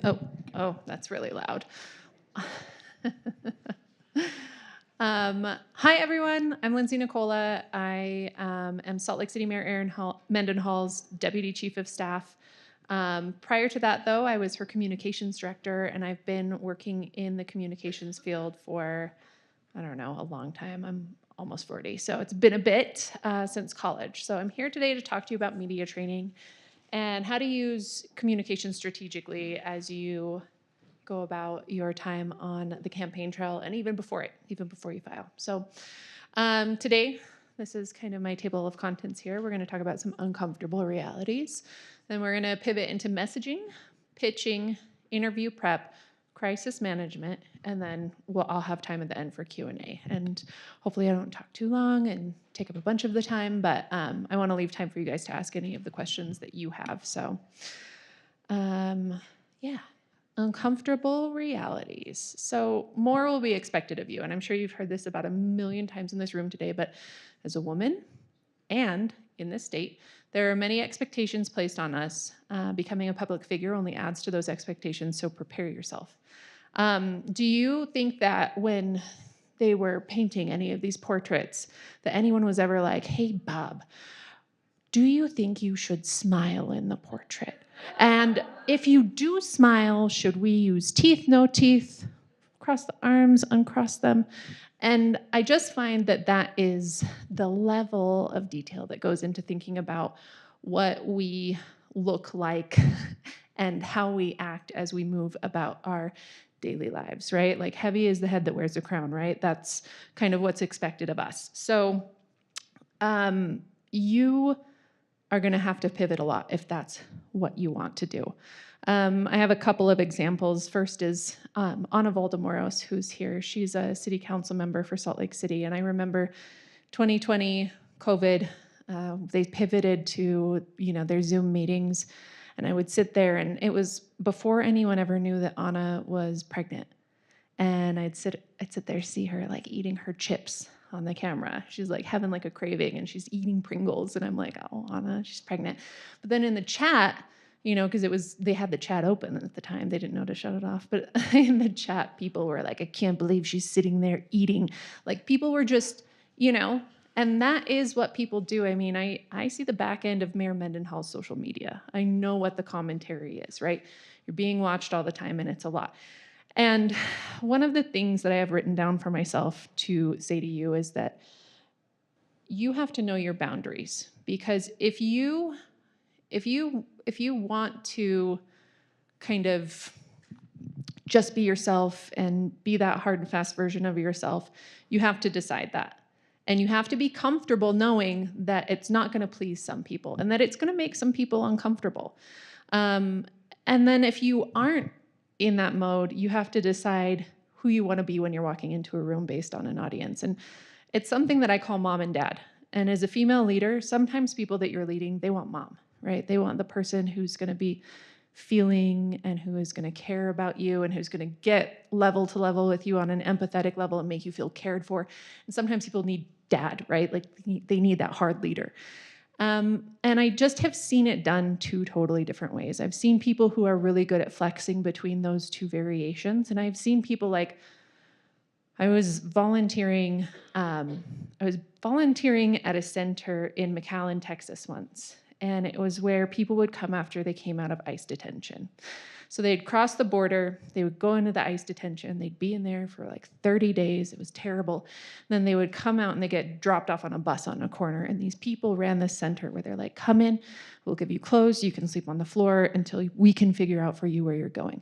These are people that didn't even have shoelaces in their shoes, right? And they were just like, they're in a bad place. And when we were there volunteering and doing all of the work that we were doing to feed them and get them where they were going to meet with their family in the United States, Nancy Pelosi came in with a bunch of media. And she came in a head-to-toe white suit and like 6-inch heels, right? She walked in the room, very different from the makeup of the rest of the room, right? And she has every right to dress exactly how she wants to dress. So I'm not going to take away anything from that. But if that's what she wants to do. She also does the calculus of understanding there's going to be opinions about that. And that might mean wins in some places and losses in other places for me, but I'm just going to stick to who I am. So I guess the bottom line point there for me around this kind of what I feel is an uncomfortable conversation, because it's so often a conversation that many people don't have to have, is that you have to decide if you want to just stick to your guns, be exactly who you are, which is, I feel like that's who I am. Like, I'm in jeans and a shirt all the time, just my boots. I'm gonna be exactly who I am. But some people, they wanna go into a room and they want to feel comfortable in that room, and for them that means kind of knowing their audience and fitting in. And that's 100% okay too. You just have to do that calculus. So, messaging, something more fun, I think. So, your policy is always your foundation. Lead with the why and tailor for your audience. So we're gonna go through these points right here. And I have a lot of notes, so I'm gonna refer to them a lot. I'm not making eye contact, but I just wanna make sure I give you the information. I'm not the person who's supposed to be speaking to large audiences, but I'm gonna tell you how to do it, even though I don't do it really well. So when I say your policy is your foundation, I think that if you're running for an office, what people want to know is what you're going to do for them, right? They want to know how you're going to be their leader, because you truly do represent them, right? And I think I never worked in government or politics before working for the mayor. And what has impressed me so much about being able to work for Salt Lake City Corporation is that every single person in the entire city working for it is a public servant. And we do it because we love the city, we love the people that work there, and we want to do good things for them. And the need for that attitude is at its biggest at that elected official level. So people want to know how you're going to represent them, the things that are key and important to you in that position, right? Whether that's, as a mayor in a growing city, what does our growth look like, right? What are you going to do about the homeless population? How are you going to help them? What are you going to do about, COVID recovery? There's a lot of different topics that might matter to your community. You need to know those topics, and you need to know what your intent is around them so that you can shape your messaging related to that. I think people also want to know how you're going to approach your role, right? What type of a leader are you? We've got lots of different types of leadership, right? There are people who are bulldozers. That's not a horrible thing. That's just a very specific leadership style. I'm going to go in, I'm going to do this one thing, and I'm not going to give in any way, right? I wouldn't necessarily recommend it. It's very hard to get things done in this state in that way. And I think especially as women, it is hard to get things done in this state in that way. Coalition builders, I think, tend to get a lot more done. You build trust with people, and that's how you open the doors, and that's how you make things happen. And I think that most people that you're knocking on a door trying to earn their vote, being able to tell them, I'm going to represent you well. Here's how I work well with people. Here's how I lead people, into a solution that's going to work for us. They're going to want to hear that from you. Second thing I have here is lead with the why. And what I have written here is your heart, context. I think when we are ever talking about a topic in the mayor's office, we talk a lot about the information side of it, but we also talk about the feeling side of it. And just to give an example, because I'm kind of saying it the wrong way, is crime statistics. Very sexy topic. Crime stats are what they are, right? It's math. They're numbers. And if crime is down, that's what the statistics say. So you walk into a room and you say, I'm so proud to say that crime is down across the city. And then an hour later on your Twitter and in your email inbox, it's like, screw you, crime is not down. Someone broke into my car last night. This is so upsetting to me. And you take a step back and you're like, well, the math says that crime is down, but you are upset because your car got broken into, and yes, but that doesn't mean that crime isn't down. Wash all that away. People don't care if crime across the city is down, because when one crime happens to them, it feels like crime is everywhere, right? And so when I say lead with a why or lead with emotion, it's including that context, right? I know that, it might not feel that way to you. Like if you have had a crime happen to you, you know, it feels like the worst thing ever. And saying crime is down doesn't mean that we're going to stop what we're doing. But here's the number, right? So it's taking into account that audience of people that your messaging might not relate to and like kind of finding their heart, right? Or if it's, you know, if it's a sad topic, I think that, you know, back to this phrase, mom and dad, sometimes people really do want to hear from mom.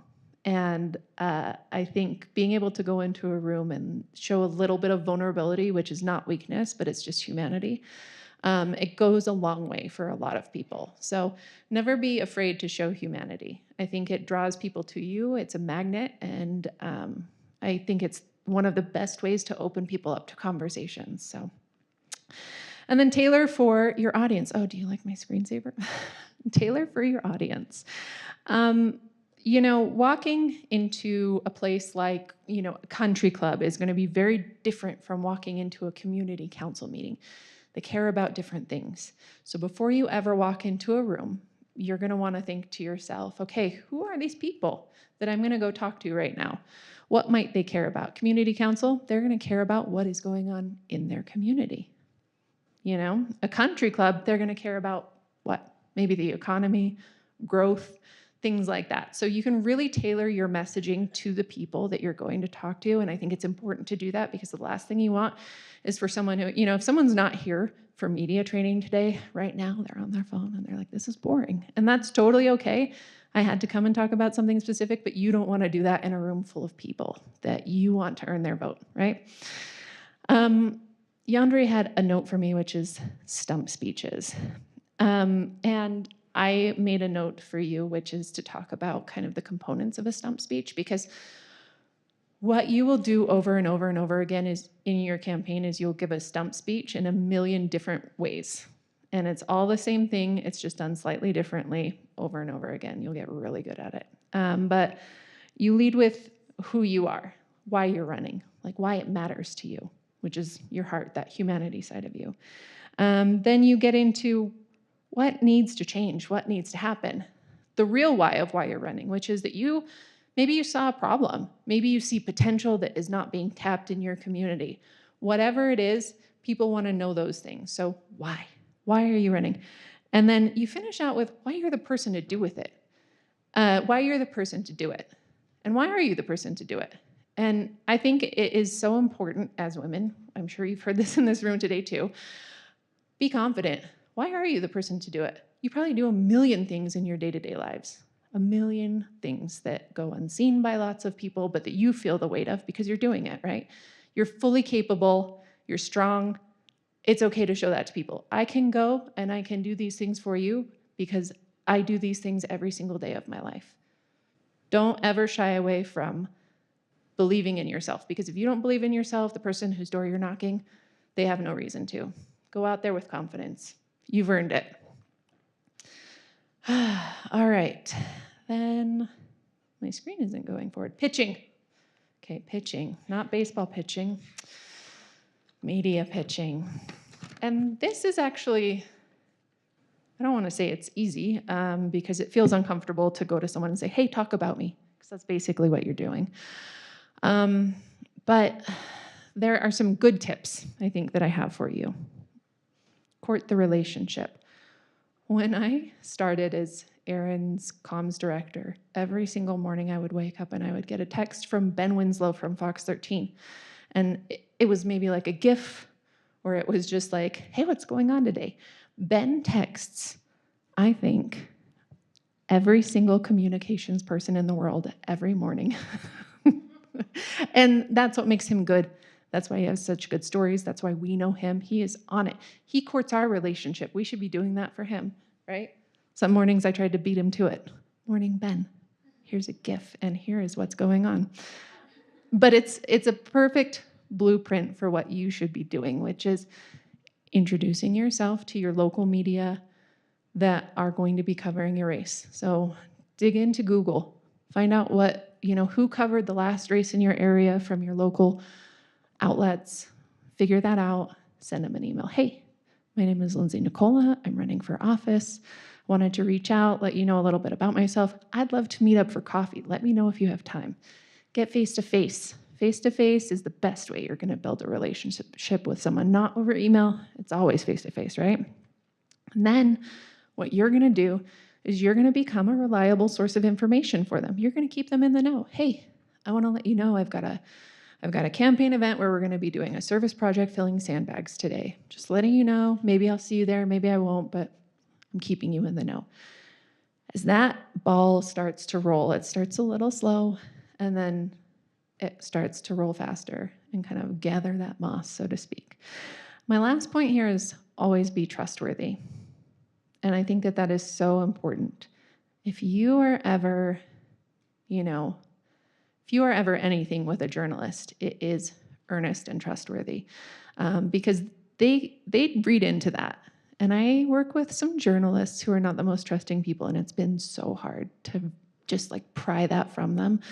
But go into things, be honest, be straightforward with them, do everything that you can to just tell them the truth about things and tell them who you are. Don't try to really sell yourself on them.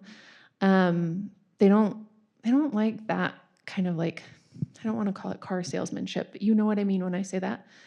Just be yourself and teach them through time that they can trust you. And that what that will mean is a long-lasting relationship with that journalist. And that's a really good thing, because if you get elected, you're going to need them. You're going to need them through your whole career. So I think one thing I don't have up here, which is kind of both court the relationship and keep them in the know, is persistence. It's going to feel like stalking. It's going to feel uncomfortable. And you just have to do it, like be pleasant, be someone who that they would want to be friendly with, but make your way, right? Someone, Yandri, also had a note for me in our email that said, how do you leverage media outside an interview? I feel that many roads will just naturally lead to an interview, right? So like if you're thinking about a topic, you're probably participating in it. So you might be doing the interview anyway. But I think that this ties back to courting a relationship with someone, which is that if you become a source for a journalist in areas of coverage that are not just yourself, I think that they'll value you even more, right? So sometimes with Ben, if I know something's going on and it has absolutely nothing to do with the mayor, I'll still tell him. I'll be like, hey, have you heard of this? Jen Shaw.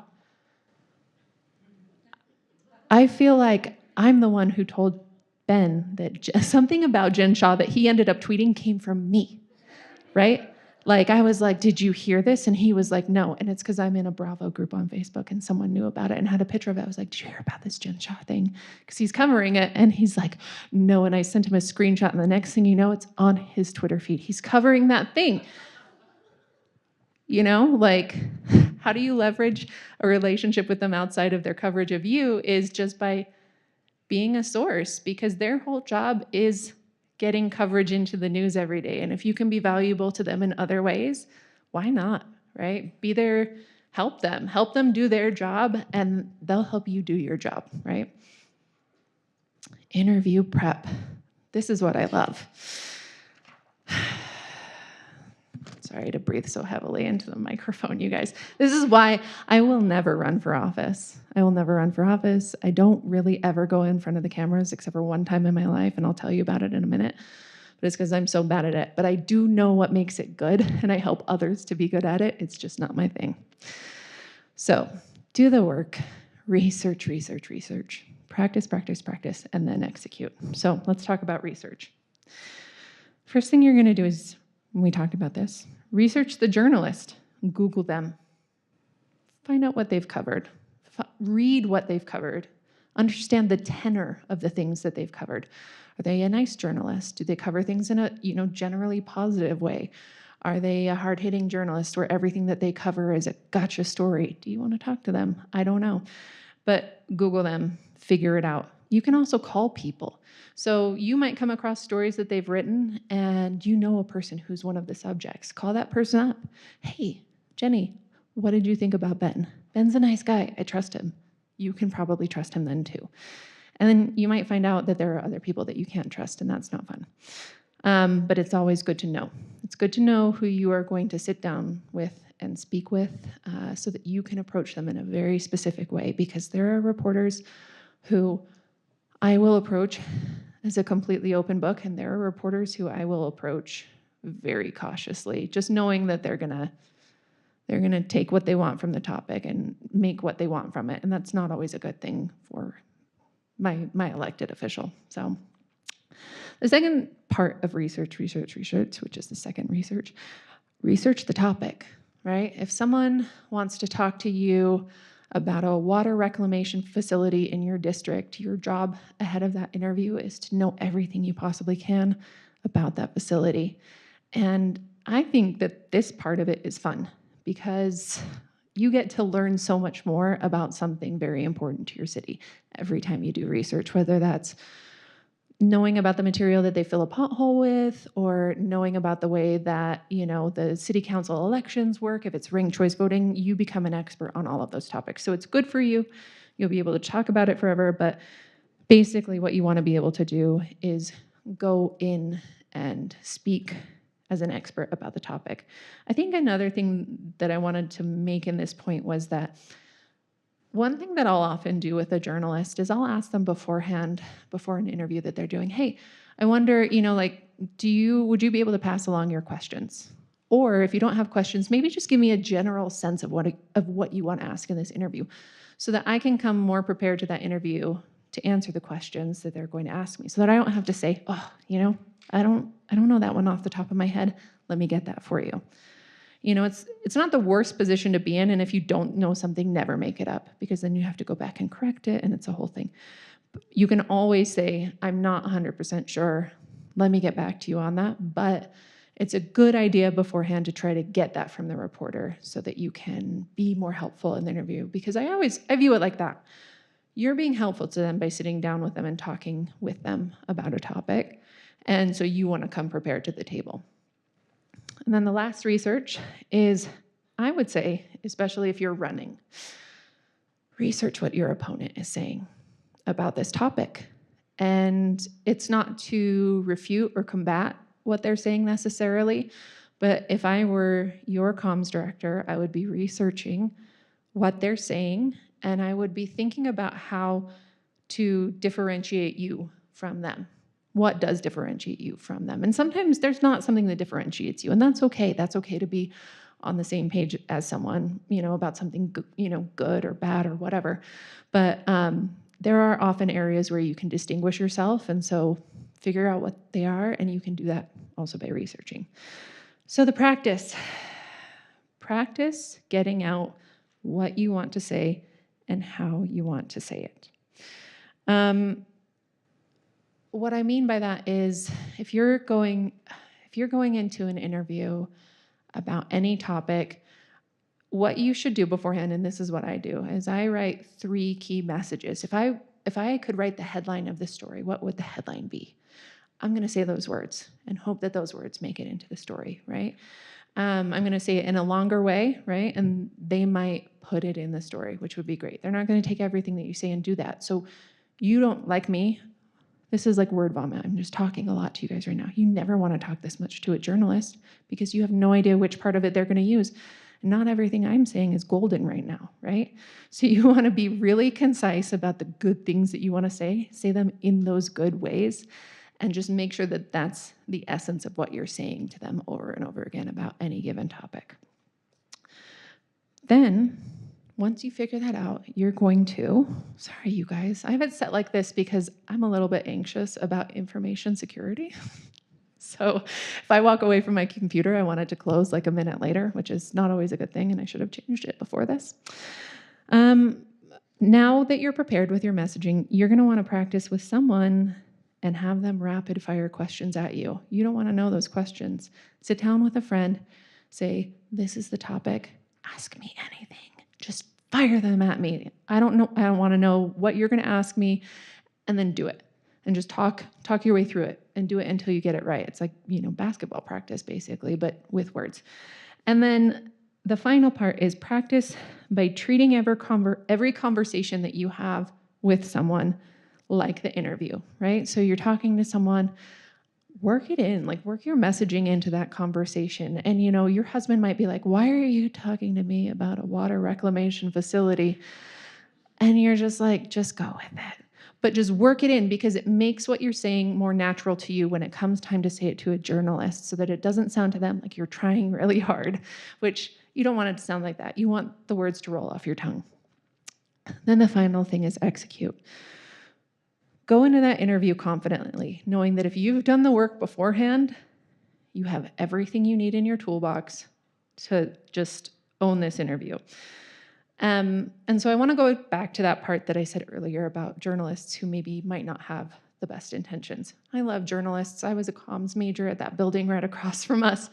I love journalism, okay? So I'm not dogging on it, but sometimes there are journalists who their job is to get ratings or viewership or readership, or maybe they want to earn themselves an Emmy and they really have to distinguish themselves from other people, right? And so it's hard because you go in, I hope you never have to do this, right? But if you're running for mayor, you might, sorry. You might go into an interview with someone someday knowing that what they want to do is publish a story that's going to end up terrible. You're going to go in and you're going to answer every question perfectly, and you're going to come out and you're going to see that story and you're going to be like, I knew it was going to be exactly like this, and it's a terrible feeling. Sometimes preparation can get you away from that. Not always, sadly, but sometimes. And I want to tell you a story about one time that I was able to do that. There's a reporter who's, I think, a lovely gentleman. And it was around the time that the mayor instituted her second mask mandate, which is after there was like a whole thing where like the legislature had said you can't do it, and then the legislation ended and we were like, guess what, we can do it again, we're gonna do it. And so she instituted another one, and she had an event that day at the YWCA. And if you don't know, when you institute a mask mandate or requirement, whatever you want to call it, I always called it a requirement publicly, but you know, we'll say what it is here.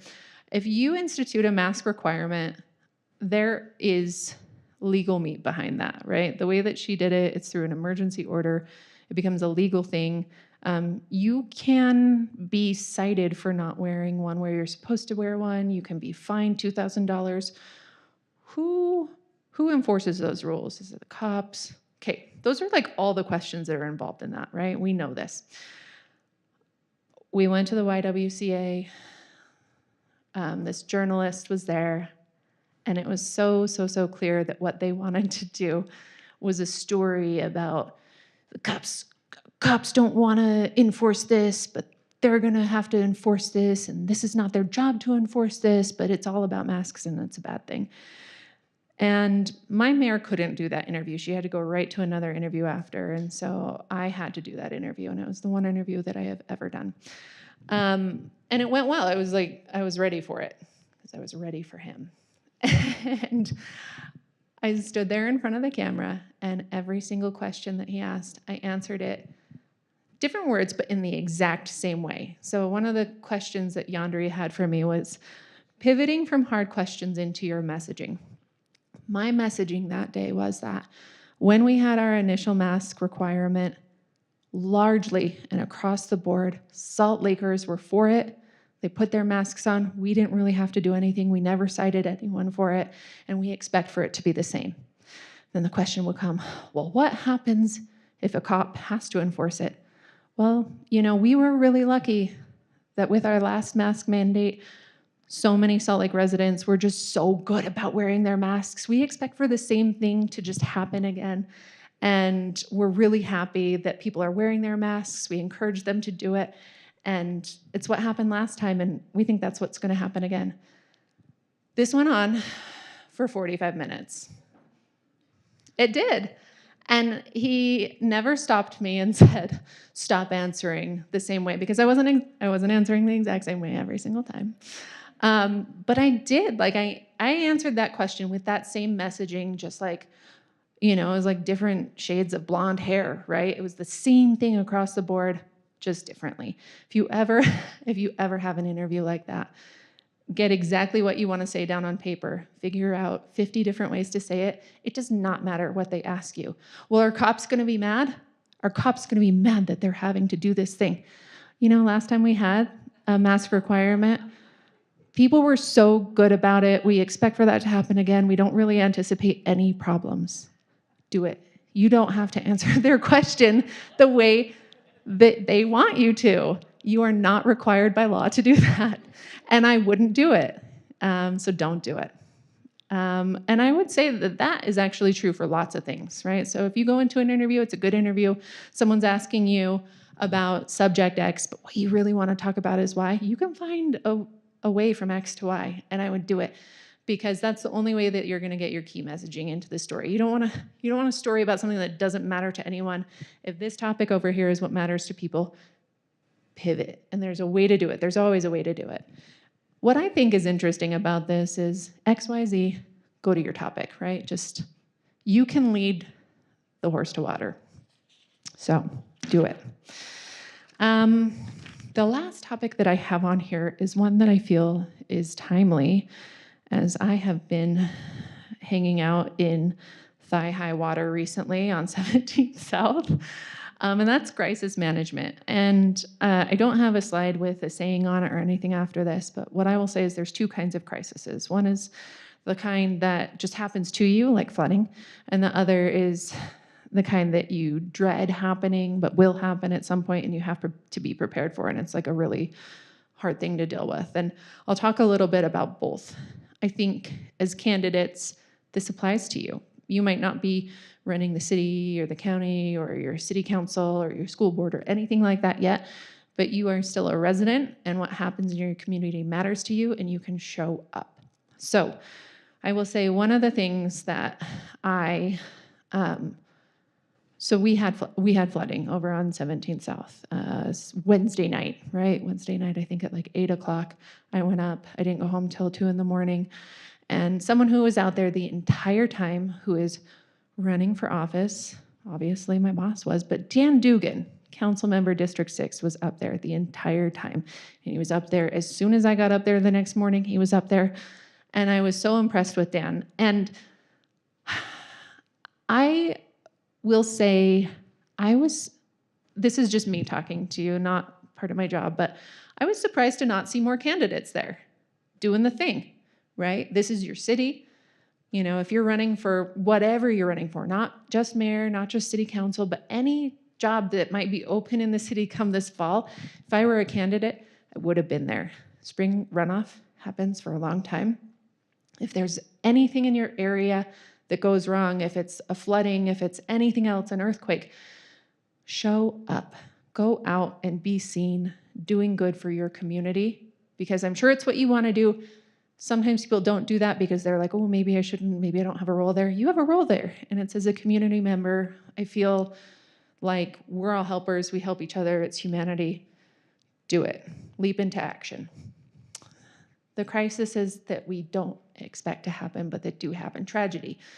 You know, it can strike any minute. It's different from a natural disaster like flooding. It's, God forbid, a mass shooting. It's, you know, it's 2020, right? George Floyd, right? Any of those things can happen at any moment. You're going to have to speak up about that as a candidate. Be prepared to know how you feel about hard topics, right? The shooting happens. Do you want to talk about gun control? You need to know that now. And you need to know how you're going to talk about it. So it's hard to prepare for crises, but I'm an anxious individual and I love to be prepared for anything. So I encourage you to not be anxious, but to also prepare. So I want to open it up to Q&A now. If anyone has questions, I'm happy to answer them. And then what I'm going to do is I'm just going to put my email address right here. If you ever have any questions, you can email me. If anything ever comes up, I'm always happy to help. I will help any of you.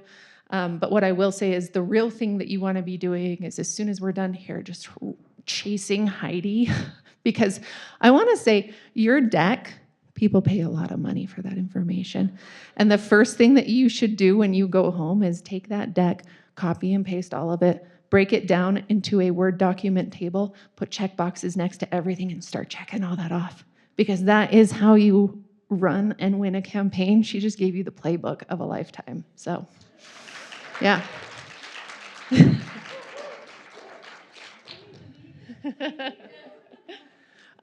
Does anyone have any questions? You can, yeah, go ahead. Do you, like, if you were talking about preparing for the interview, like a journalist is gonna ask you a bunch of bad questions that you don't really want to answer, like, do you take those or do you ever not take them? Probably. That is actually, it's a really good question. And I think it depends on what you want. I think sometimes you have to answer tough questions, right? Sometimes, yes, absolutely. But sometimes there is a time and a place where the story is just going to be nonsensical garbage and you don't want to participate in that. And that's fine too. So I think before you go into that interview, it's like the prep work that you do, knowing, because if you have to talk about, if you go into an interview where it's going to be about like gun violence, you have to answer all those hard questions. You cannot poo-poo any of that. You should be really straightforward about it. But if it's about, a hyperbolic situation of, a cop arresting someone at a kid's soccer game over not wearing a mask, I'm not going to answer that question. That's silly. It never happened. It never did happen. Why? Yeah.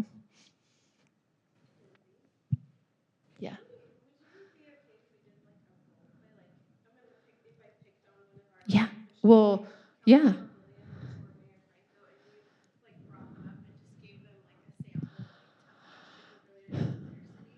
Yeah. Mm-hmm.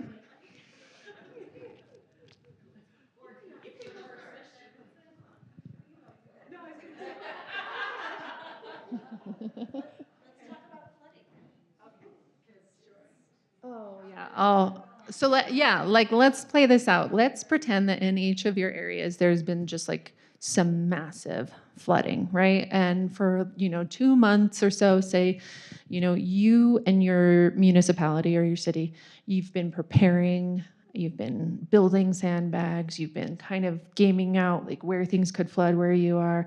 You've been saying to the media, we feel prepared to mitigate whatever might happen. And then, boom, flood.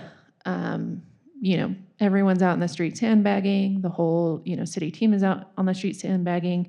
And you give your first press conference to give an update on the status of the flooding.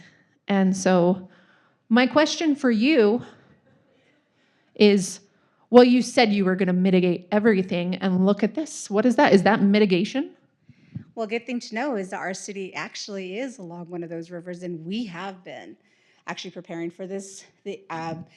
With the runoff, we weren't expecting the quick temperatures as quickly as we did. However, we are going to work our way back around and see how quickly these waters are rising, but we are also going to take a look at what's happening up near the canyons. I like it. I will say, if you were with me in Mobile Command, where this actually happened like 3 days ago, as we were preparing to give that first news conference, what I would have said to you is, this is what mitigation looks like. Because, and of course, we would never say this to the media, but there's a big difference between what the word mitigation means and what the word prevention means. And what we said we would do is mitigate. So lead with like the big message, which is, this is what mitigation looks like, and that is what we're doing. You can kind of turn your back and there's sandbagging behind you and there's water racing across the road. And then you go into temperatures dropped. You give all of those things because that is exactly what happened. It was like, but yeah, perfect. Should I do one with you? I'm curious from you, do you get a lot of questions around the growth in Heber and it being bad growth? Because I think that that's one of the trickier questions that elected officials get asked a lot, because growth happens and it does not stop, right? And so growth isn't always seen as good by people, and growth is seen as something that's negative or just beneficial for developers. And so I'm curious how you answer those questions. And this is obviously a continuing campaign theme, but now I need to answer it, right? Yeah. Okay, yeah. Heber City is one of the fastest growing micropolitan areas in the country, and we've been so for almost a decade plus, and the Olympics helped, right?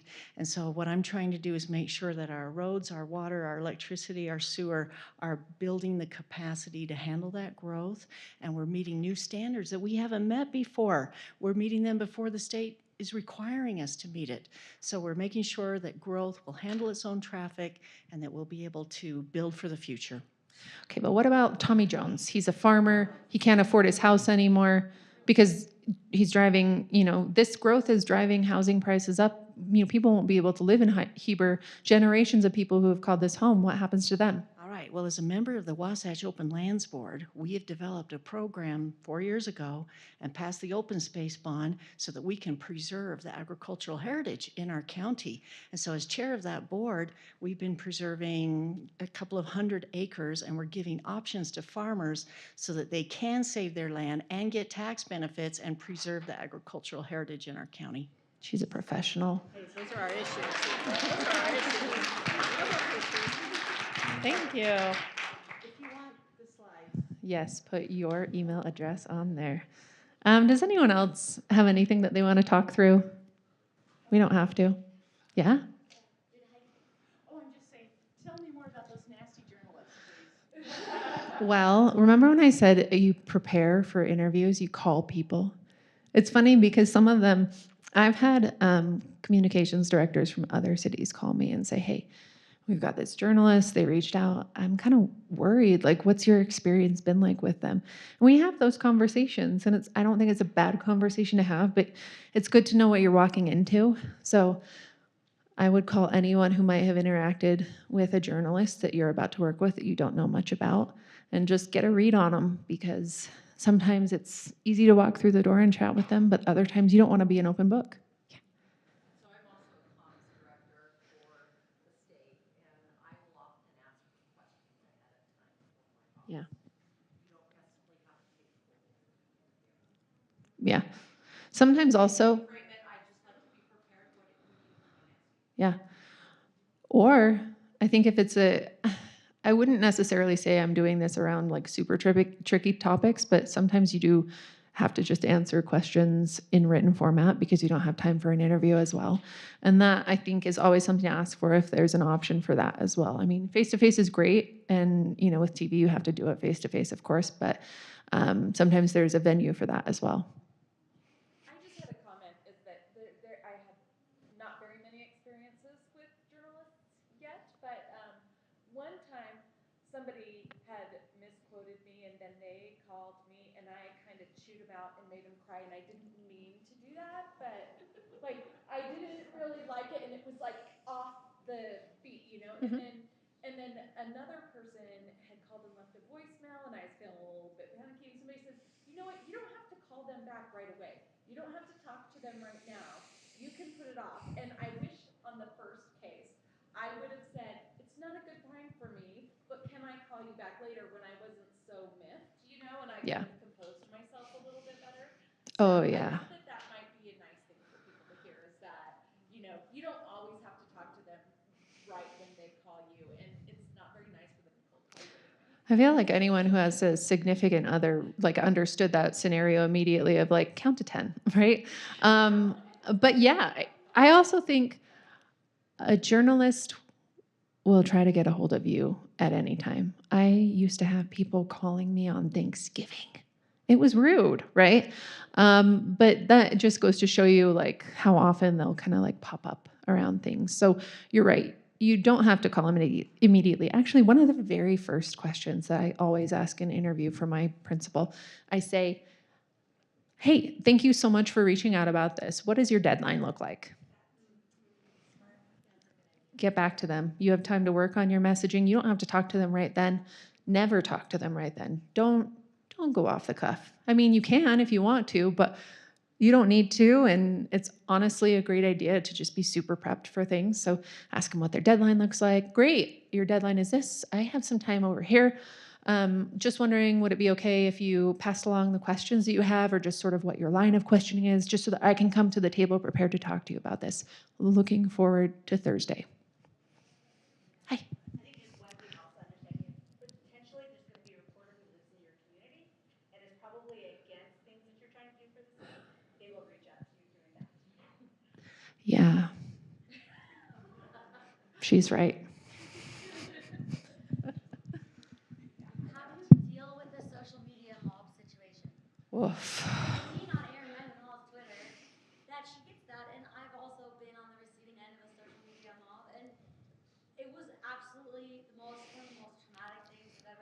Sure. And I was on an expedition in Pakistan with really limited Wi-Fi. Yeah. And I was getting all these attacks and all this hatred, and it was like Brutal. brutal. And like in retrospect, I wish I would have just like shut my account down, gone private. Oh, wait. I feel like, first of all, we know each other. Well, we don't know each other, but I used to work for the North Face, and we did something with Alex Honnold together once, I think. Because you used to do a TV show, right? Did you ever go to Yosemite with him on something? I swear you did. Anyway, sorry. But yeah, okay, social media mob, listen. It hurts because there is an actual human on the receiving end of that, right? And, all right, let me take a beat. I think that not every single person needs a response, right? I think that and you can tell, the hardest thing is you're gonna have to read everything, right? You're gonna have to read every comment. You're gonna have to read people call you nasty, mean names. It's hard, you'll cry. I cried a lot reading Aaron's mentions, depending on the time of the year, because there are people behind those screens reading it, and it's hard to read. It's hard to read that type of stuff, so I get it. But you will know when something is like wanting of an answer, right? So if someone's like, you and your stupid glasses, you and your dumb glasses and your poetry, and just buzz off like you don't belong in this city, I'm not going to write back to that. And I wouldn't advise that anyone does, right? Because number one, they're not asking like a real tangible question. They're attacking you. You don't really have to like put yourself in the position to do that. As tempting as it might be, right? Because when someone's talking about a woman's appearance, it's tempting to write back and say something like, oh, I'm so sorry you didn't like how I looked today. What can I do better next time? How can I look differently? Do you want me to never wear glasses again? You know what I mean? Like, it's brutal. But if someone's like, this pothole has been outside my road for 5 days and I'm pissed off and you're the worst mayor ever, we'll still write back. Doug, I'm really sorry about that. I want you to know I took down your address. I let our streets team know. I put it in our mobile app just so that you know next time you see a pothole outside your door, there's this app. Here's a phone number where you can report it. But I want you to know this one's been reported, so it should be taken care of within the next 48 hours. Totally de-escalates things. Oftentimes with people like that, we'll get an answer back.